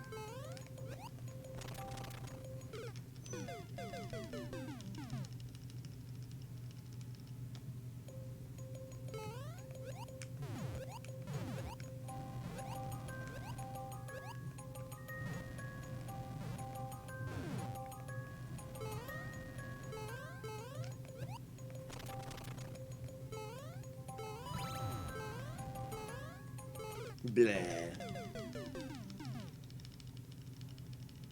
Fun mode, you could drive around on some polygon-free roaming thing. I remember the midway levels. I think I kind of remember that level you're talking about, too. Only used it for Mario Kart. I only remember using it for that game, and I didn't even enjoy it that much. But yeah, my dad got it for me, too, because he's like, oh, this is super cool. And it looks like it would be super cool, but if you grew up with the controller, it's like, what? It was like Nintendo's first incarnation of motion controls. Hey, Kate Sith, thank you for gifting the sub. I appreciate it. I didn't catch who that went to, but I will see in a second. To the community. To Micah-chan! Alright, have at it, guys. Micah can now spam SG4EIC and Megu Blind. Thanks, Kate Sith. I appreciate the gift sub. Enjoy your sub as well.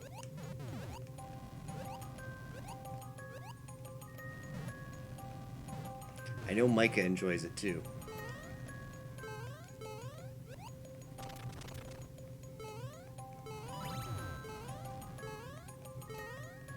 She wanted those emotes of her own face. Imagine Micah not being able to post her own emotes. Ah, okay, we're getting closer. Hey, Nero.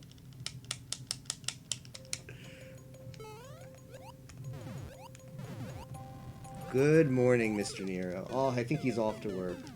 Nero weekend is over. It was fun while it lasted. I have a feeling he played a lot of Final Fantasy XIV.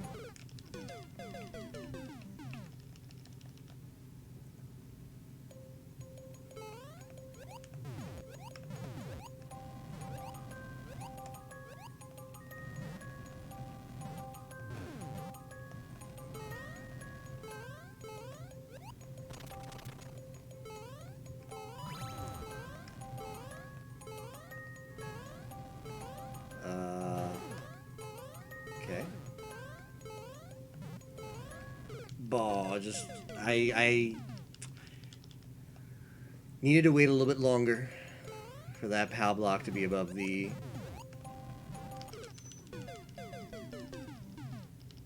We're gonna have another 38-hour stream on just this level. I mean, exclamation mark 24 in chat for the full explanation.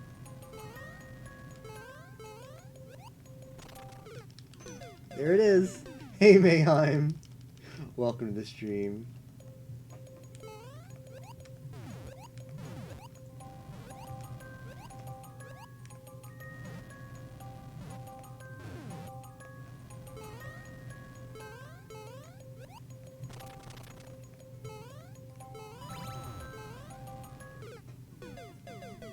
Set subbed. Oh, I'm subbed.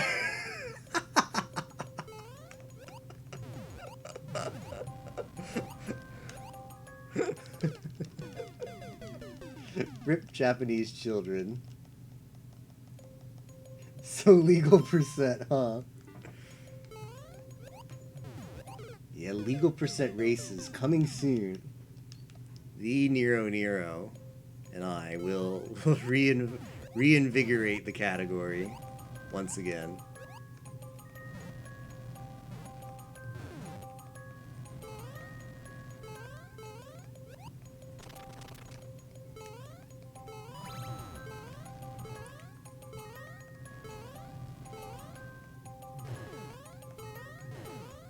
Oh, close. Capiche? That one backfired a smidge? Nah.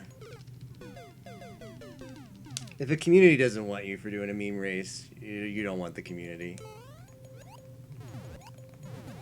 I don't have any problem with the community. It's just the bid decision. The community's fine.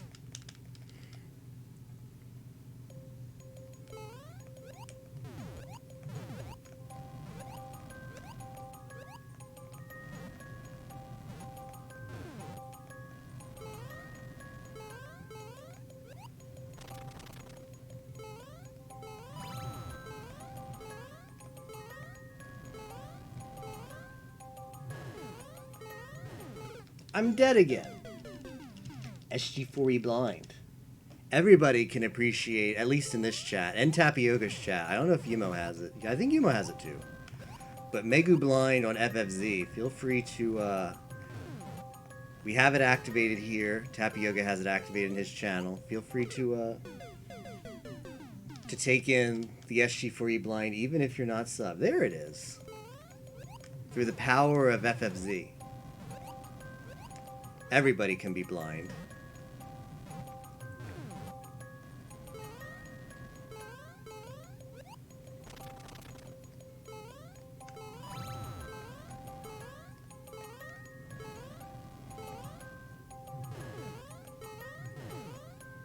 Okay. Okay, just be not dumb. Just be not dumb. I was dumb.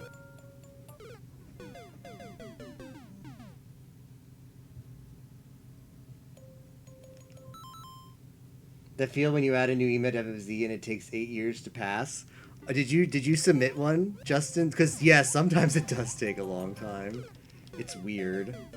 Sometimes they approve them pretty quickly, and then sometimes... Yeah, cool helper block at the end.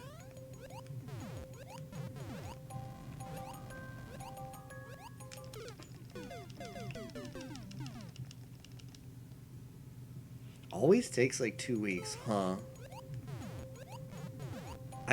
That's a bit on the long side, but it's probably coming soon. It seems like they're active and inactive at different points.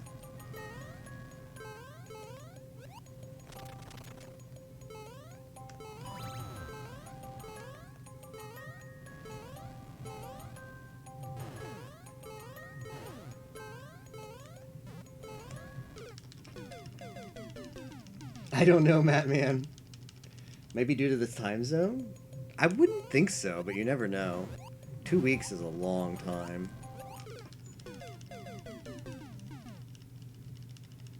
Oh, I'm blind.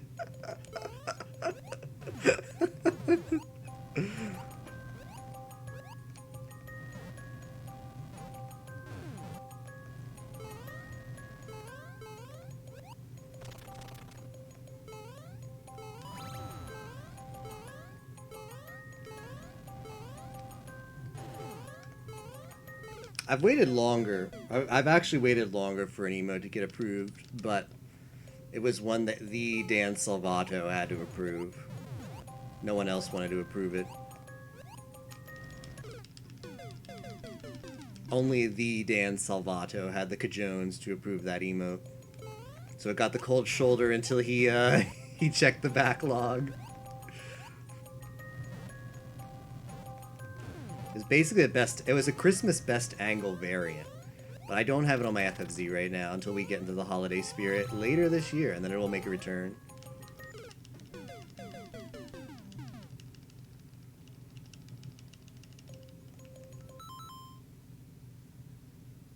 What about Q? Are they busy?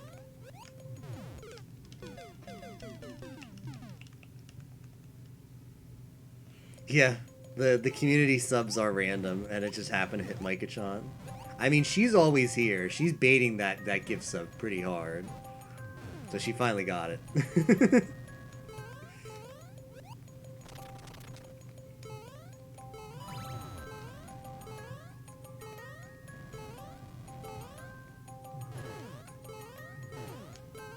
Okay.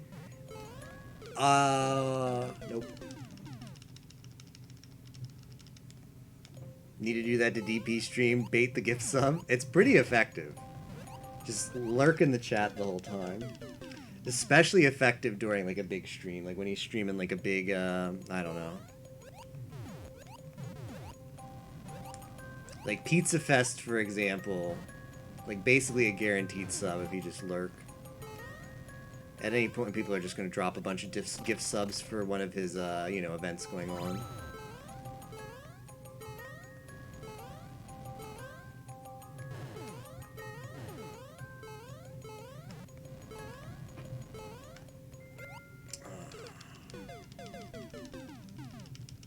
You need to just don't die. It's that simple. You're right, Matt, man.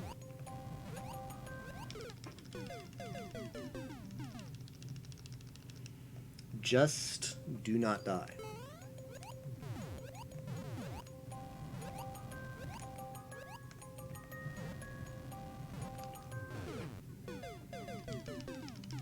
Another pro tip, look where you want to go. Oh, I see. So you're saying I should be SG4EIC and not SG4E blind. Is that correct? Do I have the download on the strat? Oh, I see. Press jump at the right time for super jump. You know, I could imagine Luigi giving me all of these tips right after the, hey bro, do you need parts to finish the story level? Just in line with the, by the way, if endless is too hard for you, you can press the minus button to skip. Yeah, maybe I need some extra parts, Luigi.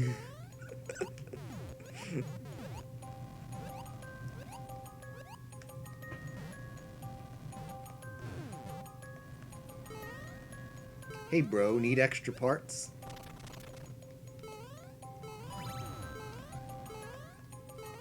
I think I'm 70% finished with the story mode.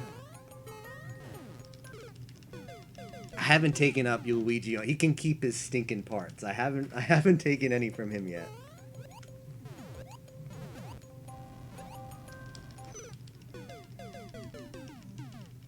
The guy that got 100 clears in Super Expert? No. Who was that?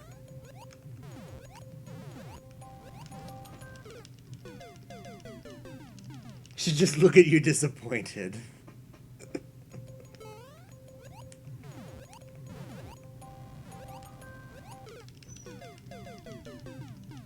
He got the shirt for a 100 win streak in Super Expert.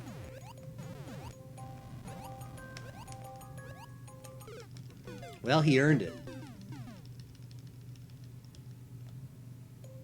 He earned that shirt, because that's tough. It's a lot of bad levels in Super Expert. Super Expert isn't all about just being challenging. There's plenty of troll levels in there. And sometimes those levels don't like to make it evident that they're stupid at the start, so you might invest a life into it before you have to realize it's when you should skip. With some edamame on it. Sounds tasty.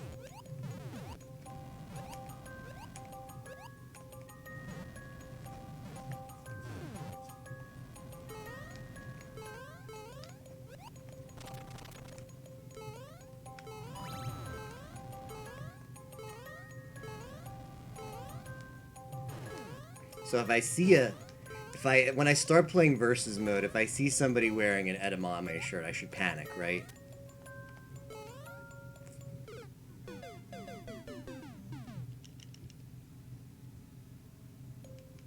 I wish the Luigi autocomplete shows the original level designer's initial completion of the level. He got beaned. How many he skipped? Even people who like Super Expert usually don't play Super Expert because it's non-stop garbage. I've seen some people stream it, yeah, and there's looks like to be a lot of bad levels. The reaction of the first person in the world to unlock a costume.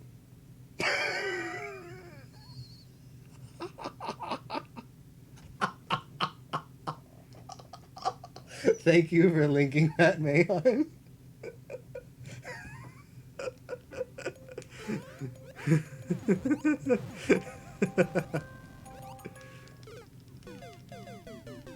Yeah, you've got to skip. There's no way that was skipless, but that doesn't make it any less of an achievement either.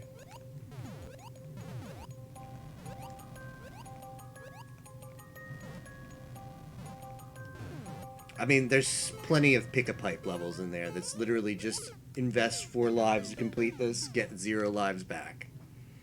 And you only have 30 lives, so if you take that level, that's a bad investment.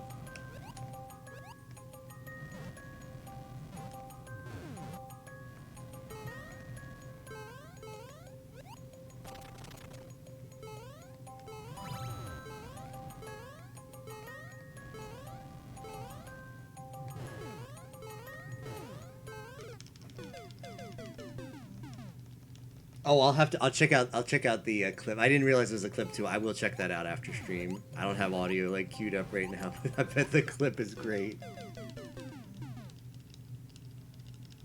They couldn't make it good, so a lot of people want to get it. Yeah. Yeah. People be like, why did you lock the best costume behind the most difficult category?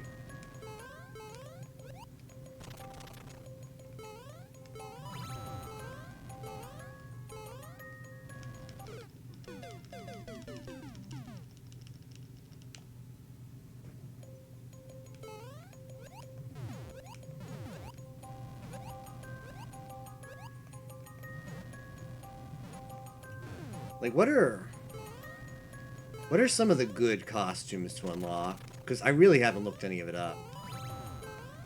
I know more. I've heard about where you unlock certain costumes. Like, obviously, it's 100 clears on endless, easy, normal, expert, and super expert. That's obviously one. And then there's versus mode there's ranks in versus mode. I don't know, but I haven't actually heard like what are the costumes that are actually worth unlocking because they look cute or they're cool. I don't know, like the Yoshi suit is whatever. The one where you're just like inside a piranha plant is like dumb. Talking about the cute costumes. How do I get those? Where are they?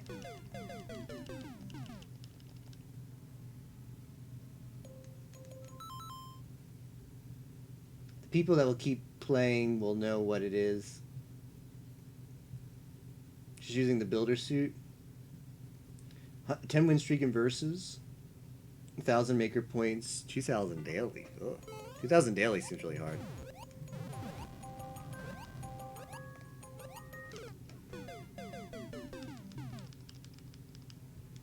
Then the amiibo skins for actual levels. Agreed. Give me the cute amiibos. The mushroom that activates them. Those were good. It'd be so much easier to make my anime themed lore levels if I had some kind of anime girl costume to activate. Stop caring as soon as you saw what they were.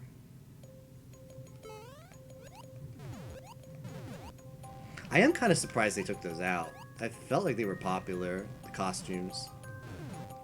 I guess, but you're probably right. It is, the Mii is the version of those. The Mii unlocks, the Mii costumes are the mushroom costumes in this game. That's like the Mario Maker 2.0 version.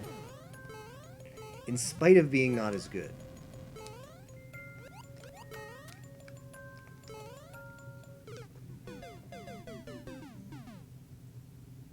Yeah, it did only work in the SMB style. I think you're right.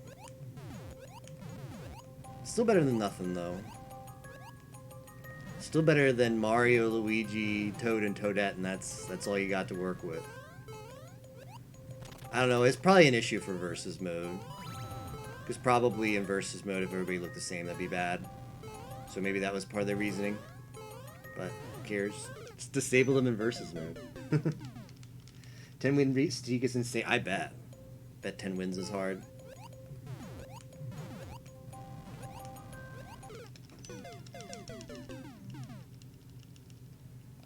Gotta do it in the plebs.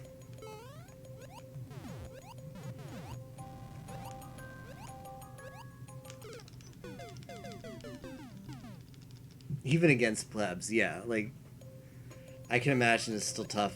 Could probably go 8 wins. Like, it just takes one half decent pleb and one bad level to screw you out of that 10th win and end that streak.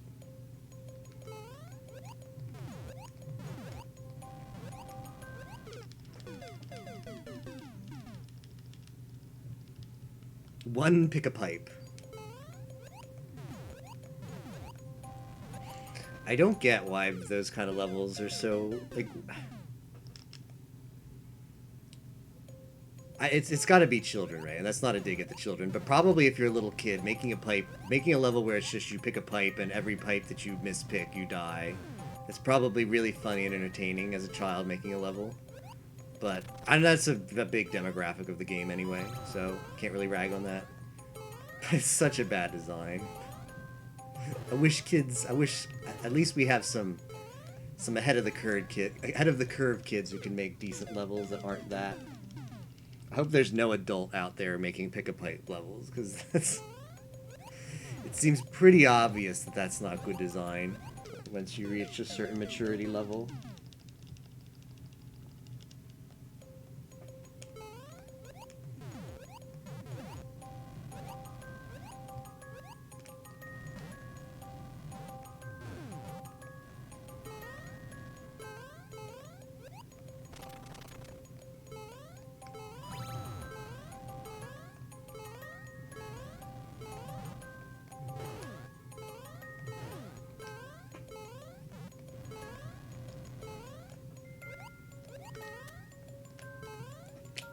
Too early.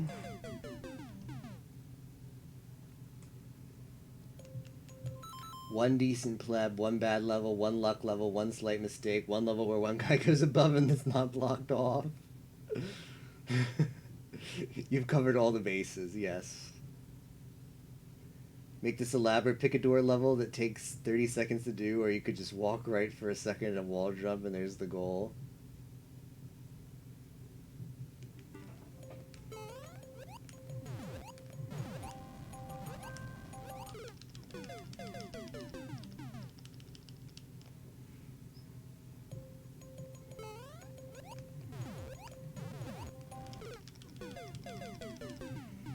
The funny thing is I have no idea how I do these shell jumps. I actually have to like zone out for a bit while I'm doing them and not concentrate, and that's the only way I do it.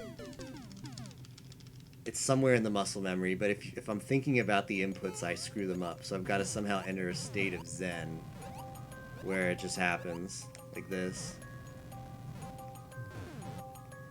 Where my fingers move on their own.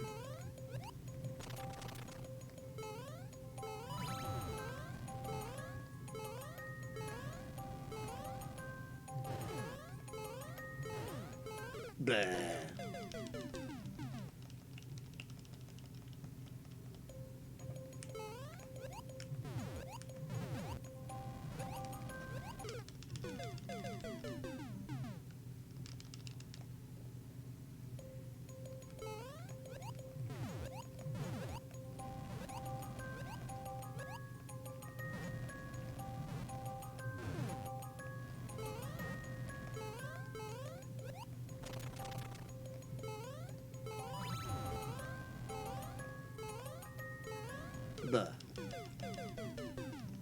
Too much pizza to regret light choices, but not enough to really be upset you did. I mean, it was a pepperoni lover's pizza. You made no bad decisions. So have no regrets.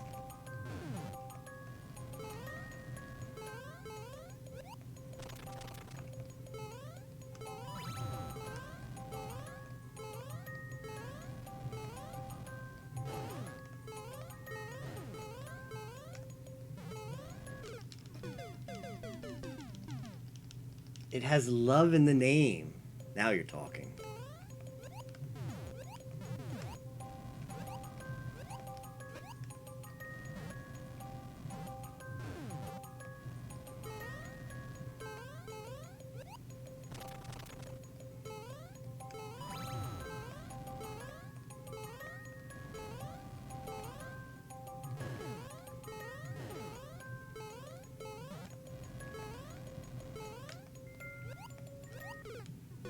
Fell down too quickly. For 13 hours, please stand up and exit course for a bit, but then I'll lose the checkpoint.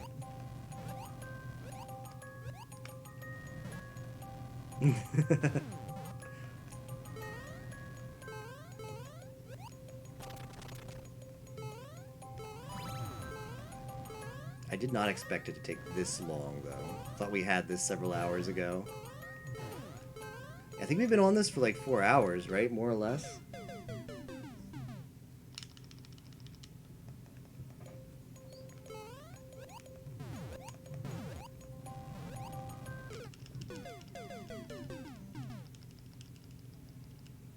Ground pound, they'll never suspect it. Now we're thinking.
Oh, you gotta go fast, but not too fast, so you don't get too much ahead of that POW.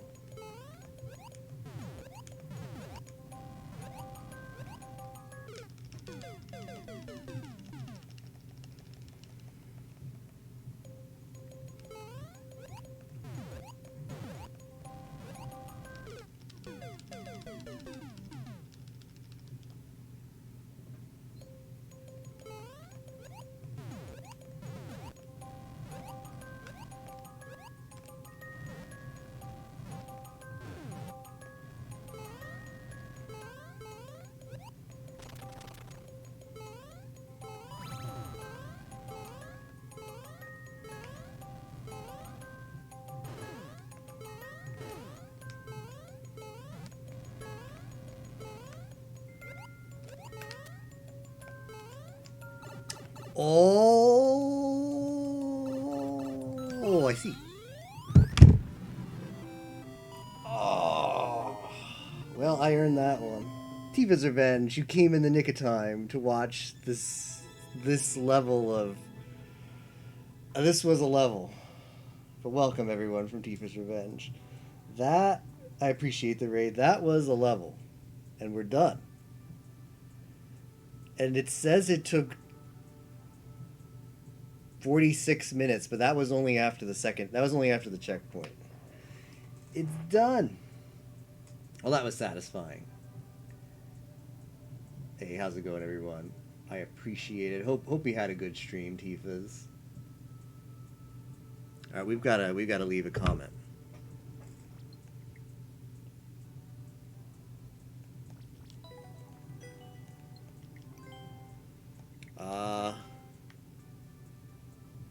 Can I? Is there any way I can draw an OIC emote? There's no way. My artistic skills are very, very poor. You got yet another one coming too? What's this? Oh, the Rydia emotes? Ooh, nice. Yeah, the emote's cool. It's very cute. I like it. It's the raid emote. It says raid. It's perfect. SG4E art time. Yes, time to channel my inner Picasso. Okay, so first, we've got to come up with the hair, the head. So Micah has a little bit of a hat on, so we want to respect the hat. That's not the size of a human head. It's more of just like she's got just a little bit of this, and then the sides are just her hair.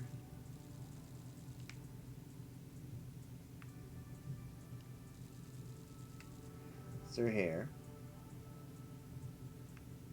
and then this is the hat. I don't know how we're gonna draw the hat.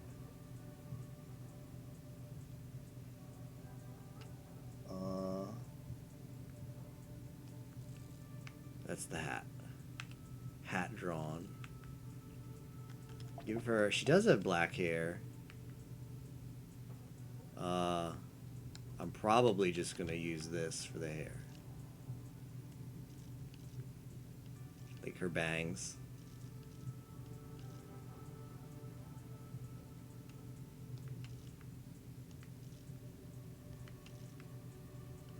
I mean, this is a difficult level. It's a level by Barb. It's going to be one that he's a popular level creator. The bangs are not quite going how I want them to. It's a popular level creator, so a lot of streamers are going to be playing this level, and then they're going to get to the comments on the end, and then SG4EIC is going to pop up. This is streaming monumental right here. This is the most viral form of marketing you could possibly imagine. People are going to say, "Oh, look at that cute emote." Okay, so she has purple eyes.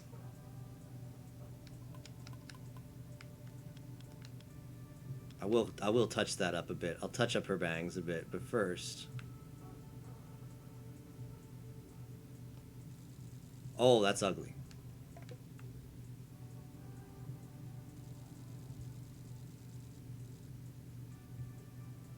How do people draw a circle with with the control stick.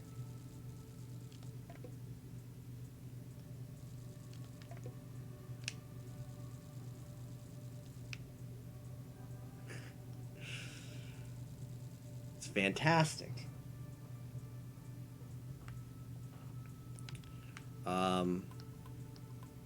I mean, it's coming together, right? And she's the pupils are a little bit off to the side, so let's fill these eyes in. Oh, wrong color. Yeah, I'm sure everybody. I hope you're enjoying all of the artistic value here. It's beautiful, isn't it?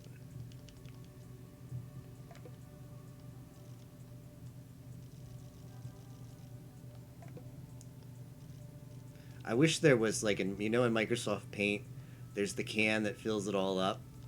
I wish there was that. Switch Pro controller is it has its limitations for drawing.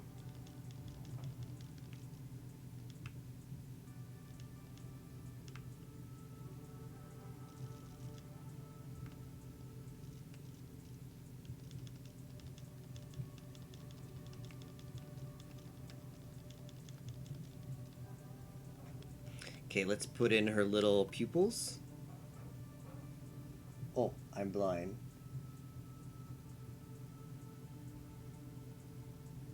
So she's looking off to the side like this, right? It's a little bit up. It's like right here.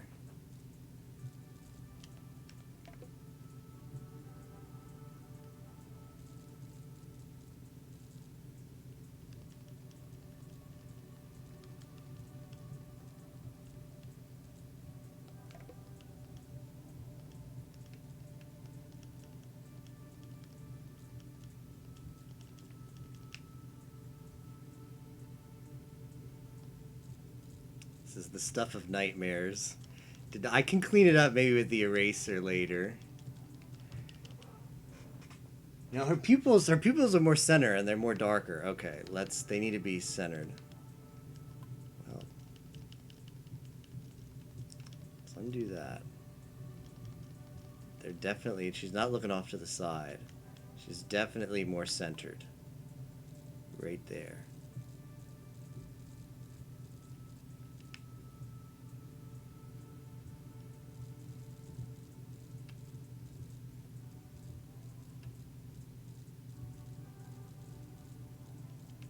Cool. Okay, we need to give her the little cheeks. We probably want to give her eyebrows. Can make those brown.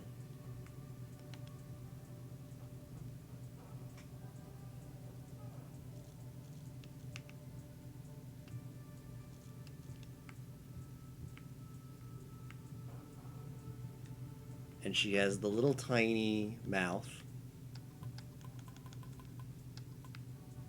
It's like a little triangle right here.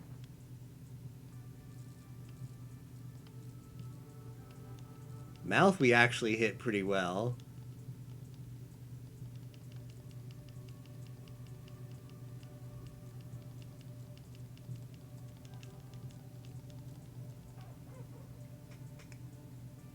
Give her a tiny little nose.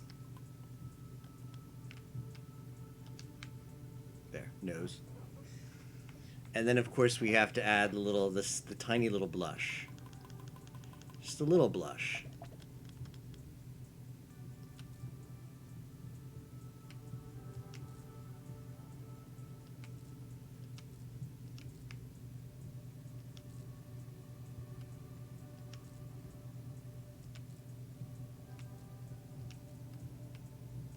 Okay, how can we clean this up with the eraser now? Probably zoom in. Does not look like Micah, does it? Excellent. Thank you. Oh. Why does the hair have to be... The hair has to be fixed a bit. Hair needs a tiny bit of fixing.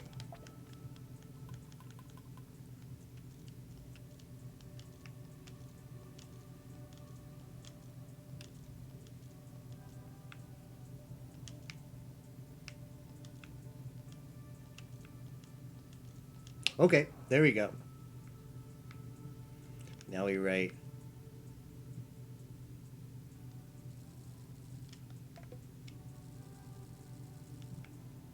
Oh.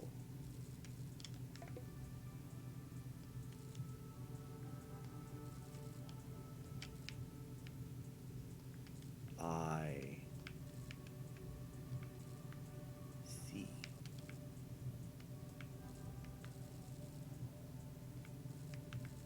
There we go. Post it. Zoom in. I know I could zoom in, but it's not going to look any better.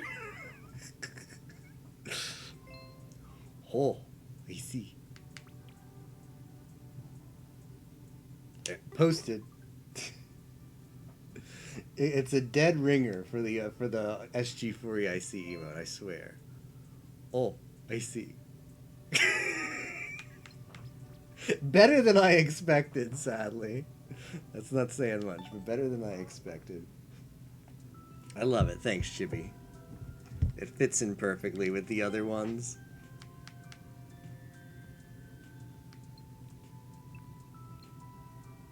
Come on, load. Fresh from the... See, now he actually draws the easy frog pretty well. I wish I could draw with that level of talent, but I can't. Oh, I see.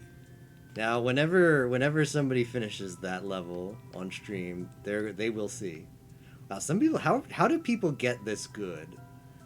Drawing with the controller. Maybe they use the gamepad or draw right directly on the thing with the stylus. Even that's hard. Like, look at that. Like, look at this. That's pretty good. Anyways, yeah, that was the only level I was gonna play today. It took like 4 hours. The clear rate is what? 151. I was the 151st clear out of over 118,000 attempts. So nice. That's like Mew. I was Mew. Alright, who is streaming right now? Who are we going to check out for a bit? Thanks again to everybody who came out. Thanks for the raid. Tifa and Captain. Appreciate it. Did I catch everyone? I think that was everyone. With the controller, you can also do stuff like checkerboard shading. Really? People are just too good. People are just too good at this game.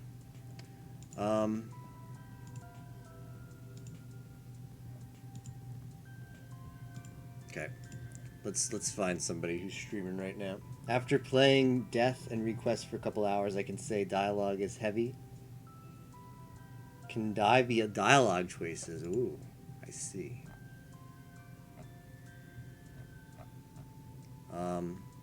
Oh, let's raid Taker. Let us raid Taker. He just got back from ESA.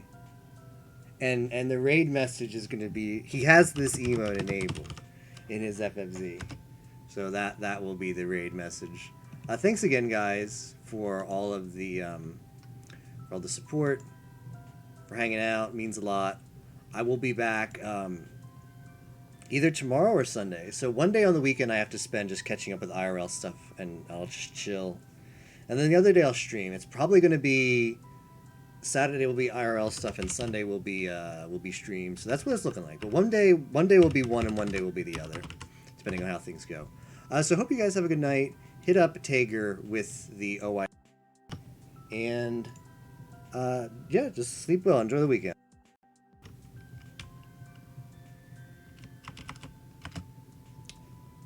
Let's see. /raid.